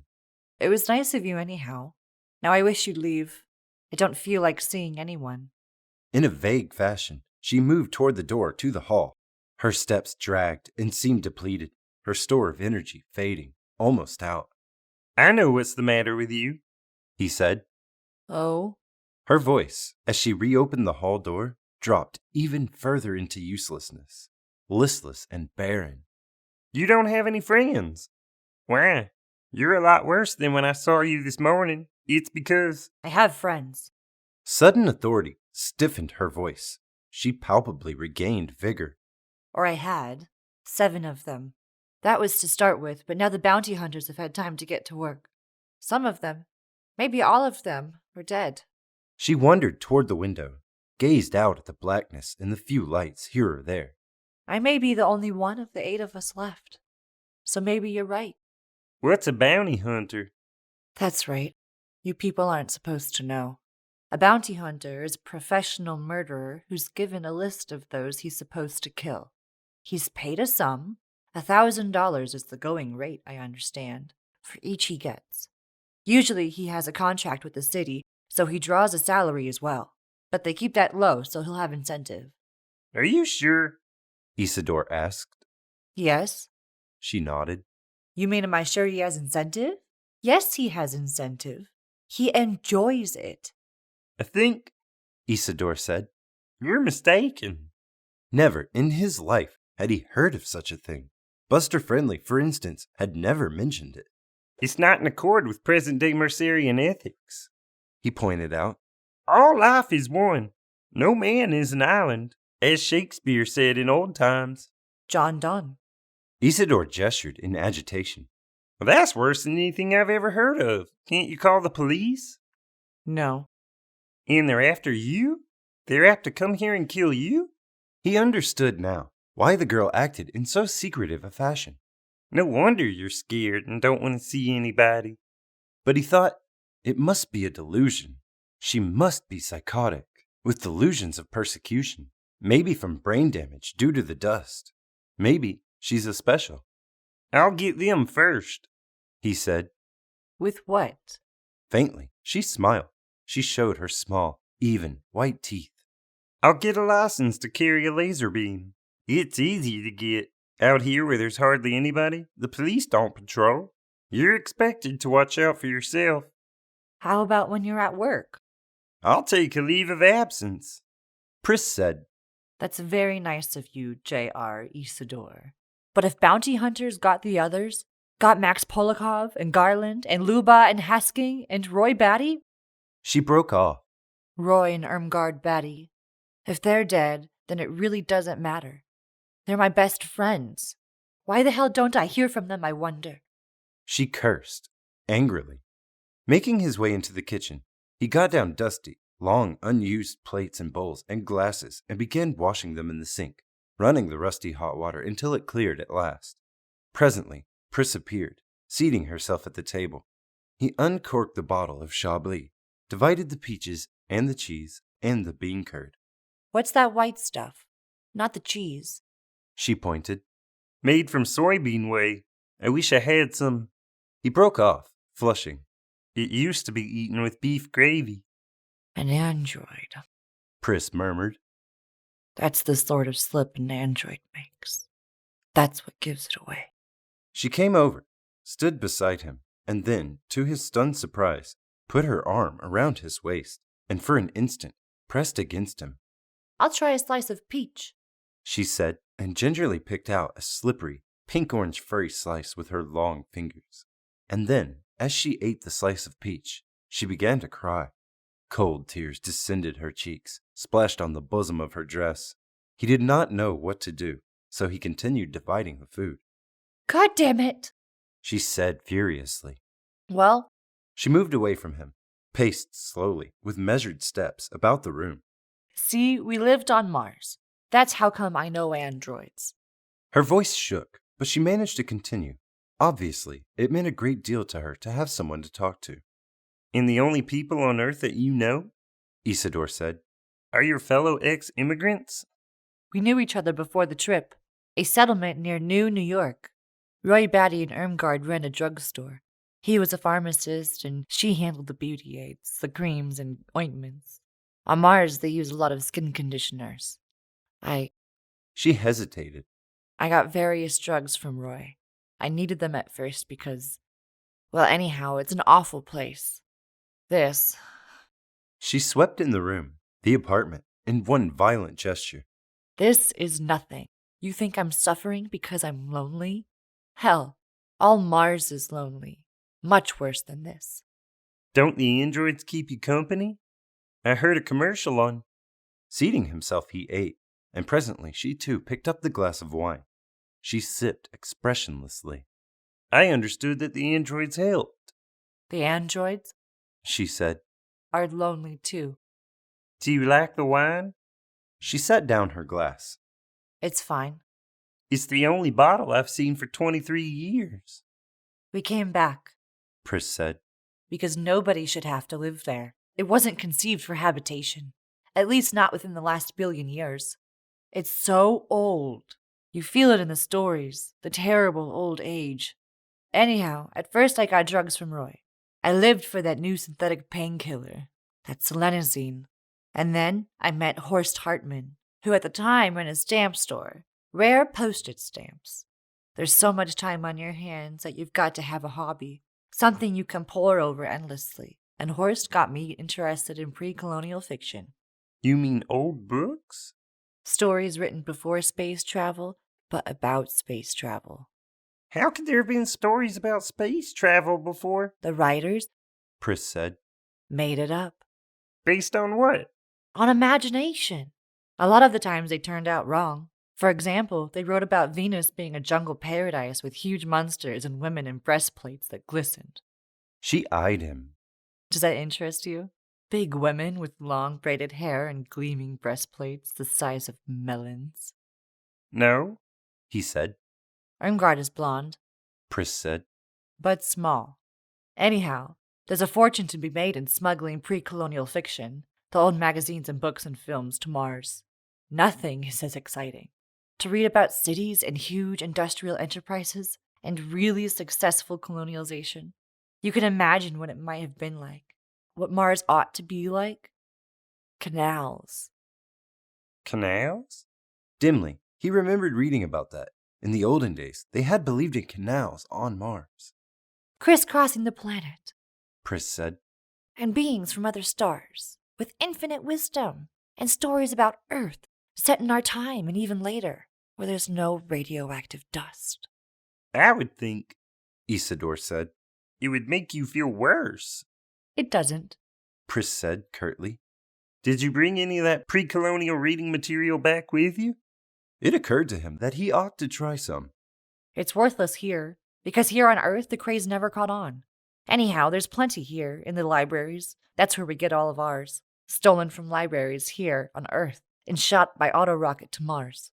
You're out at night, bumbling across the open space, and all of a sudden you see a flare, and there's a rocket cracked open with old pre-colonial fiction magazines spilling out everywhere. A fortune. But of course you read them before you sell them. She warmed to her topic. Of all, A knock sounded on the hall door. Ashen, Pris whispered. I can't go. Don't make any noise. Just sit. She strained, listening. I wonder if the door is locked. She said, almost inaudibly. God, I hope so. Her eyes, wild and powerful, fixed themselves beseechingly on him, as if praying to him to make it true. A far-off voice from the hall called. Pris, are you there? A man's voice. It's Roy, an armed guard. We got your card. Rising and going into the bedroom, Pris reappeared, carrying a pen and a scrap of paper. She reseated herself, scratched out a hasty message. You go to the door. Isidore nervously took the pen from her and wrote, And say what? With anger, Pris scratched out, See if it's really them. Getting up, he walked glumly into the living room. How would I know if it was them? He inquired of himself. He opened the door. 2 people stood in the dim hall. A small woman, lovely in the manner of Greta Garbo, with blue eyes and yellow blonde hair. The man larger, with intelligent eyes but flat, Mongolian features, which gave him a brutal look. The woman wore a fashionable wrap, high shiny boots, and tapered pants. The man lounged in a rumpled shirt and stained trousers, giving an air of almost deliberate vulgarity. He smiled at Isidore, but his bright, small eyes remained oblique. We're looking... The small blonde woman began, but then she saw past Isidore. Her face dissolved in rapture, and she whisked past him, calling, Pris, how are you?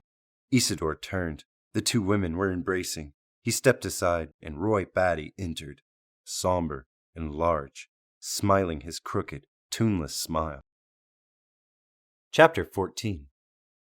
Can we talk? Roy said, indicating Isidore.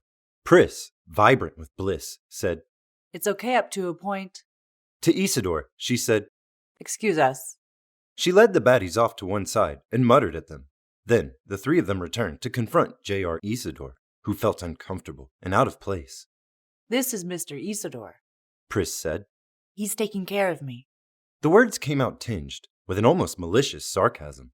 Isidore blinked. See? He brought me some natural food. Food? Irmgard Batty echoed and trotted lithely into the kitchen to see. Peaches, She said, immediately picking up a bowl and spoon. Smiling at Isidore, she ate with brisk little animal bites. Her smile, different from Pris's, provided simple warmth. It had no veiled overtones. Going after her, he felt attracted to her. Isidore said, You're from Mars? Yes, we gave up. Her voice bobbed, as, with birdish acumen, her blue eyes sparkled at him. What an awful building you live in. Nobody else lives here, do they? We didn't see any other lights. I live upstairs. Isidore said. Oh, I thought maybe you and Pris were living together. Irmgard Batty did not sound disapproving. She meant it, obviously, as merely a statement. Dourly, but still smiling his smile, Roy Batty said, Well, they got Polakov. The joy which had appeared in Pris's face at seeing her friends at once melted away. Who else? They got Garland. Roy Batty said. They got Anders and Gitchell. And just a little earlier today, they got Luba. He delivered the news as if, perversely, it pleased him to be telling this, as if he derived pleasure from Pris's shock. I didn't think they'd get Luba. Remember? I kept saying that during the trip. So that leaves Pris said. the three of us. Irmgard said with apprehensive urgency. That's why we're here. Roy Batty's voice boomed out with new, unexpected warmth. The worse the situation, the more he seemed to enjoy it. Isidore could not fathom him in the slightest. Oh, God. Pris said, stricken. Well, they had this investigator, this bounty hunter, Irmgard said in agitation. named Dave Holden. Her lips dripped venom at the name. And then Polakov almost got him. Almost got him. Roy echoed, his smile now immense. So, he's in this hospital, this Holden. Irmgard continued. And evidently they gave his list to another bounty hunter. And Polakov almost got him too. But it wound up with him retiring Polakov. And then he went after Luba. We know that because she managed to get a hold of Garland, and he sent out someone to capture the bounty hunter and take him to the Mission Street building. See, Luba called us after Garland's agent picked up the bounty hunter. She was sure it would be okay. She was sure that Garland would kill him. She added. But evidently, something went wrong on Mission. We don't know what. Maybe we never will. Pris said. Does the bounty hunter have our names? Oh, yes, dear, I suppose he does. Irmgard said. But he doesn't know where we are. Roy and I aren't going back to our apartment. We have as much stuff in our car as we could cram in, and we've decided to take one of these apartments in this ratty old building. Is that wise? Isidore spoke up, summoning courage. To all be in one place? Well, they got everybody else. Irmgard said, matter-of-factly. She, too, like her husband, seemed strangely resigned, despite her superficial agitation. All of them, Isidore thought. They're all strange. He sensed it, without being able to finger it, as if a peculiar and malign abstractness pervaded their mental processes. Except, perhaps, for Pris. Certainly she was radically frightened. Pris seemed almost right, almost natural, but... Why don't you move in with him? Roy said to Pris, indicating Isidore. He could give you a certain amount of protection. A chicken head? Pris said. I'm not going to live with a chicken head. Her nostrils flared. Irmgard said rapidly. I think you're foolish to be a snob at a time like this. Bounty hunters move fast. He may try to tie it up this evening. There may be a bonus in it for him if he got it done by... Christ. Close the hall door. Roy said. Going over to it, he slammed it with one blow of his hand, thereupon summarily locking it. I think you should move in with Isidore, Pris. And I think and I should be here in the same building. That way we can help each other. I've got some electronic components in my car, junk I ripped off the ship. I'll install a two-way bug so Pris, you can hear us, and we can hear you. And I'll rig up an alarm system that any of the four of us can set off. It's obvious that the synthetic identities didn't work out, even Garland's. Of course, Garland put his head in the noose by bringing the bounty hunter to the Mission Street building. That was a mistake. And Polakov, instead of staying as far away as possible from the bounty hunter, he chose to approach him. We won't do that. We'll stay put. He did not sound worried in the slightest. The situation seemed to rouse him to cackling, near-maniac energy. I think... He sucked in his breath noisily, holding the attention of everyone else in the room, including Isidore. I think there's a reason the three of us are still alive. I think if he had any clue as to where we are, he'd have shown up here by now. The whole idea of bounty hunting is to work as fast as hell. That's where the profit comes. And if he waits? Irmgard said, in agreement. We slip away like we've done. I bet Roy is right. I bet he has our names, but no location. Poor Luba, stuck in the War Memorial Opera House. Right out in the open. No difficulty finding her. Well, Roy said, stiltedly. She wanted it that way. She believed she'd be safer as a public figure. You told her otherwise. Irmgard said. Yes. Roy agreed. I told her, and I told Polakov not to try to pass himself off as a WPO man.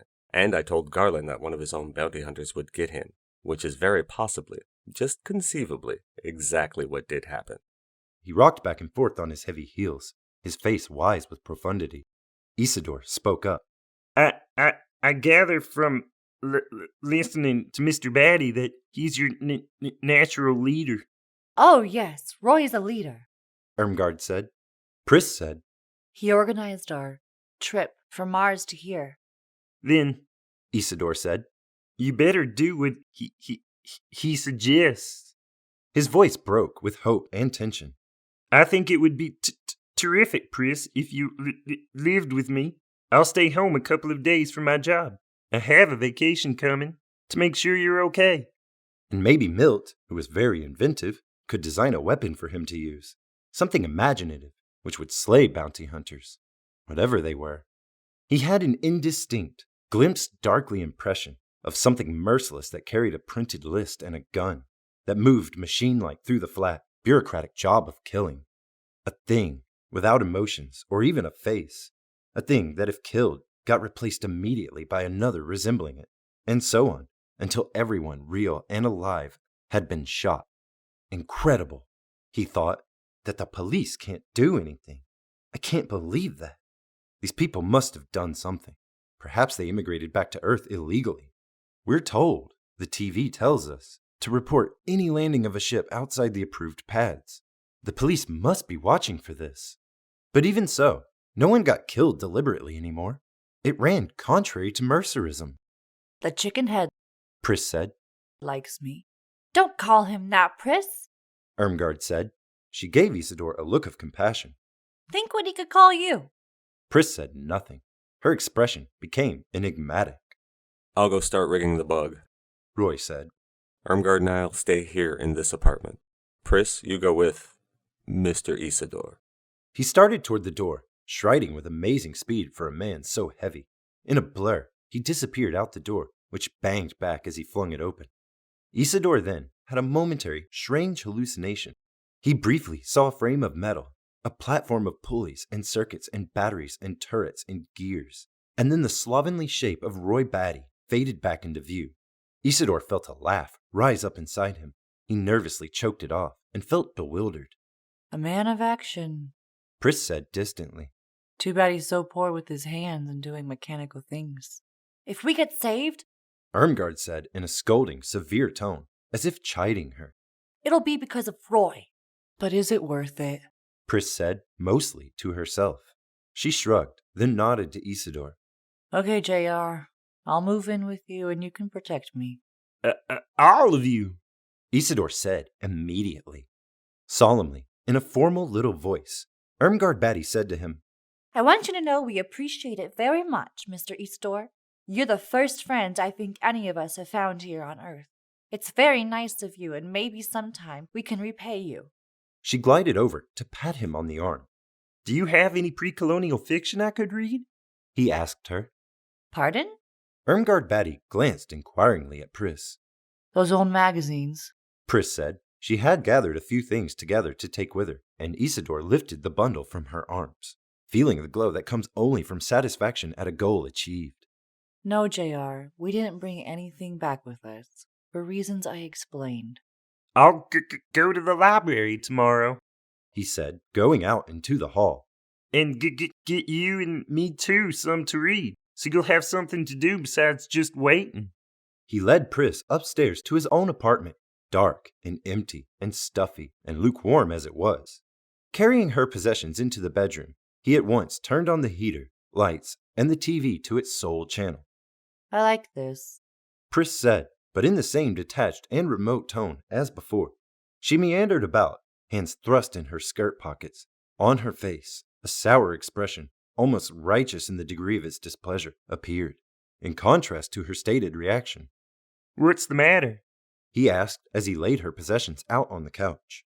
Nothing. She halted at the window picture, drew the drapes back, and gazed morosely out. If you think they're looking for you, he began. It's a dream, Pris said. Induced by drugs that Roy gave me. Pardon? You really think that bounty hunter exists? Mr. Batty said they killed your friends. Roy Batty is as crazy as I am, Pris said. Our trip was between a mental hospital on the East Coast and here. We're all schizophrenic with defective emotional lives. Flattening of effect, it's called. And we have group hallucinations. I didn't think it was true, he said, full of relief. Why didn't you? She swiveled to stare intently at him, Her scrutiny was so strict that he felt himself flushing. Because things like that don't happen. The government never kills anyone for any crime. And mercerism. But you see, Pris said, if you're not human, then it's all different. That's not true. Even animals. Even eels and gophers and snakes and spiders are sacred. Pris, still regarding him fixedly, said, So it can't be, can it? As you say, even animals are protected by law. All life, everything organic that wriggles and squirms or burrows or flies or swarms or lays eggs or... She broke off because Roy Batty had appeared, abruptly throwing the door of the apartment open and entering. A trail of wire rustled after him. Insects, He said, showing no embarrassment at overhearing them. are especially sacrosanct. Lifting a picture from the wall of the living room, he attached a small electronic device to the nail, stepped back, viewed it, then replaced the picture. Now the alarm. He gathered up the trailing wire, which led to a complex assembly. Smiling his discordant smile, he showed the assembly to Pris and John Isidore. The alarm. These wires go under the carpet. Their antenna. It picks up the presence of He hesitated. a mentational entity, He said obscurely. which isn't one of us four. So it rings. Pris said, And then what? He'll have a gun. We can't fall on him and bite him to death. This assembly Roy continued. has a pinfield unit built into it. When the alarm has been triggered, it radiates a mood of panic to the intruder. Unless he acts very fast, which he may. Enormous panic. I have the gain turned all the way up. No human being can remain in the vicinity more than a matter of seconds. That is the nature of panic. It leads to random circus motions, purposeless flight, and muscle and neural spasms. He concluded. Which will give us an opportunity to get him. Possibly. Depending on how good he is. Isidore said. Won't the alarm affect us? That's right. Pris said to Roy Batty. It'll affect Isidore. Well, so what? Roy said, and resumed his task of installation. So they both go racing out of here panic-stricken. It'll still give us time to react. And they won't kill Isidore. He's not on their list. That's why he's usable as a cover. Pris said brusquely. You can't do any better, Roy.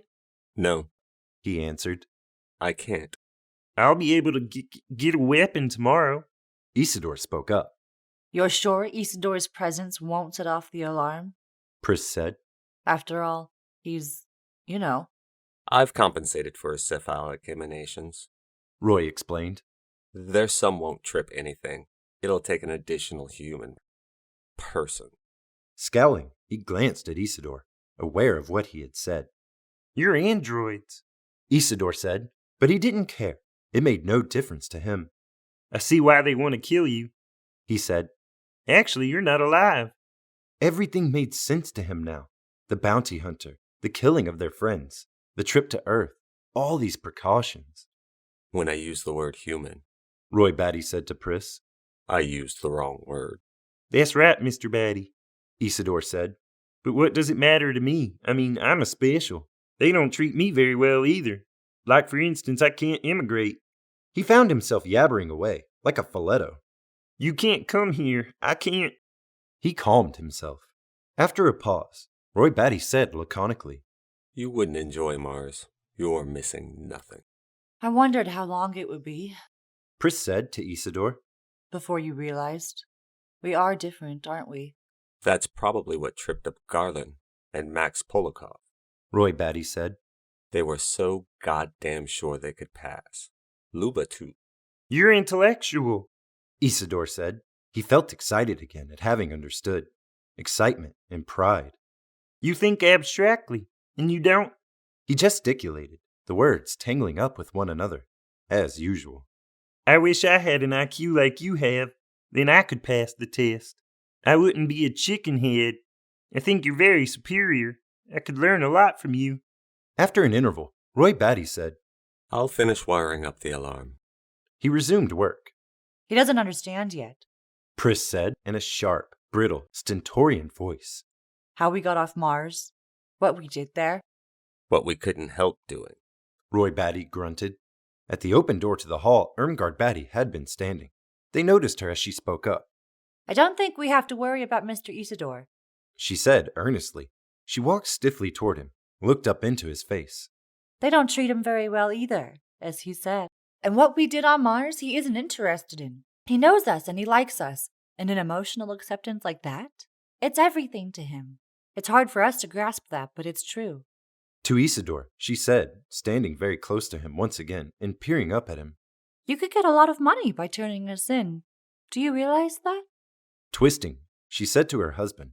See, he realizes that, but still he wouldn't say anything. You're a good man, Isidore, Pris said. You're a credit to your race. If he were an android, Roy said heartily. He'd turn us in about 10 in the morning. He'd take off for his job, and that would be it. I am overwhelmed with admiration. His tone could not be deciphered. At least Isidore could not crack it. And we imagined this would be a friendless world, a planet of hostile faces, all turned against us. Ha! He barked out a laugh. I'm not at all worried, Irmgard said. You ought to be scared to the soles of your feet, Roy said. Let's vote, Pris said. as we did on the ship when we had a disagreement. Well, Irmgard said. I won't say anything more, but if we turn this down, I don't think we'll find any other human being who will take us in and help us. Mr. Isidore is... She searched for the word. special, Pris said. Chapter 15. Solemnly and without ceremony, the vote was taken. We stay here, Irmgard said with firmness. in this apartment, in this building. Roy Batty said. I vote we kill Mr. Isidore and hide somewhere else. He and his wife, and John Isidore, now turned tautly toward Pris. In a low voice, Pris said, I vote we make our stand here. She added, more loudly, I think JR's value to us outweighs his danger, that of his knowing. Obviously, we can't live among humans without being discovered. That's what killed Polikov and Garland and Luba and Anders. That's what killed all of them. Maybe they did just what we're doing. Roy Batty said. Confided in, trusted one given human being who they believed was different. As you said, special. We don't know that. Irmgard said. That's only a conjecture. I think they She gestured. walked around, sang from a stage like Luba. We trust. I'll tell you what we trust that fouls us up, Roy. It's our goddamn superior intelligence. She glared at her husband, her small, high breast rising and falling rapidly. We're so smart, Roy. You're doing it right now, goddamn you. You're doing it now. Pris said. I think Irm's right. So we hang our lives on substandard, blighted. Roy began, then gave up. I'm tired. He said simply. It's been a long trip, Isidore, but not very long here, unfortunately. I hope Isidore said happily. I can help make your stay here on Earth pleasant. He felt sure he could. It seemed to him a cinch, the culmination of his whole life, and of the new authority which he had manifested on the vidphone today at work. As soon as he officially quit work that evening, Rick Deckard flew across town to Animal Row, the several blocks of big-time animal dealers with their huge glass windows and lurid signs. The new and horribly unique depression which had floored him earlier in the day had not left. This, his activity here with animals and animal dealers, seemed the only weak spot in a shroud of depression, a flaw by which he might be able to grab it and exercise it. In the past, anyhow, the sight of animals, the scent of money deals with expensive steaks, had done much for him. Maybe it would accomplish as much now. Yes, sir, a nattily-dressed new animal salesman said to him chattily as he stood gaping with a sort of glazed, meek need at the displays. See anything you like? Rick said, I see a lot I like. It's the cost that bothers me. You tell us the deal you want to make, the salesman said. What you want to take home with you and how much you want to pay for it. We'll take the package to our sales manager and get his big okay. I've got 3,000 cash. The department, at the end of the day, had paid him his bounty. How much? He asked. Is that family of rabbits over there? Sir, if you have a down payment of 3,000, I can make you the owner of something a lot better than a pair of rabbits. What about a goat? I haven't thought much about goats, Rick said. May I ask if this represents a new price bracket for you? Well, I don't usually carry around 3,000. Rick conceded. I thought as much, sir, when you mentioned rabbits. The thing about rabbits, sir, is that everybody has one. I'd like to see you step up to the goat class where I feel you belong. Frankly, you look more like a goat man to me. What are the advantages to goats? The animal salesman said, the distinct advantage of a goat is that it can be taught to butt anyone who tries to steal it. Not if they shoot it with a hypno dart and descend by rope ladder from a hovering hover car, Rick said. The salesman, undaunted, continued, a goat is loyal, and it has a free, natural soul which no cage can chain up. And there is one exceptional additional feature about goats, one which you may not be aware of. Oftentimes when you invest in an animal and take it home, you find, some morning, that it's eaten something radioactive and died. A goat isn't bothered by contaminated quasi-foodstuffs. It can eat eclectically, even items that would fell a cow or a horse, or most especially a cat. As a long-term investment, we feel that the goat, especially the female, offers unbeatable advantages to the serious animal owner. Is this goat a female? He had noticed a big black goat standing squarely in the center of its cage. He moved that way, and the salesman accompanied him. The goat, it seemed to Rick, was beautiful.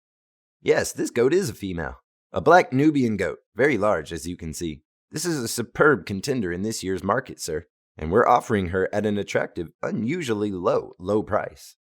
Getting out his creased Sydneys, Rick looked up the listing on goats. Black, Nubian. Will this be a cash deal? The salesman asked. Or are you trading in a used animal? All cash, Rick said. On a slip of paper, the salesman scribbled a price, and then, briefly, almost furtively, showed it to Rick. Too much, Rick said. He took the slip of paper and wrote down a more modest figure. We couldn't let a goat go for that, the salesman protested. He wrote another figure. This goat is less than a year old. She has a very long life expectancy. He showed the figure to Rick. It's a deal, Rick said. He signed the time payment contract, paid over his $3,000, his entire bounty money, as down payment, and shortly found himself standing by his hover car, rather dazed, as employees of the animal dealer loaded the crate of goat into the car. I own an animal now, he said to himself. A living animal, not electric, for the second time in my life. The expense, the contractual indebtedness, appalled him. He found himself shaking. But I had to do it, he said to himself. The experience with Phil Raish. I have to get my confidence, my faith in myself, and my abilities back, or I won't keep my job. His hands numb, he guided the hovercar up into the sky and headed for his apartment, and I ran. She'll be angry, he said to himself, because it'll worry her, the responsibility, and since she's home all day, a lot of the maintenance will fall to her. Again, he felt dismal. When he had landed on the roof of his building, he sat for a time, weaving together in his mind a story thick with verisimilitude. My job requires it, he thought, scraping bottom. Prestige. We couldn't go on with an electric sheep any longer. It sapped my morale. Maybe I can tell her that, he decided. Climbing from the car, he maneuvered the goat cage from the back seat. With wheezing effort, managed to set it down on the roof. The goat, which had slid about during the transfer, regarded him with bright-eyed perspicacity, but made no sound. He descended to his floor, followed a familiar path down the hall to his own door. Hi. Iran greeted him, busy in the kitchen with dinner. Why so late tonight? Come up to the roof, he said. I want to show you something. You bought an animal. She removed her apron, smoothed back her hair reflexively, and followed him out of the apartment. They progressed down the hall with huge, eager strides. You shouldn't have gotten it without me, Iran gasped. I have a right to participate in the decision. The most important acquisition we'll ever... I wanted it to be a surprise, he said. You made some bounty money today, Iran said accusingly. Rick said, yes, I retired 3 Andes. He entered the elevator, and together they moved nearer to God. I had to buy this, he said. Something went wrong today. Something about retiring them. It wouldn't have been possible for me to go on without getting an animal. The elevator had reached the roof. He led his wife out into the evening darkness, to the cage. Switching on the spotlights, maintained for the use of all building residents, he pointed to the goat, silent, waiting for her reaction. Oh my God. Iran said softly. She walked to the cage, peered in, then she circled around it, viewing the goat from every angle. Is it really real? She asked. It's not fake? Absolutely real, he said, unless they swindled me. But that rarely happened. The fine for counterfeiting would be enormous, 2.5 times the full market value of the genuine animal. No, they didn't swindle me. It's a goat. Iran said. A black Nubian goat. Female, Rick said. So maybe later on we can mate her. And we'll get milk, out of which we can make cheese. Can we let her out? Put her where the sheep is? She ought to be tethered, he said, for a few days at least. Iran said in an odd little voice. My life is love and pleasure. An old, old song by Joseph Strauss. Remember? When we first met. She put her hand gently on his shoulder, leaned toward him, and kissed him. Much love and very much pleasure. Thanks, he said, and hugged her. Let's run downstairs and give thanks to Mercer. Then we can come up here again and right away name her. She needs a name. And maybe you can find some rope to tether her. She started off, standing by his horse Judy, grooming and currying her. Their neighbor Bill Barber called to them. Hey, that's a nice-looking goat you have, Deckards. Congratulations. Evening, Miss Deckard. Maybe you'll have kids. I'll maybe trade you with my colt for a couple of kids. Thanks, Rick said. He followed after Iran, in the direction of the elevator. Does this cure your depression? He asked her. It cures mine. Iran said, It certainly does cure my depression. Now we can admit to everybody that the sheep's false. No need to do that, he said cautiously. But we can. Iran persisted. See, now we have nothing to hide. What we've always wanted has come true. It's a dream. Once more, she stood on tiptoe, leaning and nimbly kissing him. Her breath, eager and erratic, tickled his neck. She reached then to stab at the elevator button. Something warned him. Something made him say, Let's not go down to the apartment yet. Let's stay up here with the goat. Let's just sit and look at her and maybe feed the goat something. They gave me a bag of oats to start us out, and we can read the manual on goat maintenance. They included that too, and no extra charge. We could call her Euphemia. The elevator, however, had come, and already Iran was trotting inside. Iran, wait, he said. It would be immoral not to fuse with Mercer and gratitude, Iran said. I had hold of the handles of the box today and it overcame my depression a little. Just a little, nothing like this, though. But anyhow, I got hit by a rock here. She held up her wrist. On it, he made out a small, dark bruise. And I remember thinking how much better we are, how much better off when we're with Mercer. Despite the pain, physical pain, but spiritually together. I felt everyone else all over the world, all who had fused at the same time. She held the elevator door from sliding shut. Get in, Rick. This'll just be for a moment. You hardly ever undergo fusion. I want you to transmit the mood you're in now to everyone else. You owe it to them. It would be immoral to keep it for ourselves. She was, of course, right. So he entered the elevator and once again descended. In their living room, at the empathy box, Iran swiftly snapped the switch, her face animated with growing gladness. It lit her up like a rising new crescent of moon. I want everyone to know, she told him. Once that happened to me. I fused and picked up someone who had just acquired an animal. And then one day... Her features momentarily darkened. The pleasure fled. One day, I found myself receiving from somebody whose animal had died. But others of us shared our different joys with them. I didn't have any, as you might know, and that cheered the person up. We might even reach a potential suicide. What we have, what we're feeling might... They'll have our joy, Rick said, but we'll lose. We'll exchange what we feel for what they feel. Our joy will be lost. The screen of the empathy box now showed rushing streams of bright, formless color. Taking a breath, his wife hung on tightly to the two handles. We won't really lose what we feel, not if we keep it clearly in mind. You never really have gotten the hang of fusion, have you, Rick? Guess not, he said, but now he had begun to sense, for the first time, the value that people such as Iran obtained from Mercerism. Possibly his experience with the bounty hunter, Phil Raish, had altered some minute synapses in him, had closed one neurological switch and opened another, and this perhaps had started a chain reaction. "I ran," he said urgently. He drew her away from the empathy box. "Listen, I want to talk about what happened to me today." He led her over to the couch, sat her down facing him. "I met another bounty hunter," he said, "one I never saw before, a predatory one who seemed to like to destroy them. For the first time, after being with him, I looked at them differently. I mean, in my own way, I had been viewing them as he did." Won't this wait? Iran said. Rick said, "I took a test, one question, and verified it. I've begun to empathize with androids. And look what that means. You said it this morning yourself. Those poor Andes. So you know what I'm talking about. That's why I bought the goat. I never felt like that before. Maybe it could be a depression, like you get. I can understand now how you suffer when you're depressed. I always thought you liked it, and I thought you could have snapped yourself out any time. If not alone, then by means of the mood organ. But when you get that depressed, you don't care. Apathy. Because you've lost a sense of worth. It doesn't matter whether you feel better, because if you have no worth..."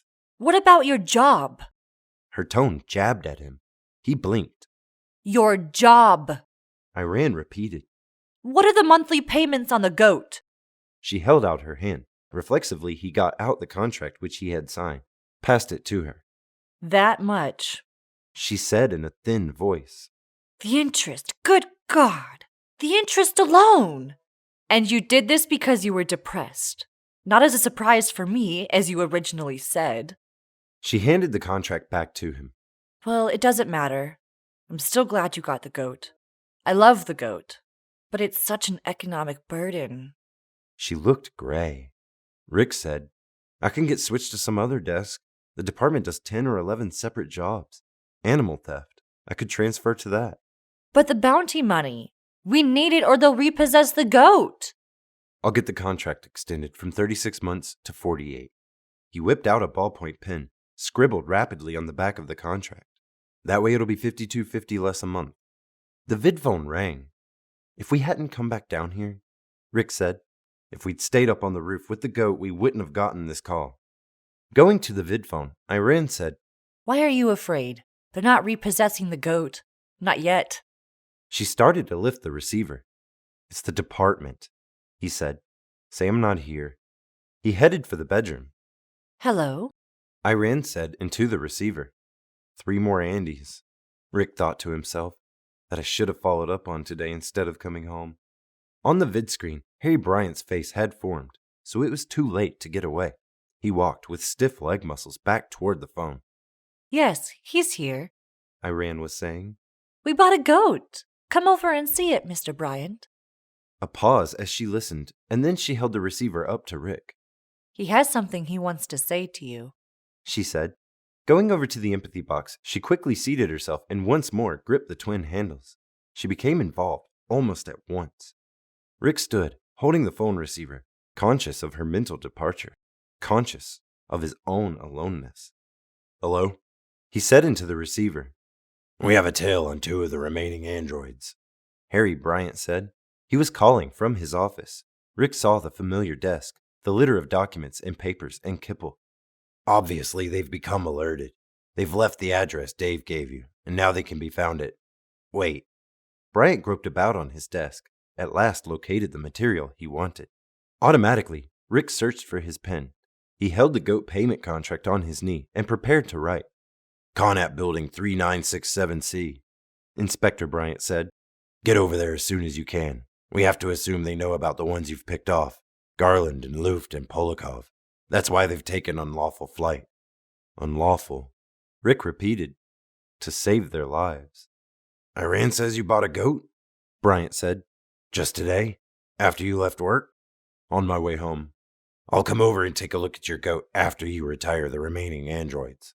By the way, I talked to Dave just now. I told him the trouble they gave you. He says congratulations, and be more careful. He says the Nexus 6 types are smarter than he thought.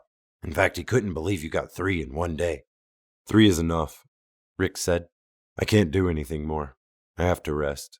"By tomorrow, they'll be gone," Inspector Bryant said. Out of our jurisdiction. Not that soon. They'll still be around. Bryant said, "You get over there tonight, before they get dug in. They won't expect you to move in so fast." Sure they will, Rick said. They'll be waiting for me. Got the shakes? Because of what, Polikov? I haven't got the shakes, Rick said. Then what's wrong? Okay, Rick said. I'll get over there. He started to hang up the phone. Let me know as soon as you get results. I'll be here in my office. Rick said, if I get them, I'm going to buy a sheep. You have a sheep. You've had one as long as I've known you. It's electric, Rick said. He hung up. A real sheep this time, he said to himself. I have to get one, in compensation.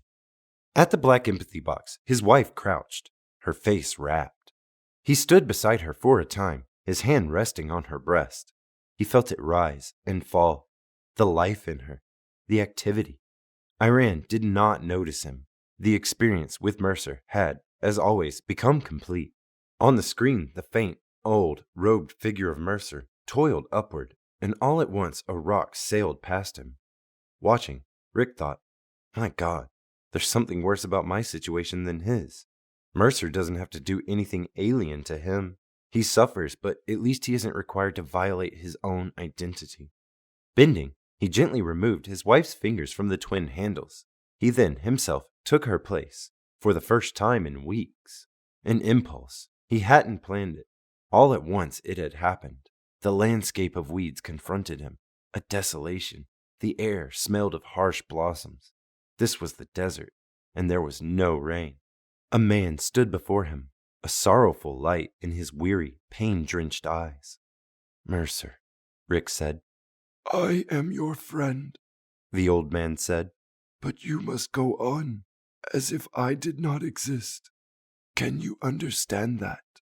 He spread empty hands. No, Rick said. I can't understand that. I need help. How can I save you? The old man said. If I can't save myself. He smiled. Don't you see? There is no salvation. Then what's this for? Rick demanded. What are you for? To show you, Wilbur Mercer said, that you aren't alone. I am here with you, and always will be. Go and do your task, even though you know it's wrong. Why?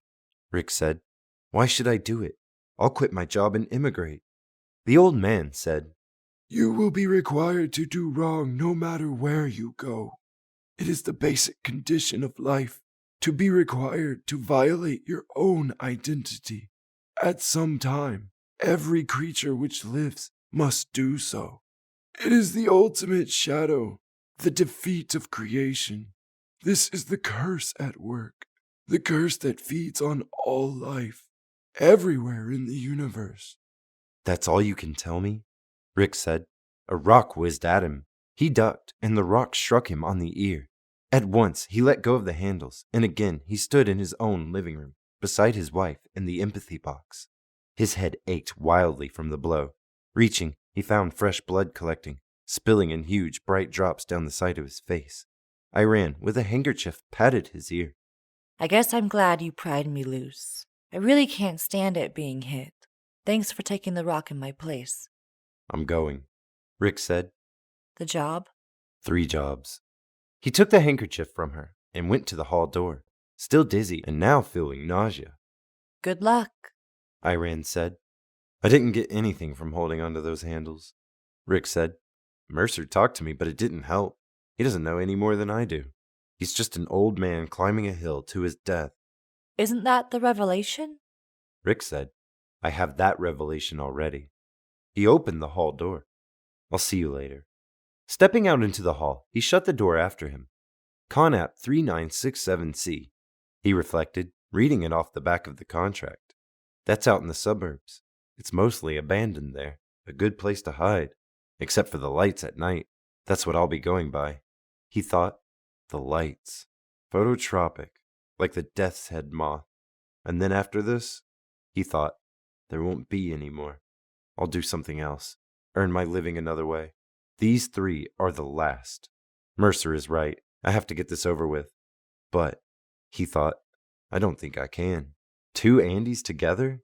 This isn't a moral question. It's a practical question. I probably can't retire them. He realized. Even if I try, I'm too tired, and too much has happened today. Maybe Mercer knew this. He reflected. Maybe he foresaw everything that will happen. But I know where I can get help. Offered to me before, but declined. He reached the roof, and a moment later sat in the darkness of his hover car, dialing. Rosen Association. The answering service girl said. Rachel Rosen. He said. Pardon, sir? Rick grated. Get me Rachel Rosen. Is Miss Rosen expecting? I'm sure she is. He said. He waited. 10 minutes later, Rachel Rosen's small, dark face appeared on the vid screen. Hello, Mr. Deckard.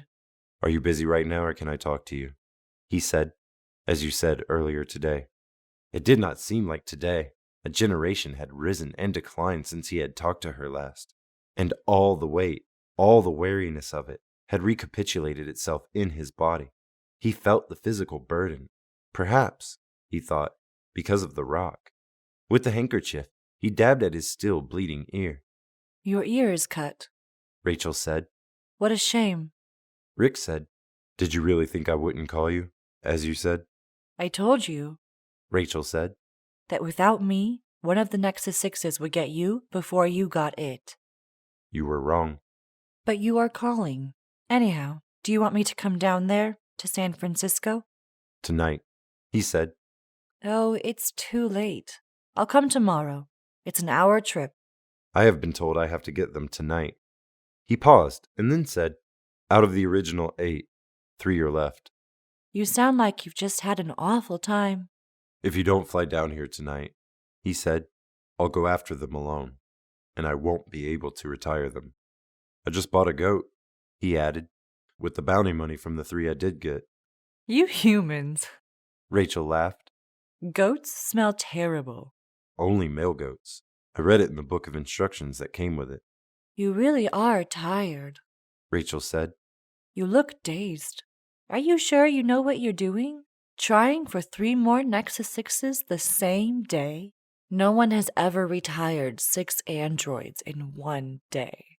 Franklin Powers, Rick said. About a year ago in Chicago, he retired 7. The obsolete Macmillan Y4 variety, Rachel said. This is something else. She pondered. Rick, I can't do it. I haven't even had dinner. I need you, he said. Otherwise I'm going to die. He said to himself, I know it. Mercer knew it. I think you know it too, and I'm wasting my time appealing to you. He reflected. An android can't be appealed to. There's nothing in there to reach. Rachel said, I'm sorry, Rick, but I can't do it tonight. It'll have to be tomorrow. Android vengeance, Rick said. What? Because I tripped you up on the Voight-Kampff scale. Do you think that? Wide-eyed, she said. Really? Goodbye, he said, and started to hang up. Listen, Rachel said rapidly. You're not using your head. It seems that way to you because you Nexus 6 types are cleverer than humans. No, I really don't understand. Rachel sighed. I can tell that you don't want to do this job tonight. Maybe not at all. Are you sure you want me to make it possible for you to retire the 3 remaining androids? Or do you want me to persuade you not to try? Come down here, he said, and we'll rent a hotel room. Why? Something I heard today. He said hoarsely, about situations involving human men and android women. Come down here to San Francisco tonight, and I'll give up on the remaining Andys. We'll do something else. She eyed him, then abruptly said, Okay, I'll fly down. Where should I meet you? At the St. Francis. It's the only halfway decent hotel still in operation in the Bay Area. And you won't do anything until I get there. I'll sit in the hotel room, he said, and watch Buster Friendly on TV. His guest for the last 3 days has been Amanda Warner. I like her. I could watch her for the rest of my life. She has breasts that smile. He hung up then and sat for a time, his mind vacant. At last the cold of the car roused him. He switched on the ignition key, and a moment later headed in the direction of downtown San Francisco and the St. Francis Hotel. Chapter 16. In the sumptuous and enormous hotel room, Rick Deckard sat reading the typed carbon sheets on the two androids Roy and Batty. In these two cases, telescopic snapshots had been included, fuzzy 3D color prints which he could barely make out. The woman, he decided, looks attractive. Roy Batty, however, is something different, something worse. A pharmacist on Mars, he read, or at least the android had made use of that cover. In actuality, it had probably been a manual laborer, a field hand, with aspirations for something better. Do androids dream? Rick asked himself. Evidently. That's why they occasionally kill their employers and flee here. A better life, without servitude. Like Luba Luft, singing Don Giovanni and La Nozze, instead of toiling across the face of a barren, rock-strewn field on a fundamentally uninhabitable colony world. Roy Batty, the poop sheet informed him, has an aggressive, assertive air of ersatz authority. Given to mystical preoccupations, this android proposed the group escape attempt, underwriting it ideologically with a pretentious fiction as to the sacredness of so-called android life. In addition, this android stole and experimented with various mind-fusing drugs, claiming when caught that it hoped to promote in androids a group experience similar to that of mercerism, which, it pointed out, remains unavailable to androids. The account had a pathetic quality, a rough, cold android hoping to undergo an experience from which, due to a deliberately built-in defect, it remained excluded. But he could not work up much concern for Roy Batty. He caught, from Dave's jottings, a repellent quality hanging about this particular android. Batty had tried to force the fusion experience into existence for itself, and then, when that fell through, it had engineered the killing of a variety of human beings, followed by the flight to Earth. And now, especially as of today, the chipping away of the original 8 androids until only the 3 remained. And they, the outstanding members of the illegal group, were also doomed, since if he failed to get them, someone else would. Time and tide, he thought, the cycle of life. Ending in this, the last twilight, before the silence of death, he perceived in this a micro-universe complete. The door of the hotel room banged open. What a flight! Rachel Rosen said breathlessly, entering in a long fish-scale coat with matching bra and shorts. She carried, besides her big, ornate mail pouch purse, a paper bag. This is a nice room. She examined her wristwatch. Less than an hour. I made good time. She held out the paper bag. I bought a bottle. Bourbon. Rick said, "The worst of the 8 is still alive, the one who organized them." He held the poop sheet on Roy Batty toward her. Rachel set down the paper bag and accepted the carbon sheet. You've located this one? She asked, after reading. I have a Con-App number. Out in the suburbs, where possibly a couple of deteriorated specials, ant heads and chicken heads, hang out and go through their versions of living. Rachel held out her hand. Let's see the others. Both females. He passed her the sheets, one dealing with Batty, the other an android calling itself Pris Stratton. Glancing at the final sheet, Rachel said, Oh. She tossed the sheets down, moved over to the window of the room to look out at downtown San Francisco. I think you're going to get thrown by the last one. Or not. Maybe you don't care. She had turned pale, and her voice shook. All at once, she had become exceptionally unsteady. Exactly what are you muttering about? He retrieved the sheets, studied them, wondering which part had upset Rachel. Let's open the bourbon. Rachel carried the paper bag into the bedroom, got 2 glasses, returned. She still seemed distracted and uncertain, and preoccupied. He sensed the rapid flight of her hidden thoughts. The transitions showed on her frowning, tense face. Can you get this open? She asked.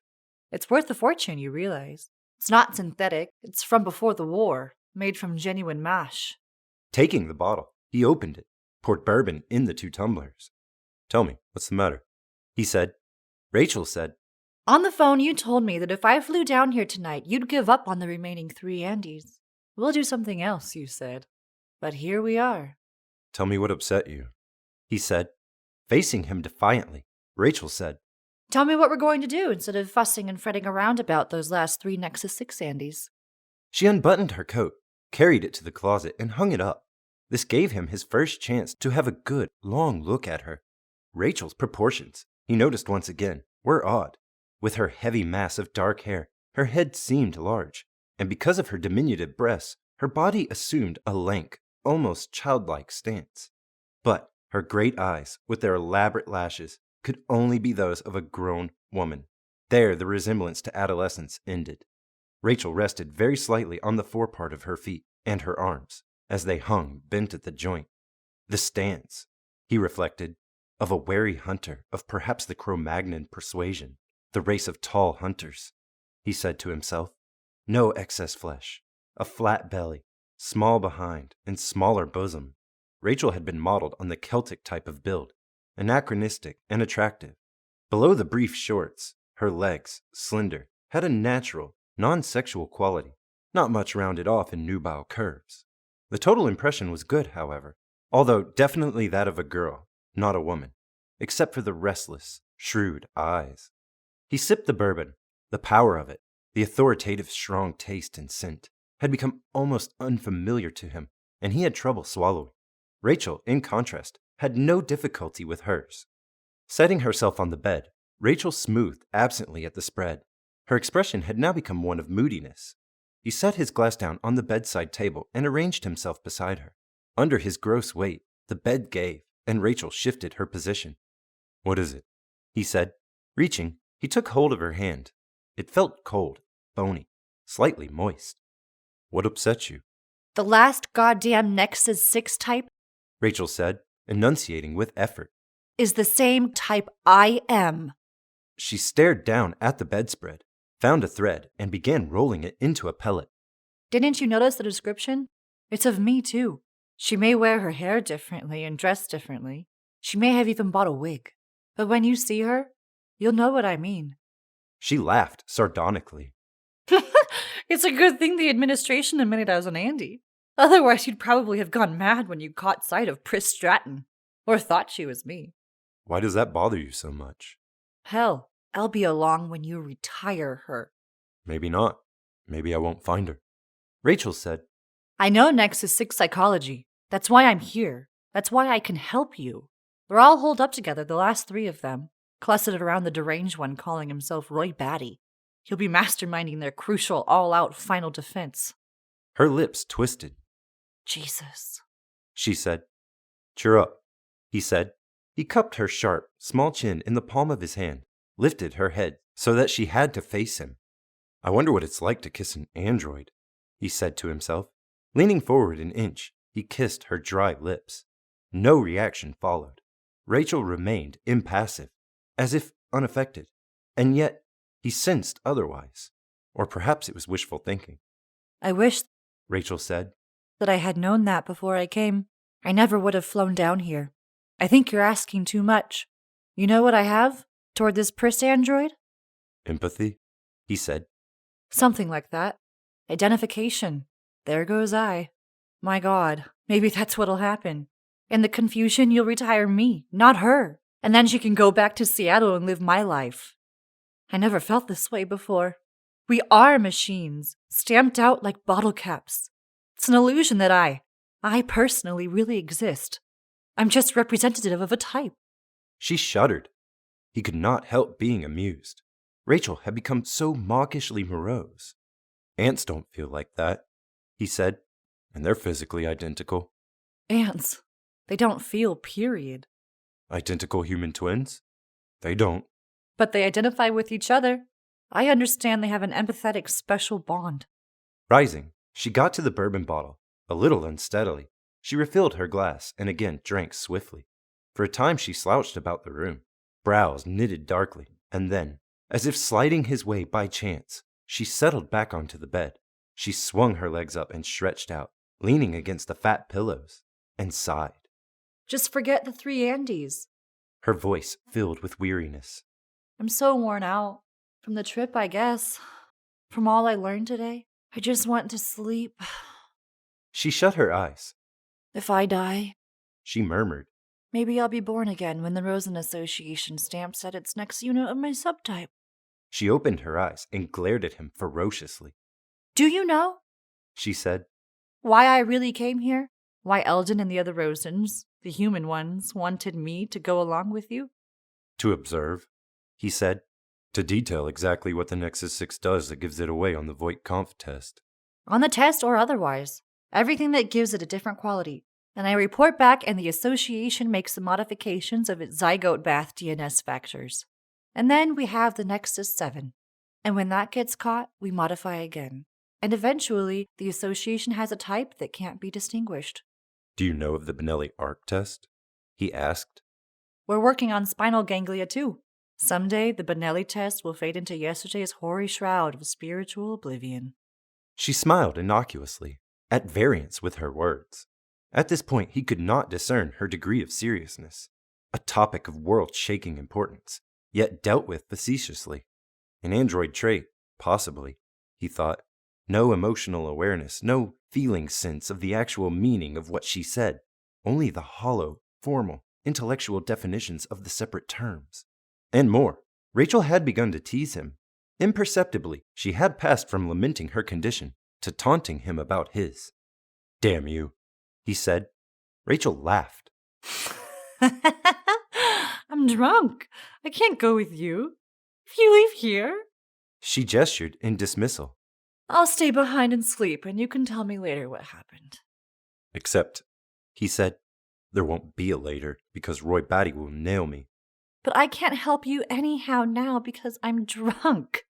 Anyhow, you know the truth. The brick-hard, irregular, slithery surface of truth. I'm just an observer, and I won't intervene to save you. I don't care if Roy Batty nails you or not. I care whether I get nailed. She opened her eyes, round and wide. Christ, I'm apathetic about myself. And see if I go to that suburban, broken-down, knapped building. She reached out, toyed with a button of his shirt. In slow, facile twists, she began unbuttoning it. I don't dare go because androids have no loyalty to one another. And I know that goddamn Pris Stratton will destroy me and occupy my place. See? Take off your coat. "Why?" So we can go to bed, Rachel said. "I bought a black Nubian goat," he said. "I have to retire 3 more Andys. I have to finish up my job and go home to my wife." He got up, walked around the bed to the bottle of bourbon. Standing there, he carefully poured himself a second drink. His hands, he observed, shook only very slightly. Probably from fatigue. Both of us, he realized, are tired. Too tired to hunt down 3 Andys, with the worst of the 8 calling the shots. Standing there, he realized all at once that he had acquired an overt, incontestable fear directed toward the principal android. It all hung on Batty, had hung on it from the start. Up to now, he had encountered and retired progressively more ominous manifestations of Batty. Now came Batty itself. Thinking that, he felt the fear grow. It snared him completely, now that he had let it approach his conscious mind. "I can't go without you now," he said to Rachel. "I can't even leave here. Polikov came after me. Garland virtually came after me." You think Roy Batty will look you up? Setting down her empty glass, she bent forward, reached back, and unfastened her bra.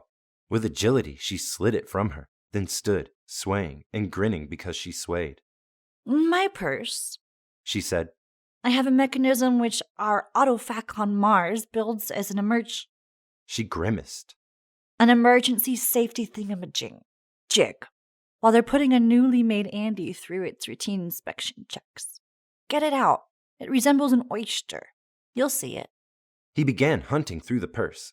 Like a human woman, Rachel had every class of object conceivable filched and hidden away in her purse. He found himself rooting interminably. Meanwhile, Rachel kicked off her boots and unzipped her shorts. Balancing on one foot, she caught the discarded fabric with her toe and tossed it across the room. She then dropped onto the bed, rolled over to fumble for her glass, accidentally pushed the glass to the carpeted floor. Damn, She said, and once again got shakily to her feet. In her underpants, she stood watching him at work on her purse, and then, with careful deliberation and attention, she drew the bed covers back, got in, drew the covers over her. "Is this it?" He held up a metallic sphere with a button stem projecting. That cancels an android into catalepsy. Rachel said, her eyes shut. For a few seconds, suspends its respiration. Yours too. But humans can function without respiring. Perspiring? For a couple of minutes. But the vagus nerve of an Andy. I know. He straightened up. The android autonomic nervous system isn't as flexible at cutting in and out as ours. But, as you say, this wouldn't work for more than 5 or 6 seconds. Long enough Rachel murmured. to save your life. So see? She roused herself, sat up in the bed. If Roy Batty shows up here, you can be holding that in your hand and you can press the stem on that thing. And while Roy Batty is frozen still, with no air supply to his blood and his brain cells deteriorating, you can kill Roy Batty with your laser. You have a laser tube, he said, in your purse. A fake. Androids. She yawned, eyes again shut. Aren't permitted to carry lasers. He walked over to the bed. Squirming about, Rachel managed to roll over at last onto her stomach, face buried into the white lower sheet. This is a clean, noble virgin type of bed. She stated. Only clean, noble girls who... She pondered. Androids can't bear children. She said then. Is that a loss? He finished undressing her, exposed her pale, cold loins. Is it a loss? Rachel repeated. I don't really know. I have no way to tell. How does it feel to have a child? How does it feel to be born, for that matter? We're not born. We don't grow up. Instead of dying from illness or old age, we wear out like ants. Ants again. That's what we are. Not you. I mean me. Chitinous reflex machines that aren't even alive. She twisted her head to one side, said loudly. I'm not alive. You're not going to bed with a woman. Don't be disappointed, okay? Have you ever made love to an android before? No, he said, taking off his shirt and tie. I understand. They tell me. It's convincing if you don't think too much about it. But if you think too much, if you reflect on what you're doing, then you can't go on. For psychological reasons. Bending, he kissed her bare shoulder. Thanks, Rick. She said wanly. Remember, though, don't think about it. Just do it. Don't pause and be philosophical, because from a philosophical standpoint, it's dreary. For us both. He said, afterward I still intend to look for Roy Batty. I still need you to be there. I know that laser tube you have in your purse is... You think I'll retire one of your Andes for you? I think in spite of what you said, you'll help me all you can. Otherwise, you wouldn't be laying there in that bed. I love you, Rachel said. If I entered a room and found a sofa covered with your hide, I'd score very high in the Void Conf test. Tonight sometime, he thought as he clicked off the bedside light, I will retire a Nexus 6 which looks exactly like this naked girl. My good God, he thought. I've wound up where Phil Raish said, go to bed with her first, he remembered, then kill her. I can't do it, he said, and backed away from the bed. I wish you could, Rachel said. Her voice wavered. Not because of you, because of Pris Stratton. What I have to do to her. We're not the same. I don't care about Pris Stratton. Listen. Rachel thrashed about in the bed, sitting up. In the gloom, he could dimly make out her almost breastless, trim shape. Go to bed with me and I'll retire Stratton. Okay? Because I can't stand getting this close and then... Thank you, he said. Gratitude, undoubtedly because of the bourbon, rose up inside him, constricting his throat. 2, he thought. I now have only 2 to retire, just the baddies. Would Rachel really do it? Evidently. Androids thought and functioned that way. Yet, he had never come across anything quite like this. God damn it, get into bed, Rachel said. He got into bed. Chapter 17.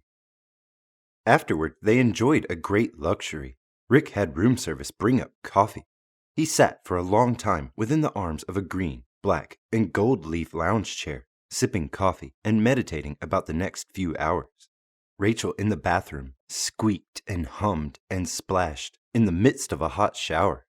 You made a good deal when you made that deal, she called when she had shut off the water. Dripping, her hair tied up with a rubber band, she appeared bare and pink at the bathroom door. We androids can't control our physical, sensual passions. You probably knew that. In my opinion, you took advantage of me. She did not, however, appear genuinely angry. If anything, she had become cheerful, and certainly as human as any girl he had known.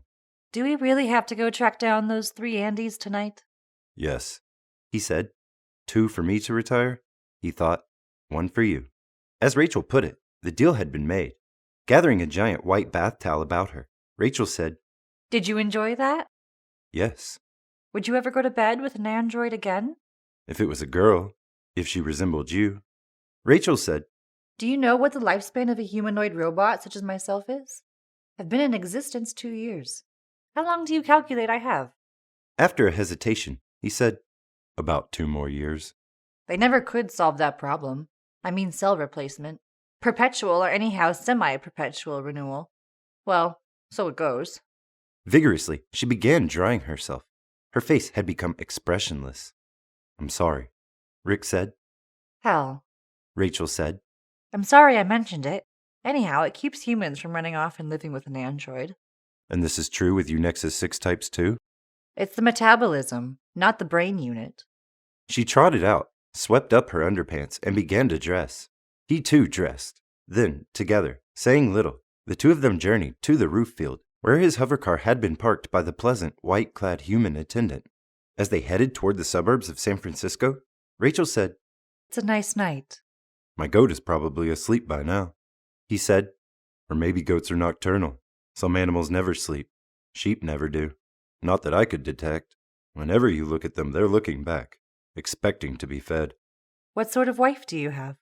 He did not answer. Do you? If you weren't an android, Rick interrupted, if I could legally marry you, I would. Rachel said, Or we could live in sin, except that I'm not alive. Legally you're not, but really you are. Biologically, you're not made out of transistorized circuits like a false animal.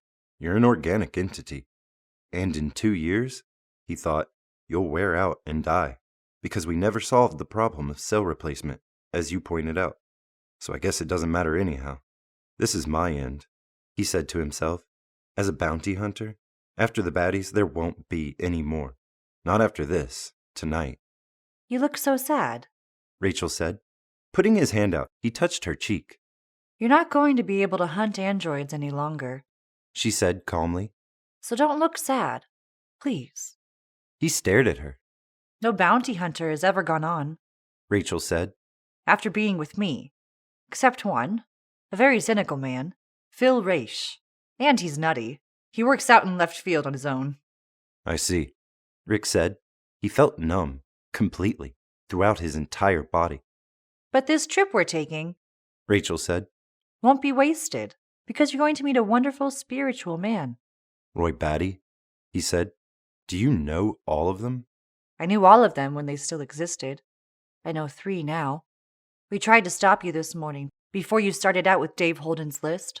I tried again, just before Polakov reached you, but then after that I had to wait. Until I broke down, he said, and had to call you. Luba Luft and I had been close, very close friends for almost 2 years. What did you think of her? Did you like her?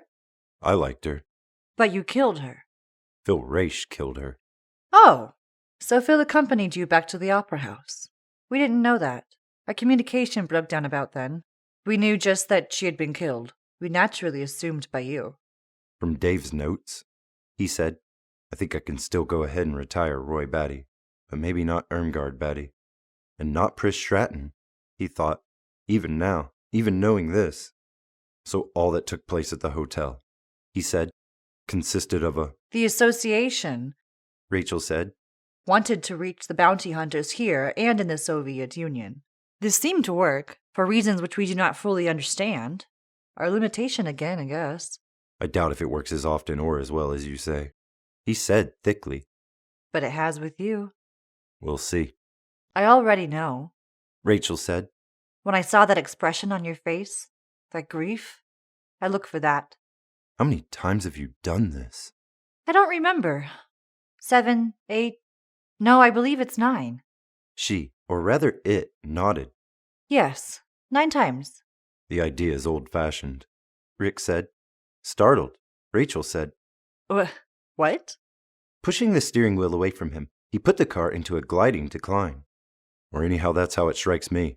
I'm going to kill you, he said, and go on to Roy and Irmgard Batty and Pris Stratton alone. That's why you're landing? Apprehensively, she said, There's a fine.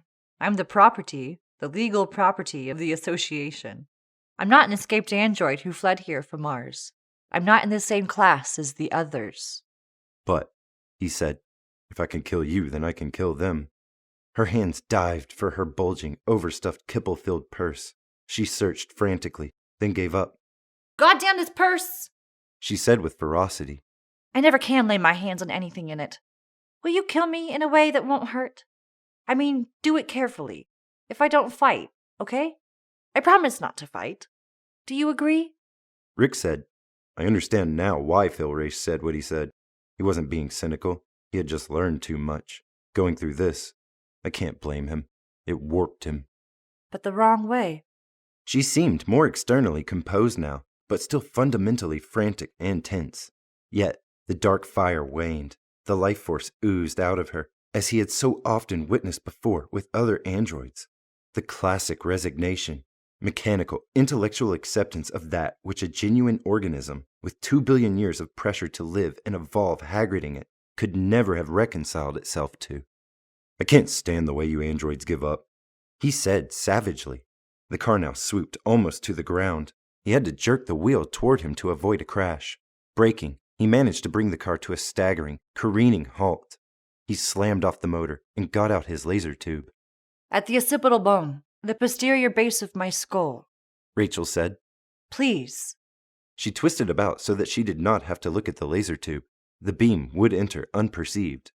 Putting his laser tube away, Rick said, I can't do what Phil Race said.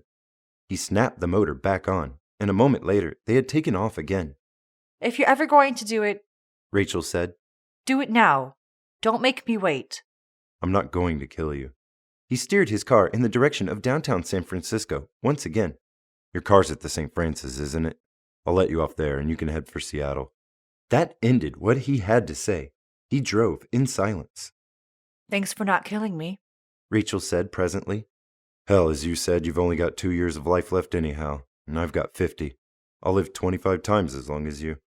But you really look down on me, Rachel said. For what I did. Assurance had returned to her. The litany of her voice picked up pace. You've gone the way of the others, the bounty hunters before you.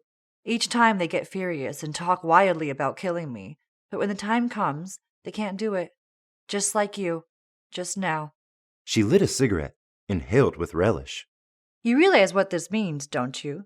It means I was right. You won't be able to retire any more androids. It won't be just me. It'll be the baddies and Stratton, too. So go on home to your goat and get some rest.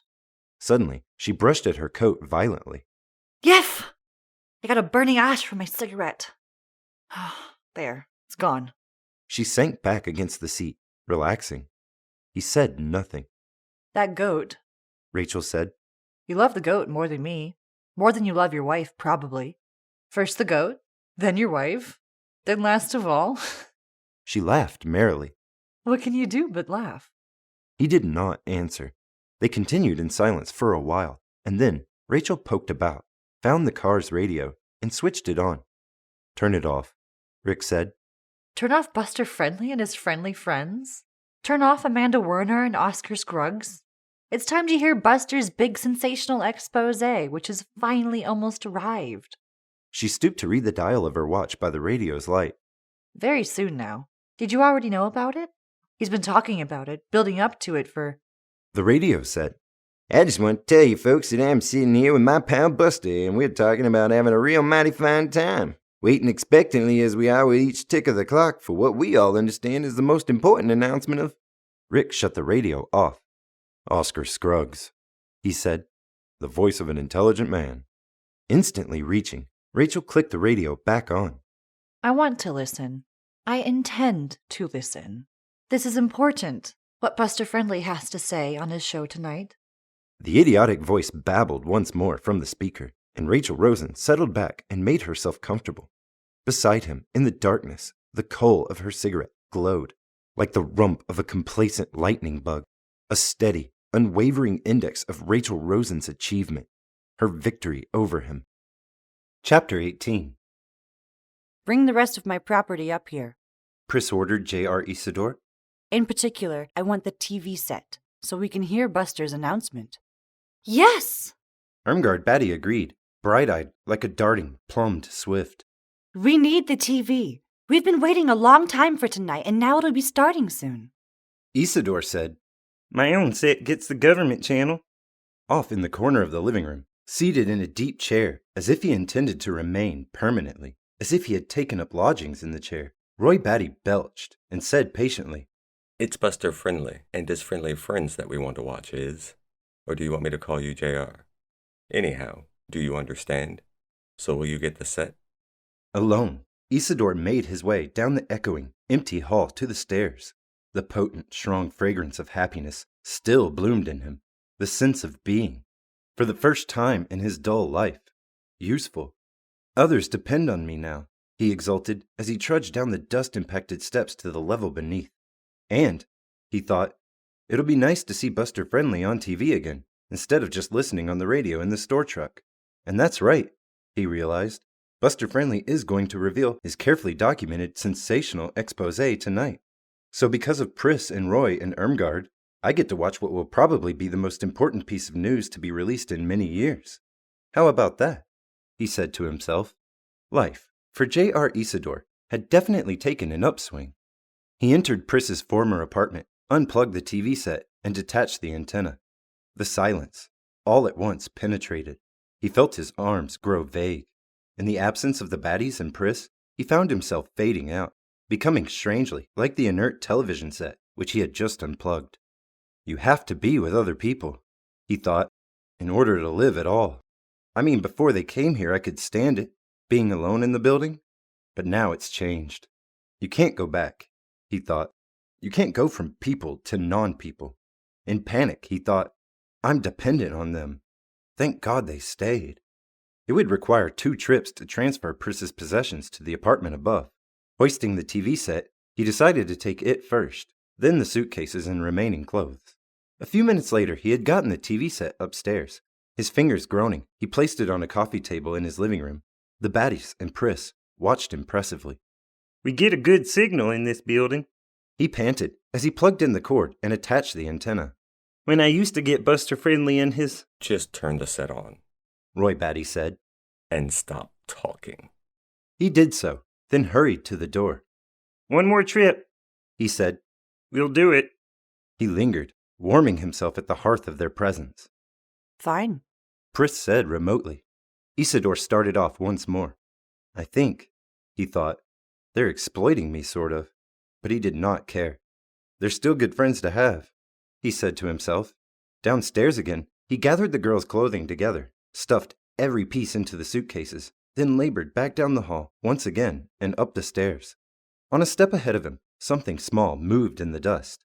Instantly, he dropped the suitcases, whipped out a plastic medicine bottle, which, like everyone else, he carried just for this. A spider, undistinguished, but alive.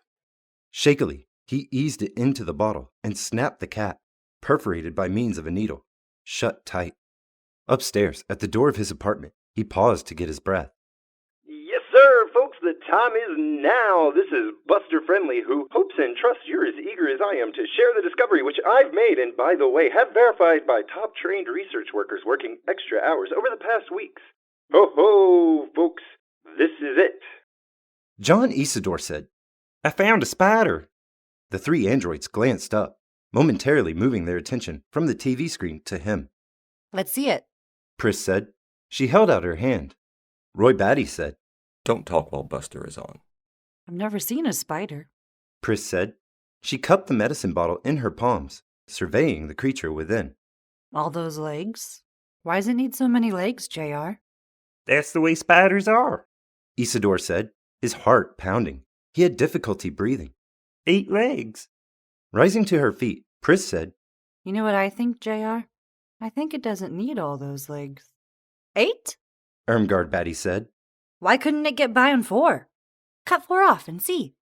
Impulsively opening her purse, she produced a pair of clean, sharp, cuticle scissors, which she passed to Pris. A weird terror struck at J.R. Isidore. Carrying the medicine bottle into the kitchen, Pris seated herself at J.R. Isidore's breakfast table. She removed the lid from the bottle and dumped the spider out. It probably won't be able to run as fast. She said. But there's nothing for it to catch around here anyhow. It'll die anyway. She reached for the scissors. Please, Isidore said. Pris glanced up inquiringly. Is it worth something? don't mutilate it. He said wheezingly, imploringly. With the scissors, Pris snipped off one of the spider's legs. In the living room, Buster Friendly on the TV screen said, Take a look at this enlargement of a section of background. This is the sky you usually see. Wait, I'll have Earl Parameter, head of my research staff, explain their virtually world-shaking discovery to you. Pris clipped off another leg, restraining the spider with the edge of her hand. She was smiling. Blow-ups of the video pictures, A new voice from the TV said, when subjected to rigorous laboratory scrutiny, reveal that the gray backdrop of sky and daytime moon against which Mercer moves is not only not Terran, it is artificial. You're missing it! Irmgard called anxiously to Pris. She rushed to the kitchen door, saw what Pris had begun doing. Oh, do that afterward. She said coaxingly. This is so important, what they're saying. It proves that everything we believed Be quiet. Roy Batty said. is true. Irmgard finished. The TV set continued on. The moon is painted. In the enlargements, one of which you can now see on your screen, brushstrokes show. And there is even some evidence that the scraggly weeds and dismal, sterile soil, perhaps even the stones hurled at Mercer by unseen alleged parties, are equally faked. It is quite possible, in fact, that the stones are made of soft plastic, causing no authentic wounds. In other words, Buster Friendly broke in. Wilbur Mercer is not suffering at all. The research chief said, We at last managed, Mr. Friendly, to track down a former Hollywood special effects man, a Mr. Wade Courteau, who flatly states from his years of experience that the figure of Mercer could well be merely some bit player marching across a soundstage. Courteau has gone so far as to declare that he recognizes the stage as one used by a now out-of-business minor movie maker with whom Courteau had various dealings several decades ago. So according to Courteau, Buster Friendly said, there could be virtually no doubt. Pris had now cut 3 legs from the spider, which crept about miserably on the kitchen table, seeking a way out, a path to freedom. It found none. Quite frankly, we believed Courteau. The research chief said in his dry, pedantic voice. And we spent a good deal of time examining publicity pictures of bit players once employed by the now-defunct Hollywood movie industry. And you found? Listen to this. Roy Batty said. Irmgard gazed fixedly at the TV screen, and Pris had ceased her mutilation of the spider. We located, by means of thousands upon thousands of photographs, a very old man now, named Al Jerry, who played a number of bit parts in pre-war films. From our lab, we sent a team to Jerry's house in East Harmony, India. I'll let one of the members of that team describe what he found. Silence. Then a new voice, equally pedestrian. The house on North Avenue in East Harmony is tottering and shabby, and at the edge of town, where no one, except Al Jerry, still lives. Invited amiably in and seated at a stale-smelling, mouldering, kibble-filled living room, I scanned by telepathic means the blurred, debris-cluttered, and hazy mind of Al Jerry, seated across from me. Listen. Roy Batty said, on the edge of his seat, poised as if to pounce. I found, The technician continued, that the old man did, in actuality, make a series of short 15-minute video films for an employer whom he'd never met. And, as we had theorized, the rocks did consist of rubber-like plastic. The blood shed was catsup, and The technician chuckled. the only suffering Mr. Jerry underwent was having to go an entire day without a shot of whiskey. Al Jerry. Buster Friendly said, his face returning to the screen. Well, well. An old man who even in his prime never amounted to anything which either he or ourselves could respect. Al Jerry made a repetitious and dull film, a series of them in fact, for whom he knew not, and does not to this day. It has often been said by adherents of the experience of Mercerism that Wilbur Mercer is not a human being, that he is in fact an archetype, superior entity, perhaps from another star. Well, In a sense, this contention has been proven correct. Wilbur Mercer is not human, does not, in fact, exist. The world in which he climbs is a cheap, Hollywood, commonplace soundstage, which vanished into Kipple years ago. And who, then, has spawned this hoax on the soul system? Think about that for a time, folks. We may never know. Irmgard murmured. Buster Friendly said, We may never know, nor can we fathom the particular purpose behind this swindle. Yes, folks, swindle. Mercerism is a swindle. I think we know. Roy Batty said. It's obvious Mercerism came into existence. But ponder this. Buster Friendly continued. Ask yourselves, what is it that Mercerism does? Well, if we're to believe its many practitioners, the experience fuses It's that empathy that humans have. Irmgard said. Men and women throughout the soul system into a single entity, but an entity which is manageable by the so-called telepathic voice of Mercer. Mark that. An ambitious, politically minded would-be Hitler could. No, it's that empathy. Irmgard said vigorously. Fists clenched, she roved into the kitchen, up to Isidore. Isn't it a way of proving that humans can do something we can't do? Because without the Mercer experience, we just have your word that you feel this empathy business, this shared group thing. How's the spider? She bent over Priss's shoulder. With the scissors, Priss snipped off another of the spider's legs. For now. She said. She nudged the spider. He won't go, but he can. Roy Batty appeared at the doorway, inhaling deeply, an expression of accomplishment on his face. It's done. Buster said it out loud, and nearly every human in the system heard him say it. Mercerism is a swindle. The whole experience of empathy is a swindle. He came over to look curiously at the spider. It won't try to walk, Irmgard said. I can make it walk.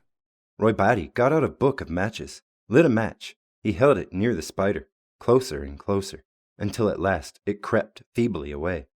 I was right, Irmgard said. Didn't I say it could walk with only 4 legs? She peered up expectantly at Isidore. What's the matter? Touching his arm, she said, You didn't lose anything. We'll pay you what what's it called? That Cindy's catalog says? Don't look so grim. Isn't that something about Mercer? What they discovered? All that research? Hey, answer! She prodded him anxiously.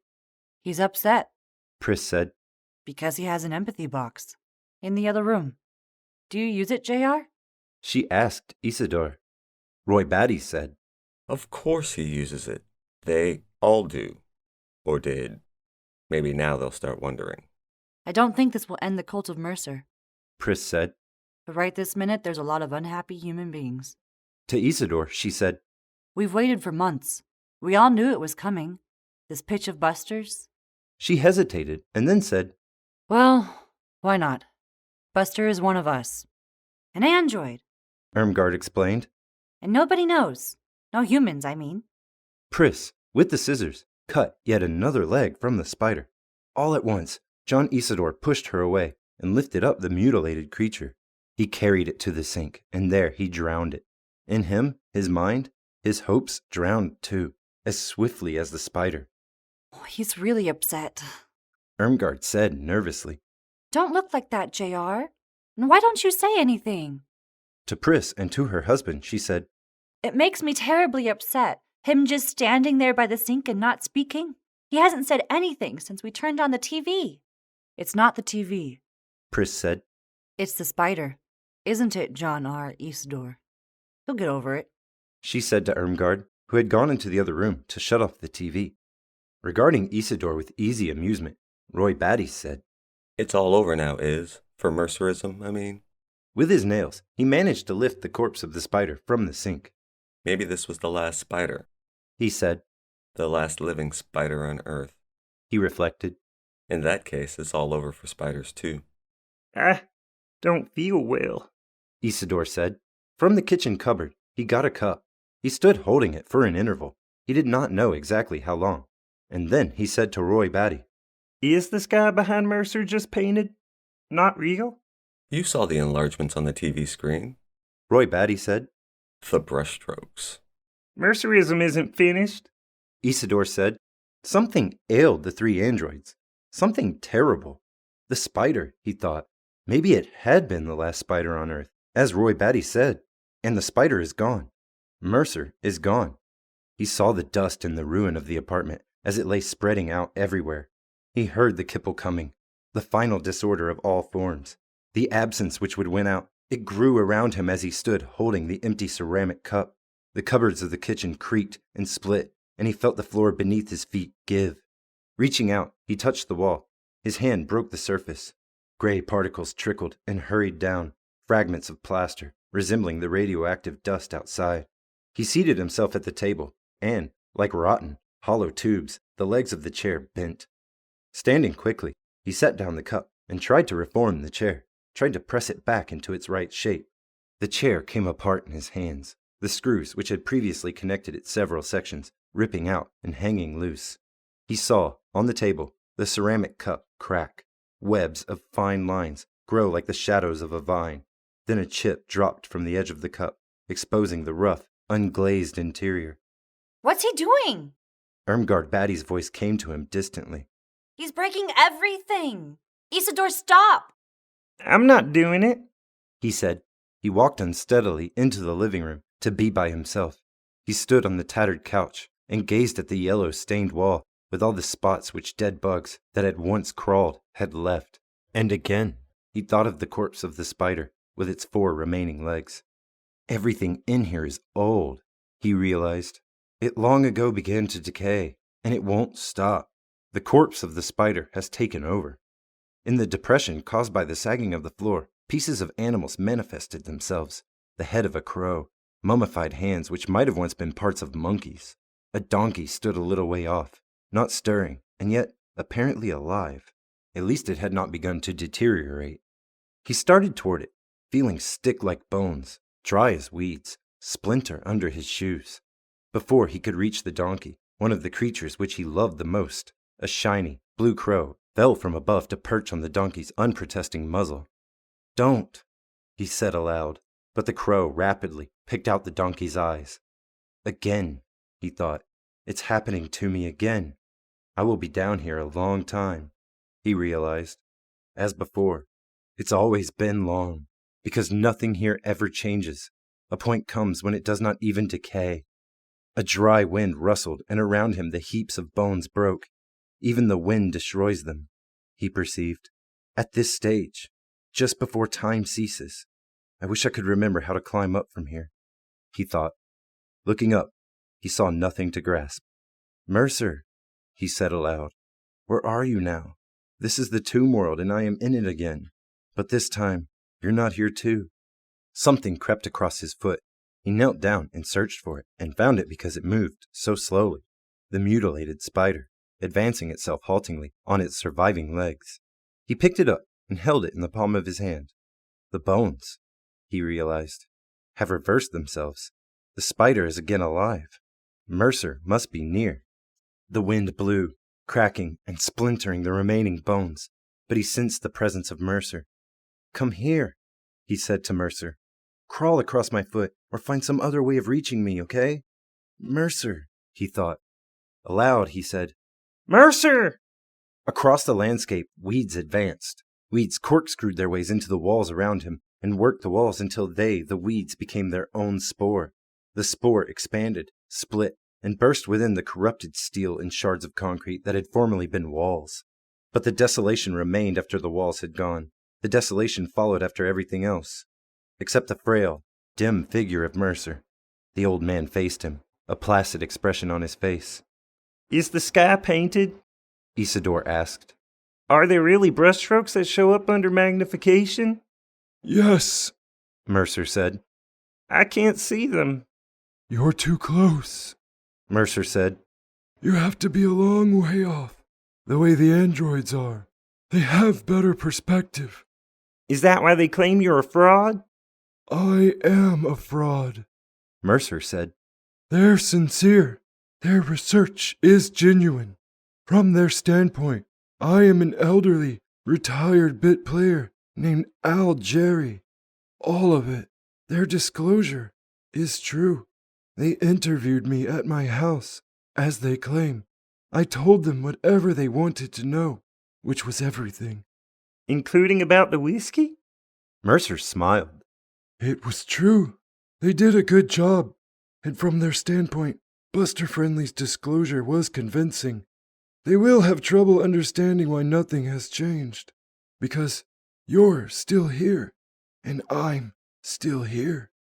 Mercer indicated, with a sweep of his hand, the barren, rising hillside, the familiar place.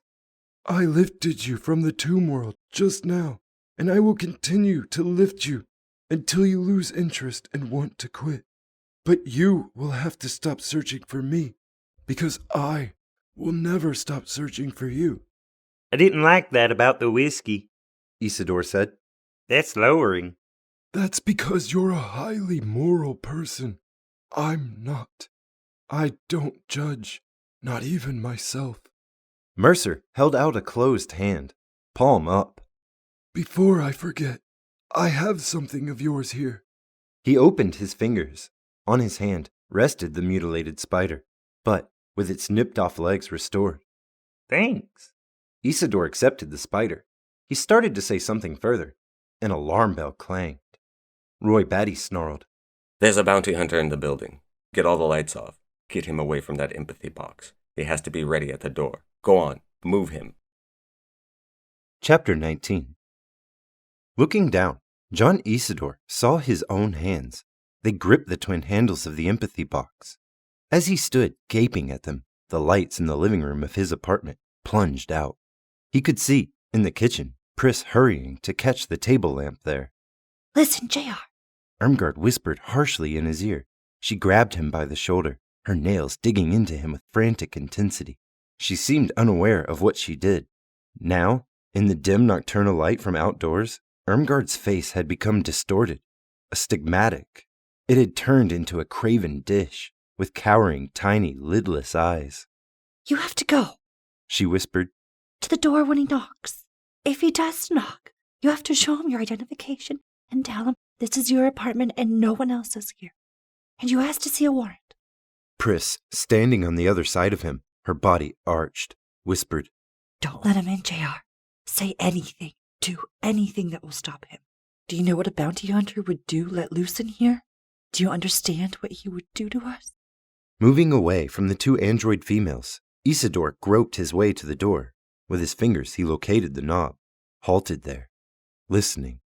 He could sense the hall outside, as he always had sensed it, vacant and reverberating and lifeless.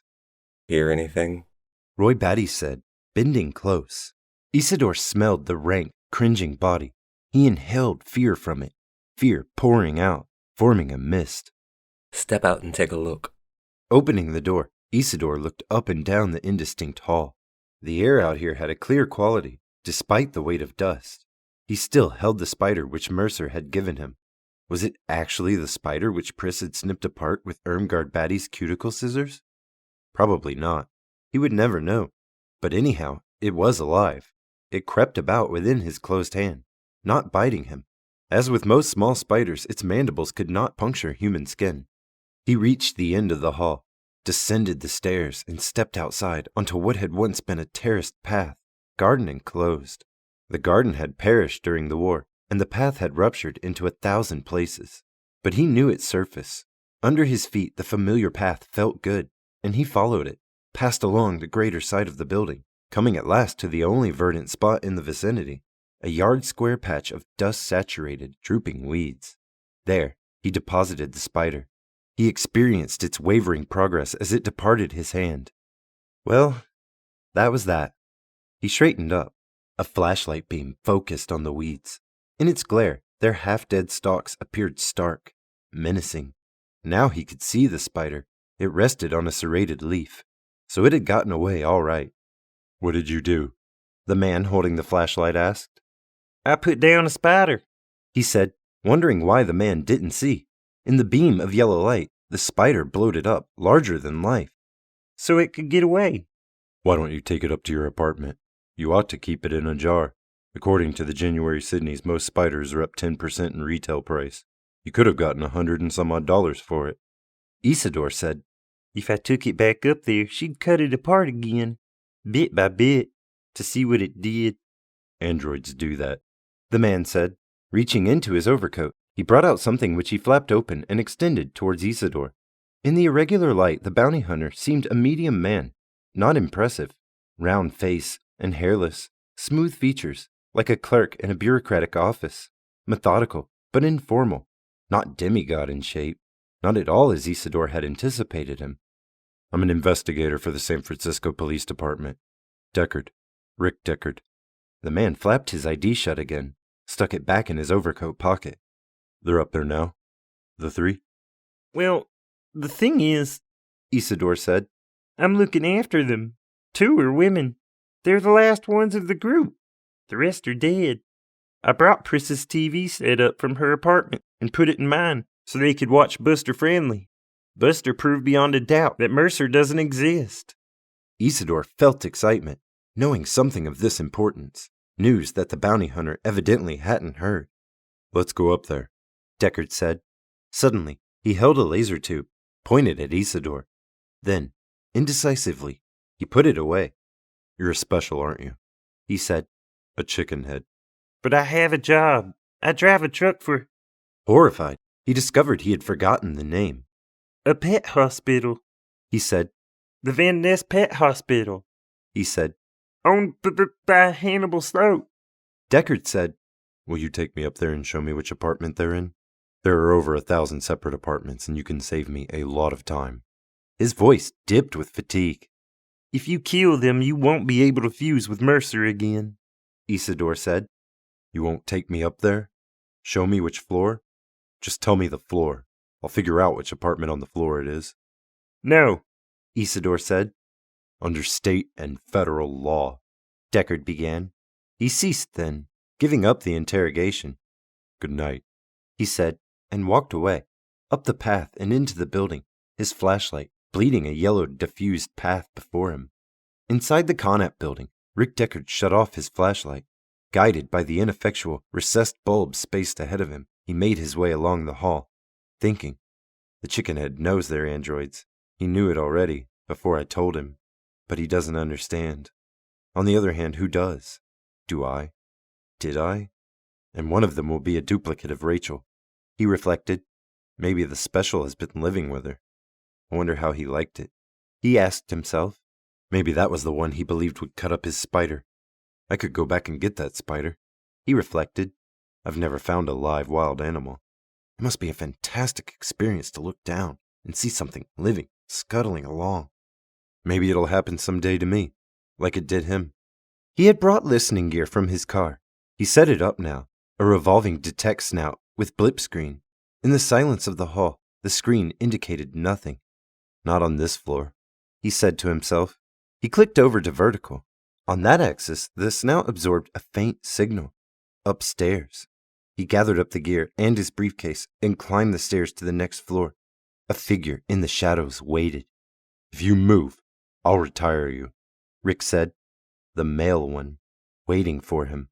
In his clenched fingers, the laser tube felt hard, but he could not lift it and aim it.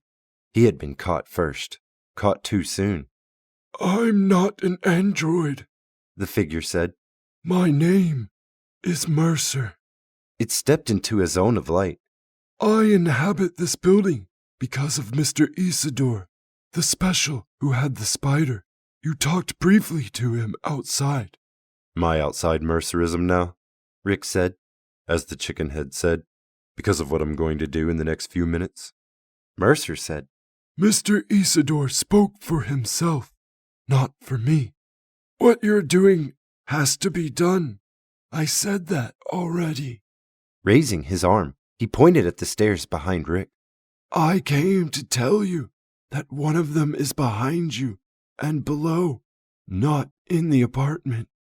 It will be the hard one of the 3, and you must retire it first. The rustling, ancient voice gained abrupt fervor. Quick, Mr. Deckard, on the steps! His laser tube thrust out. Rick spun and sank onto his haunches, facing the flight of stairs. Up it glided a woman toward him, and he knew her. He recognized her and lowered his laser tube. Rachel, he said, perplexed. Had she followed him in her own hovercar? Tracked him here? And why? Go back to Seattle, he said. Leave me alone. Mercer told me I've got to do it. And then he saw that it was not quite Rachel. For what we've meant to each other, the android said as it approached him, its arms reaching as if to clutch at him. The clothes, he thought, are wrong. But the eyes, the same eyes. And there are more like this. There can be a legion of her, each with its own name, but all Rachel Rosen. Rachel, the prototype, used by the manufacturer to protect the others. He fired at her as imploringly she dashed toward him. The android burst, and parts of it flew. He covered his face and then looked again. Looked and saw the laser tube, which it had carried, roll away. Back onto the stairs, the metal tube bounced downward, step by step, the sound echoing and diminishing and slowing. The hard one of the three, Mercer had said. He peered about, searching for Mercer. The old man had gone. They can follow me with Rachel Rosen's until I die, he thought, or until the type becomes obsolete, whichever comes first. And now, the other two, he thought. One of them is not in the apartment, Mercer had said. Mercer protected me, he realized, manifested himself and offered aid. It would have gotten me, he said to himself, except for the fact that Mercer warned me. I can do the rest, now, he realized. This was the impossible one. She knew I couldn't do this. But it's over, in an instant. I did what I couldn't do. The baddies I can track by standard procedure.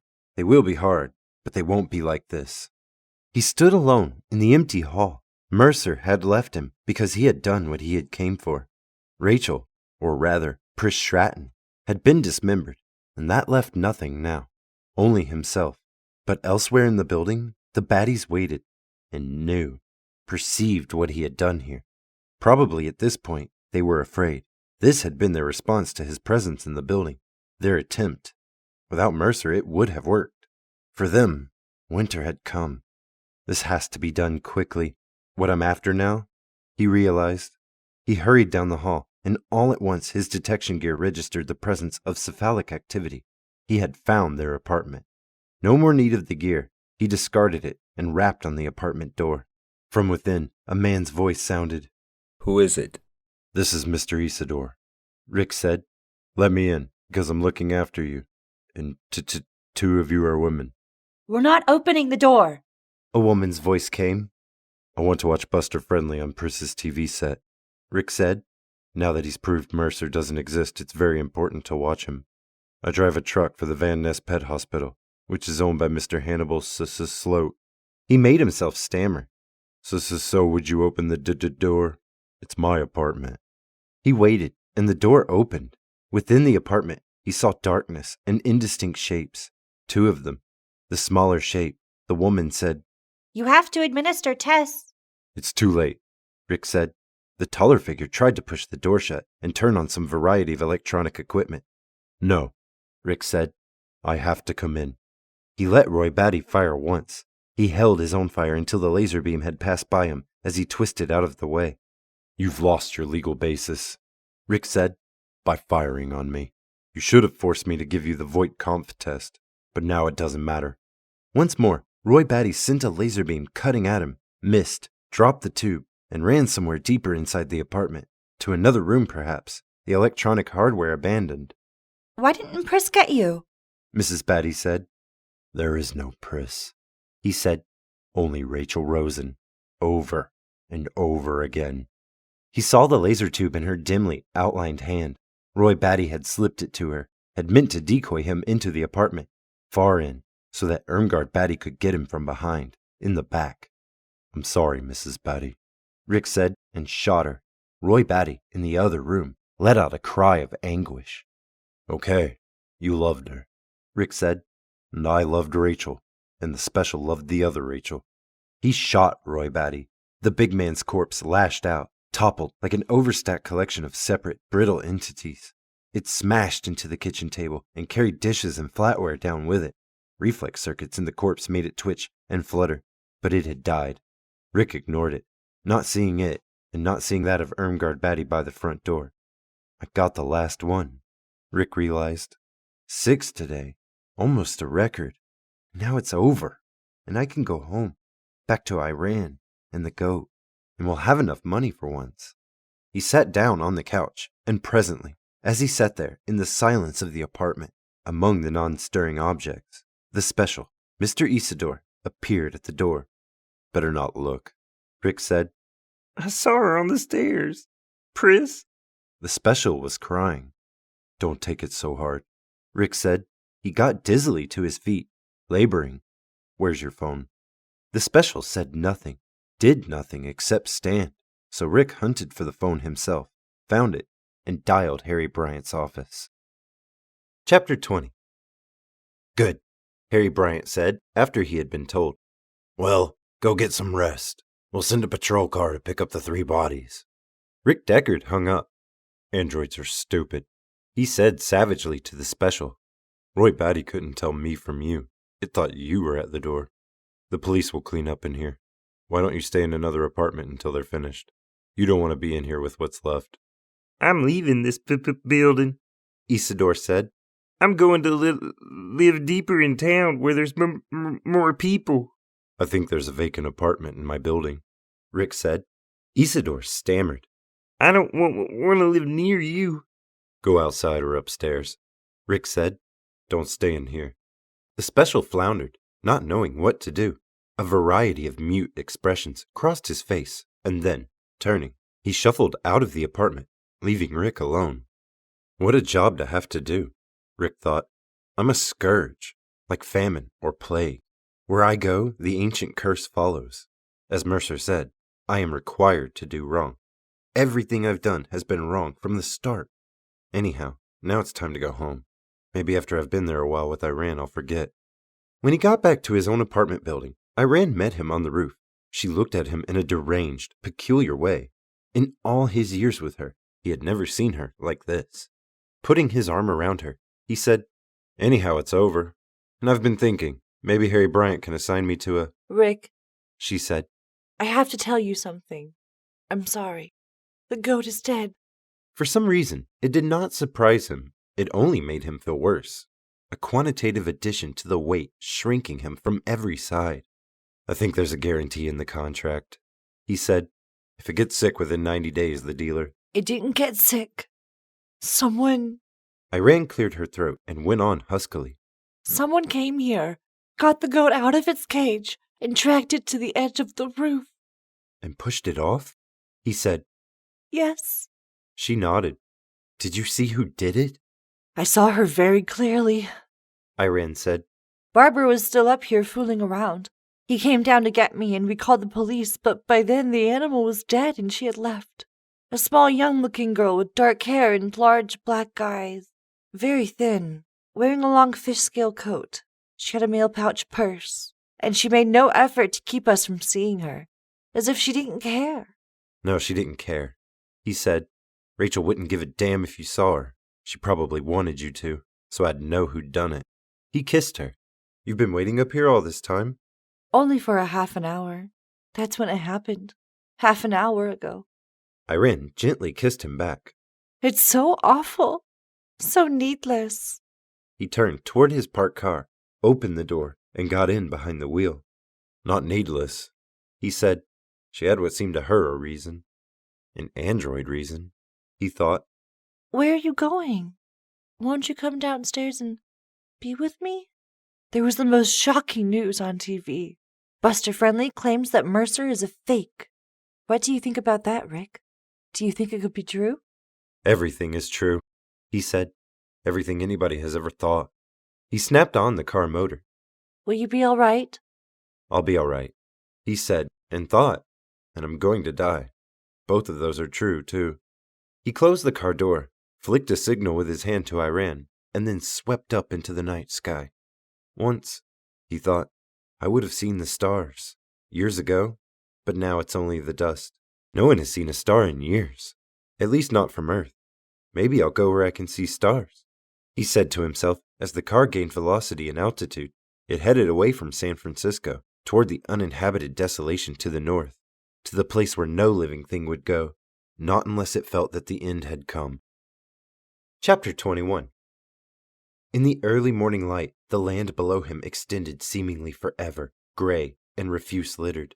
Pebbles the size of houses had rolled to a stop next to one another, and he thought, it's like a shipping room when all the merchandise has left.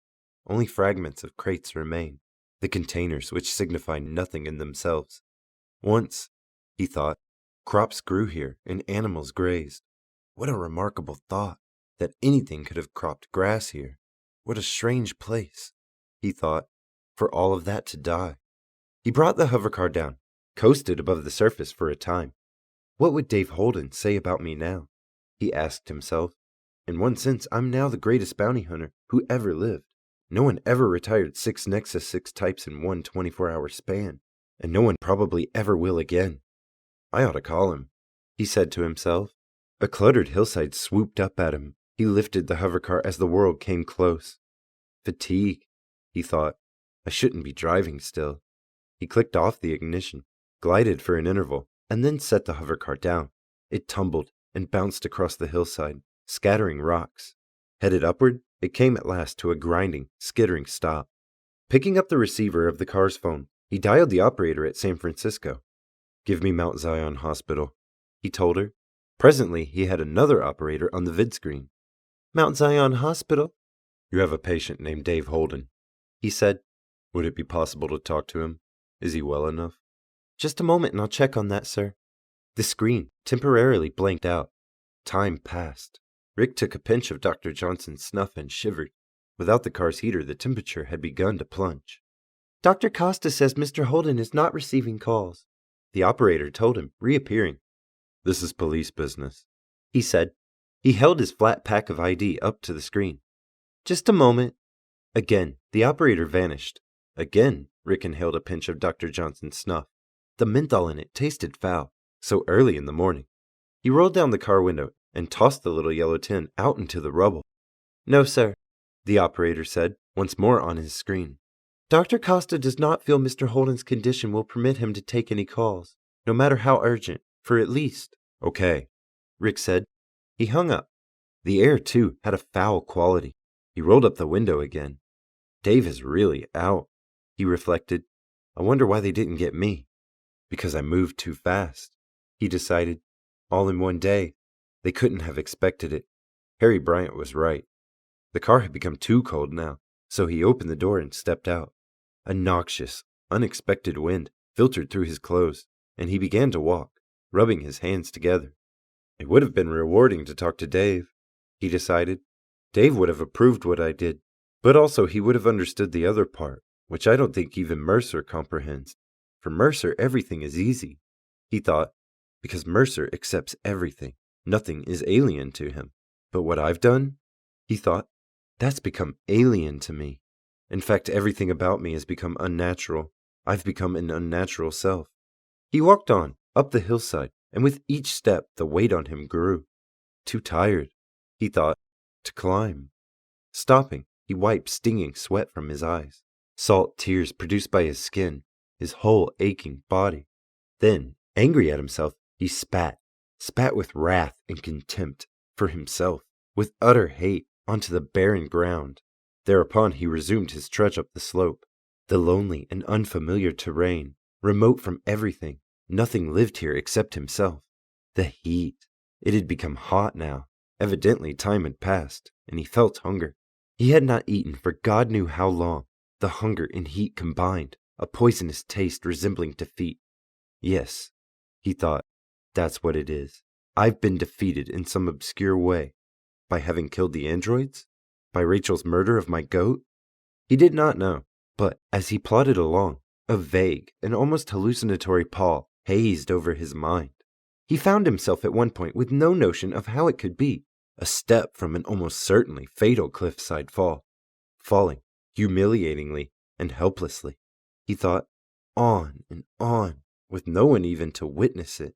Here there existed no one to record his or anyone else's degradation, and any courage or pride which might manifest itself here, at the end, would go unmarked. The dead stones, the dust-stricken weeds, dry and dying, perceived nothing, recollected nothing about him or themselves. At that moment, the first rock, and it was not rubber or soft foam plastic, struck him in the inguinal region, and the pain, the first knowledge of absolute isolation and suffering, touched him throughout in its undisguised actual form. He halted, And then, goaded on. The goad, invisible, but real, not to be challenged. He resumed his climb. Rolling upward, he thought, like the stones. I am doing what stones do, without volition, without it meaning anything. Mercer, he said, panting. He stopped, stood still. In front of him he distinguished a shadowy figure, motionless. Wilbur Mercer, is that you? My God, he realized. It's my own shadow. I have to get out of here, down off this hill. He scrambled back down. Once he fell. Clouds of dust obscured everything, and he ran from the dust. He hurried faster, sliding and tumbling on the loose pebbles. Ahead he saw his parked car. I'm back down, he said to himself. I'm off the hill. He plucked open the car door, squeezed inside. Who threw the stone at me? He asked himself. No one. But why does it bother me? I've undergone it before, during fusion, while using my empathy box like everyone else. This isn't new. But it was. Because, he thought, I did it alone. Trembling, he got a fresh tin of snuff from the glove compartment of the car. Pulling off the protective band of tape, he took a massive pinch, rested, sitting half in the car and half out, his feet on the arid, dusty soil. This was the last place to go to, he realized. I shouldn't have flown here. And now he found himself too tired to fly back out. If I could just talk to Dave, he thought, it'd be all right. I could get away from here, go home and go to bed. I still have my electric sheep, and I still have my job. There will be more Andys to retire. My career isn't over. I haven't retired the last Andy in existence. Maybe that's what it is. He thought, I'm afraid there aren't any more. He looked at his watch. 9:30. Picking up the vidphone receiver, he dialed the Hall of Justice on Lombard. Let me speak to Inspector Bryant, he said to the police switchboard operator, Miss Wilde. Inspector Bryant is not in his office, Mr. Deckard. He's out in his car, but I don't get any answer. He must have temporarily left his car. Did he say where he intended to go? Something about the androids you retired last night. Let me talk to my secretary, he said. A moment later, the orange, triangular face of Anne Marston appeared on the screen. Oh, Mr. Deckard, Inspector Bryant has been trying to get a hold of you. I think he's turning your name over to Chief Cutter for a citation, because you retired those 6... I know what I did, he said. That's never happened before. Oh, and Mr. Deckard, your wife phoned. She wants to know if you're all right. Are you all right? He said nothing. Anyhow, Miss Marston said, maybe you should call her and tell her. She left word that she'll be home, waiting to hear from you. Did you hear about my goat? He said. No, I didn't even know you had a goat. Rick said, they took my goat. Who did, Mr. Deckard? Animal thieves? We just got a report of a huge new gang of them, probably teenagers, operating in... Life thieves, he said. I don't understand you, Mr. Deckard. Miss Marston peered at him intently. Mr. Deckard, you look awful. So tired. And God, your cheek is bleeding. Putting his hand up, he felt the blood. From a rock, probably. More than one, evidently, had struck him. You look, Miss Marston said, like Wilbur Mercer. I am, he said. I'm Wilbur Mercer. I've permanently fused with him, and I can't unfuse. I'm sitting here waiting to unfuse, somewhere near the Oregon border. Shall we send someone out? A department car to pick you up? No, he said. I'm no longer with the department. Obviously you did too much yesterday, Mr. Deckard. She said chidingly. What you need now is bed rest. Mr. Deckard, you're our best bounty hunter. The best we've ever had. I'll tell Inspector Bryant when he comes in. You go on home now and go to bed. Call your wife right away, Mr. Deckard, because she's terribly, terribly worried. I could tell. You're both in dreadful shape. It's because of my goat, he said. Not the androids. Rachel was wrong. I didn't have any trouble retiring them. And the special was wrong, too, about my not being able to fuse with Mercer again. The only one who was right is Mercer. You better get back here to the Bay Area, Mr. Deckard, where there are people. There isn't anything lying up there near Oregon. Isn't that right? Aren't you alone? It's strange, Rick said. I had the absolute, utter, completely real illusion that I had become Mercer, and people were lobbing rocks at me. But not the way you experience it when you hold the handles of an empathy box. When you use an empathy box, you feel you're with Mercer. The difference is, I wasn't with anyone. I was alone. They're saying now that Mercer is a fake. Mercer isn't a fake, he said, unless reality is a fake. This hill, he thought, this dust and these many stones, each one different from all the others. I'm afraid, he said, that I can't stop being Mercer. Once you start, it's too late to back off. Will I have to climb the hill again? He wondered. Forever, as Mercer does? Trapped by eternity? Goodbye, he said, and started to ring off. You'll call your wife. You promise? Yes. He nodded. Thanks, Anne. He hung up. Bed rest, he thought. The last time I hit bed was with Rachel. A violation of statute. Copulation with an android, absolutely against the law. Here and on the colony worlds as well. She must be back in Seattle now, with the other Rosens, real and humanoid. I wish I could go do to you what you did to me, he wished. But it can't be done to an android because they don't care. If I had killed you last night, my goat would be alive now. There's where I made the wrong decision. Yes, he thought, it can all be traced back to that, and to my going to bed with you. Anyhow, you were correct about one thing. It did change me, but not in the way you predicted. A much worse way, he decided, and yet I really don't care. Not any longer. Not, he thought, after what happened to me up there, toward the top of the hill. I wonder what would have come next, if I had gone on climbing and reached the top, because that's where Mercer appears to die. That's where Mercer's triumph manifests itself. There, at the end of the great sidereal cycle. But if I'm Mercer, he thought, I can never die. Not in 10,000 years. Mercer is immortal. Once more he picked up the phone receiver to call his wife, and froze. Chapter 22.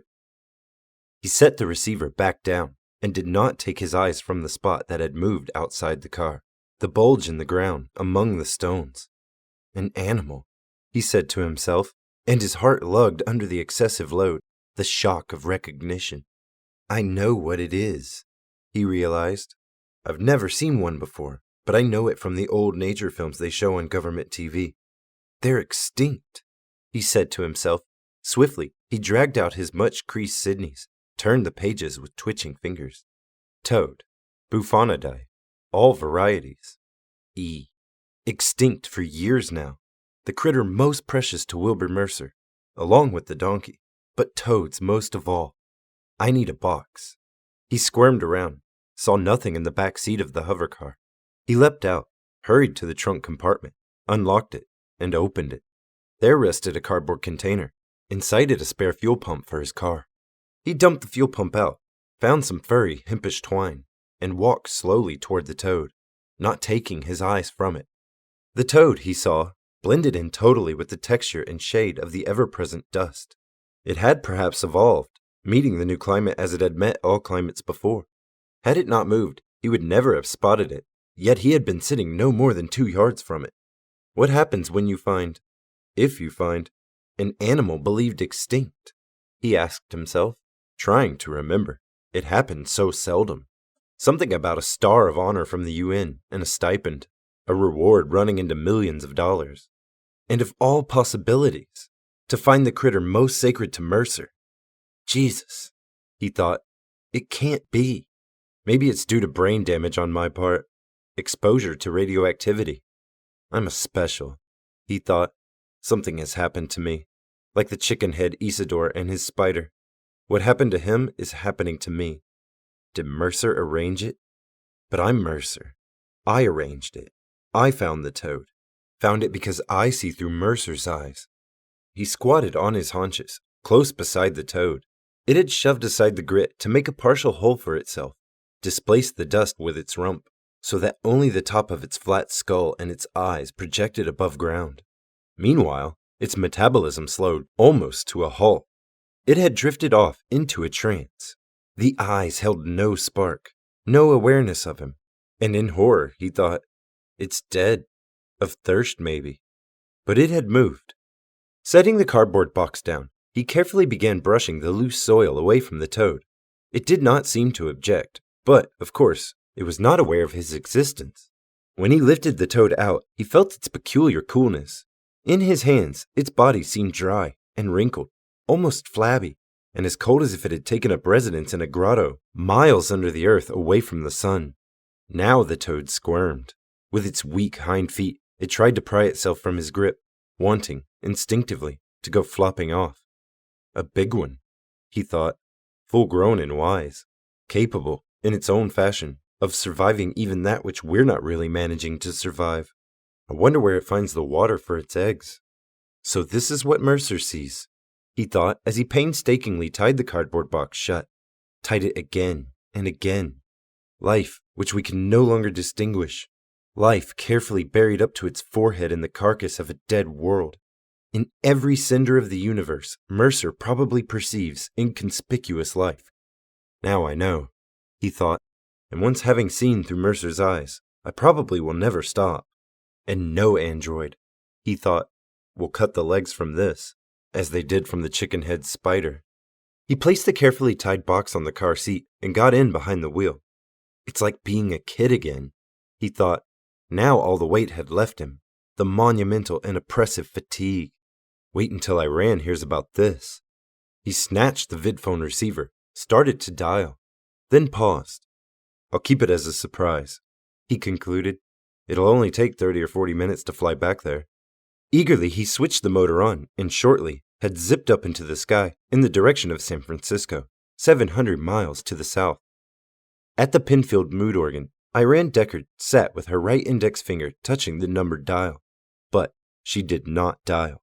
She felt too listless and ill to want anything, a burden which closed off the future and any possibilities which it might once have contained. If Rick were here, she thought, he'd get me to dial 3, and that way I'd find myself wanting to dial something important. Ebullient joy, or if not that, then possibly an 888, the desire to watch TV no matter what's on it. I wonder what is on it, she thought, and then she wondered again where Rick had gone. He may be coming back, and on the other hand he may not be, she said to herself, and felt her bones within her shrink with age. A knock sounded at the apartment door. Putting down the Pinfield manual, she jumped up, thinking, I don't need to dial now. I already have it, if it is Rick. She ran to the door, opened the door wide. Hi, he said. There he stood, a cut on his cheek, his clothes wrinkled and gray, even his hair saturated with dust. His hands, his face, dust clung to every part of him, except his eyes. Round with awe, his eyes shone, like those of a little boy. He looks, she thought, as if he's been playing, and now it's time to give up and come home, to rest and wash and tell about the miracles of the day. It's nice to see you, she said. I have something. He held a cardboard box with both hands. When he entered the apartment, he did not set it down, as if, she thought, it contained something too fragile and too valuable to let go of. He wanted to keep it perpetually in his hands. She said, I'll fix you a cup of coffee. At the stove, she pressed the coffee button and in a moment had put the imposing mug by his place at the kitchen table. Still holding the box, he seated himself, and on his face the round-eyed wonder remained. In all the years she had known him, she had not encountered this expression before. Something had happened since she had seen him last. Since, last night, he had gone off in his car. Now he had come back and this box had arrived with him. He held in the box everything that had happened to him. I'm going to sleep, he announced, all day. I phoned in and got Harry Bryant. He said to take the day off and rest, which is exactly what I'm going to do.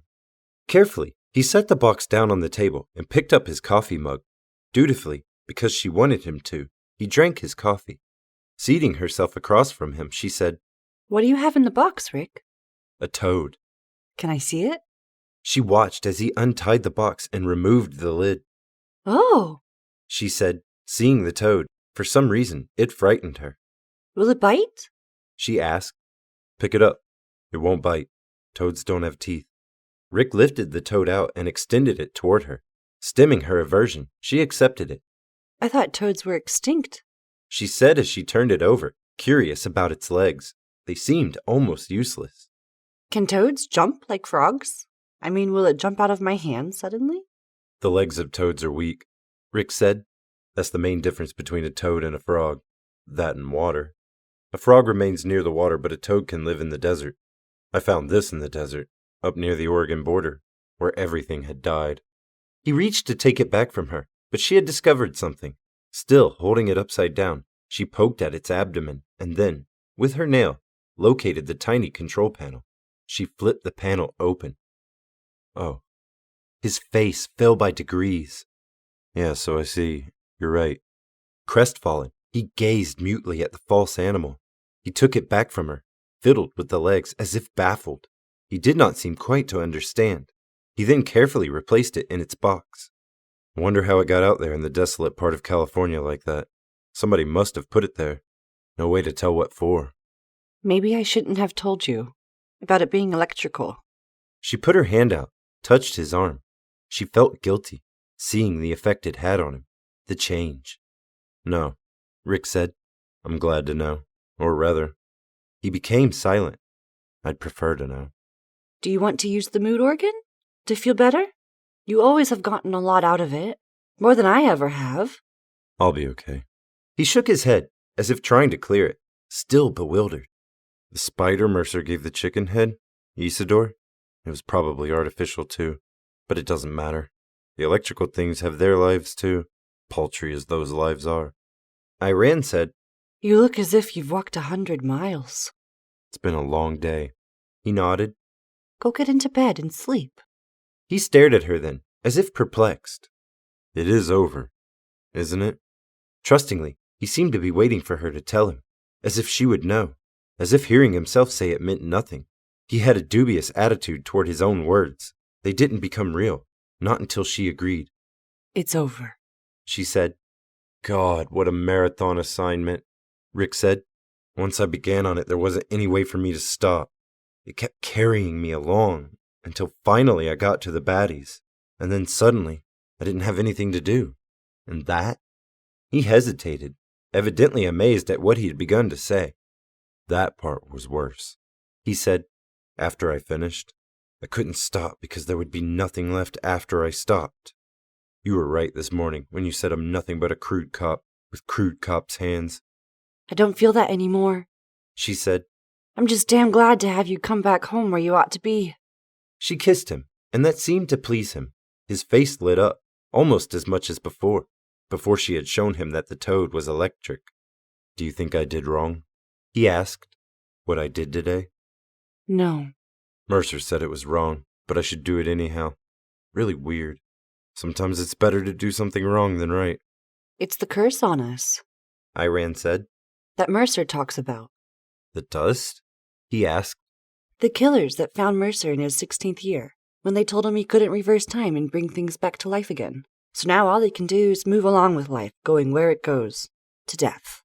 And the killers throw the rocks. It's they who are doing it, still pursuing him, and all of us, actually.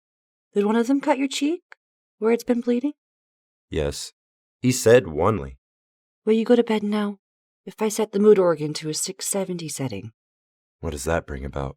He asked. Long-deserved peace, Iran said. He got to his feet, stood painfully, his face drowsy and confused, as if a legion of battles had ebbed and advanced there over many years. And then, by degrees, he progressed along the route to the bedroom.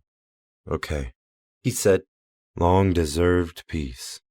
He stretched out on the bed, dust sifting from his clothes and hair onto the white sheet. No need to turn on the mood organ, Iran realized as she pressed the button which made the windows of the bedroom opaque. The gray light of day disappeared. On the bed, Rick, after a moment, slept. She stayed there for a time, keeping him in sight, to be sure he wouldn't wake up, wouldn't spring to a sitting position in fear, as he sometimes did at night. And then, presently, she returned to the kitchen, reseated herself at the kitchen table. Next to her, the electric toad flopped and rustled in its box. She wondered what it ate and what repairs on it would run. Artificial flies, she decided. Opening the phone book, she looked in the yellow pages under Animal Accessories, Electric. She dialed, and when the saleswoman answered, said, I'd like to order 1 pound of artificial flies that really fly around and buzz, please. Is it for an electric turtle, ma'am? A toad, she said. Then I suggest our mixed assortment of artificial crawling flying bugs of all types, including... The flies will do, Iran said. Will you deliver? I don't want to leave my apartment. My husband's asleep and I want to be sure he's all right. The clerk said. For a toad, I'd also suggest a perpetually renewing puddle, unless it's a horned toad, in which case there's a kit containing sand, multicolored pebbles, and bits of organic debris. And if you're going to be putting it through a feed cycle regularly, I suggest you let our service department make a periodic tongue adjustment. In a toad, that's vital. Fine, Iran said. I want it to work perfectly. My husband is devoted to it. She gave her address and hung up, and, feeling better, fixed herself at last a cup of black, hot coffee.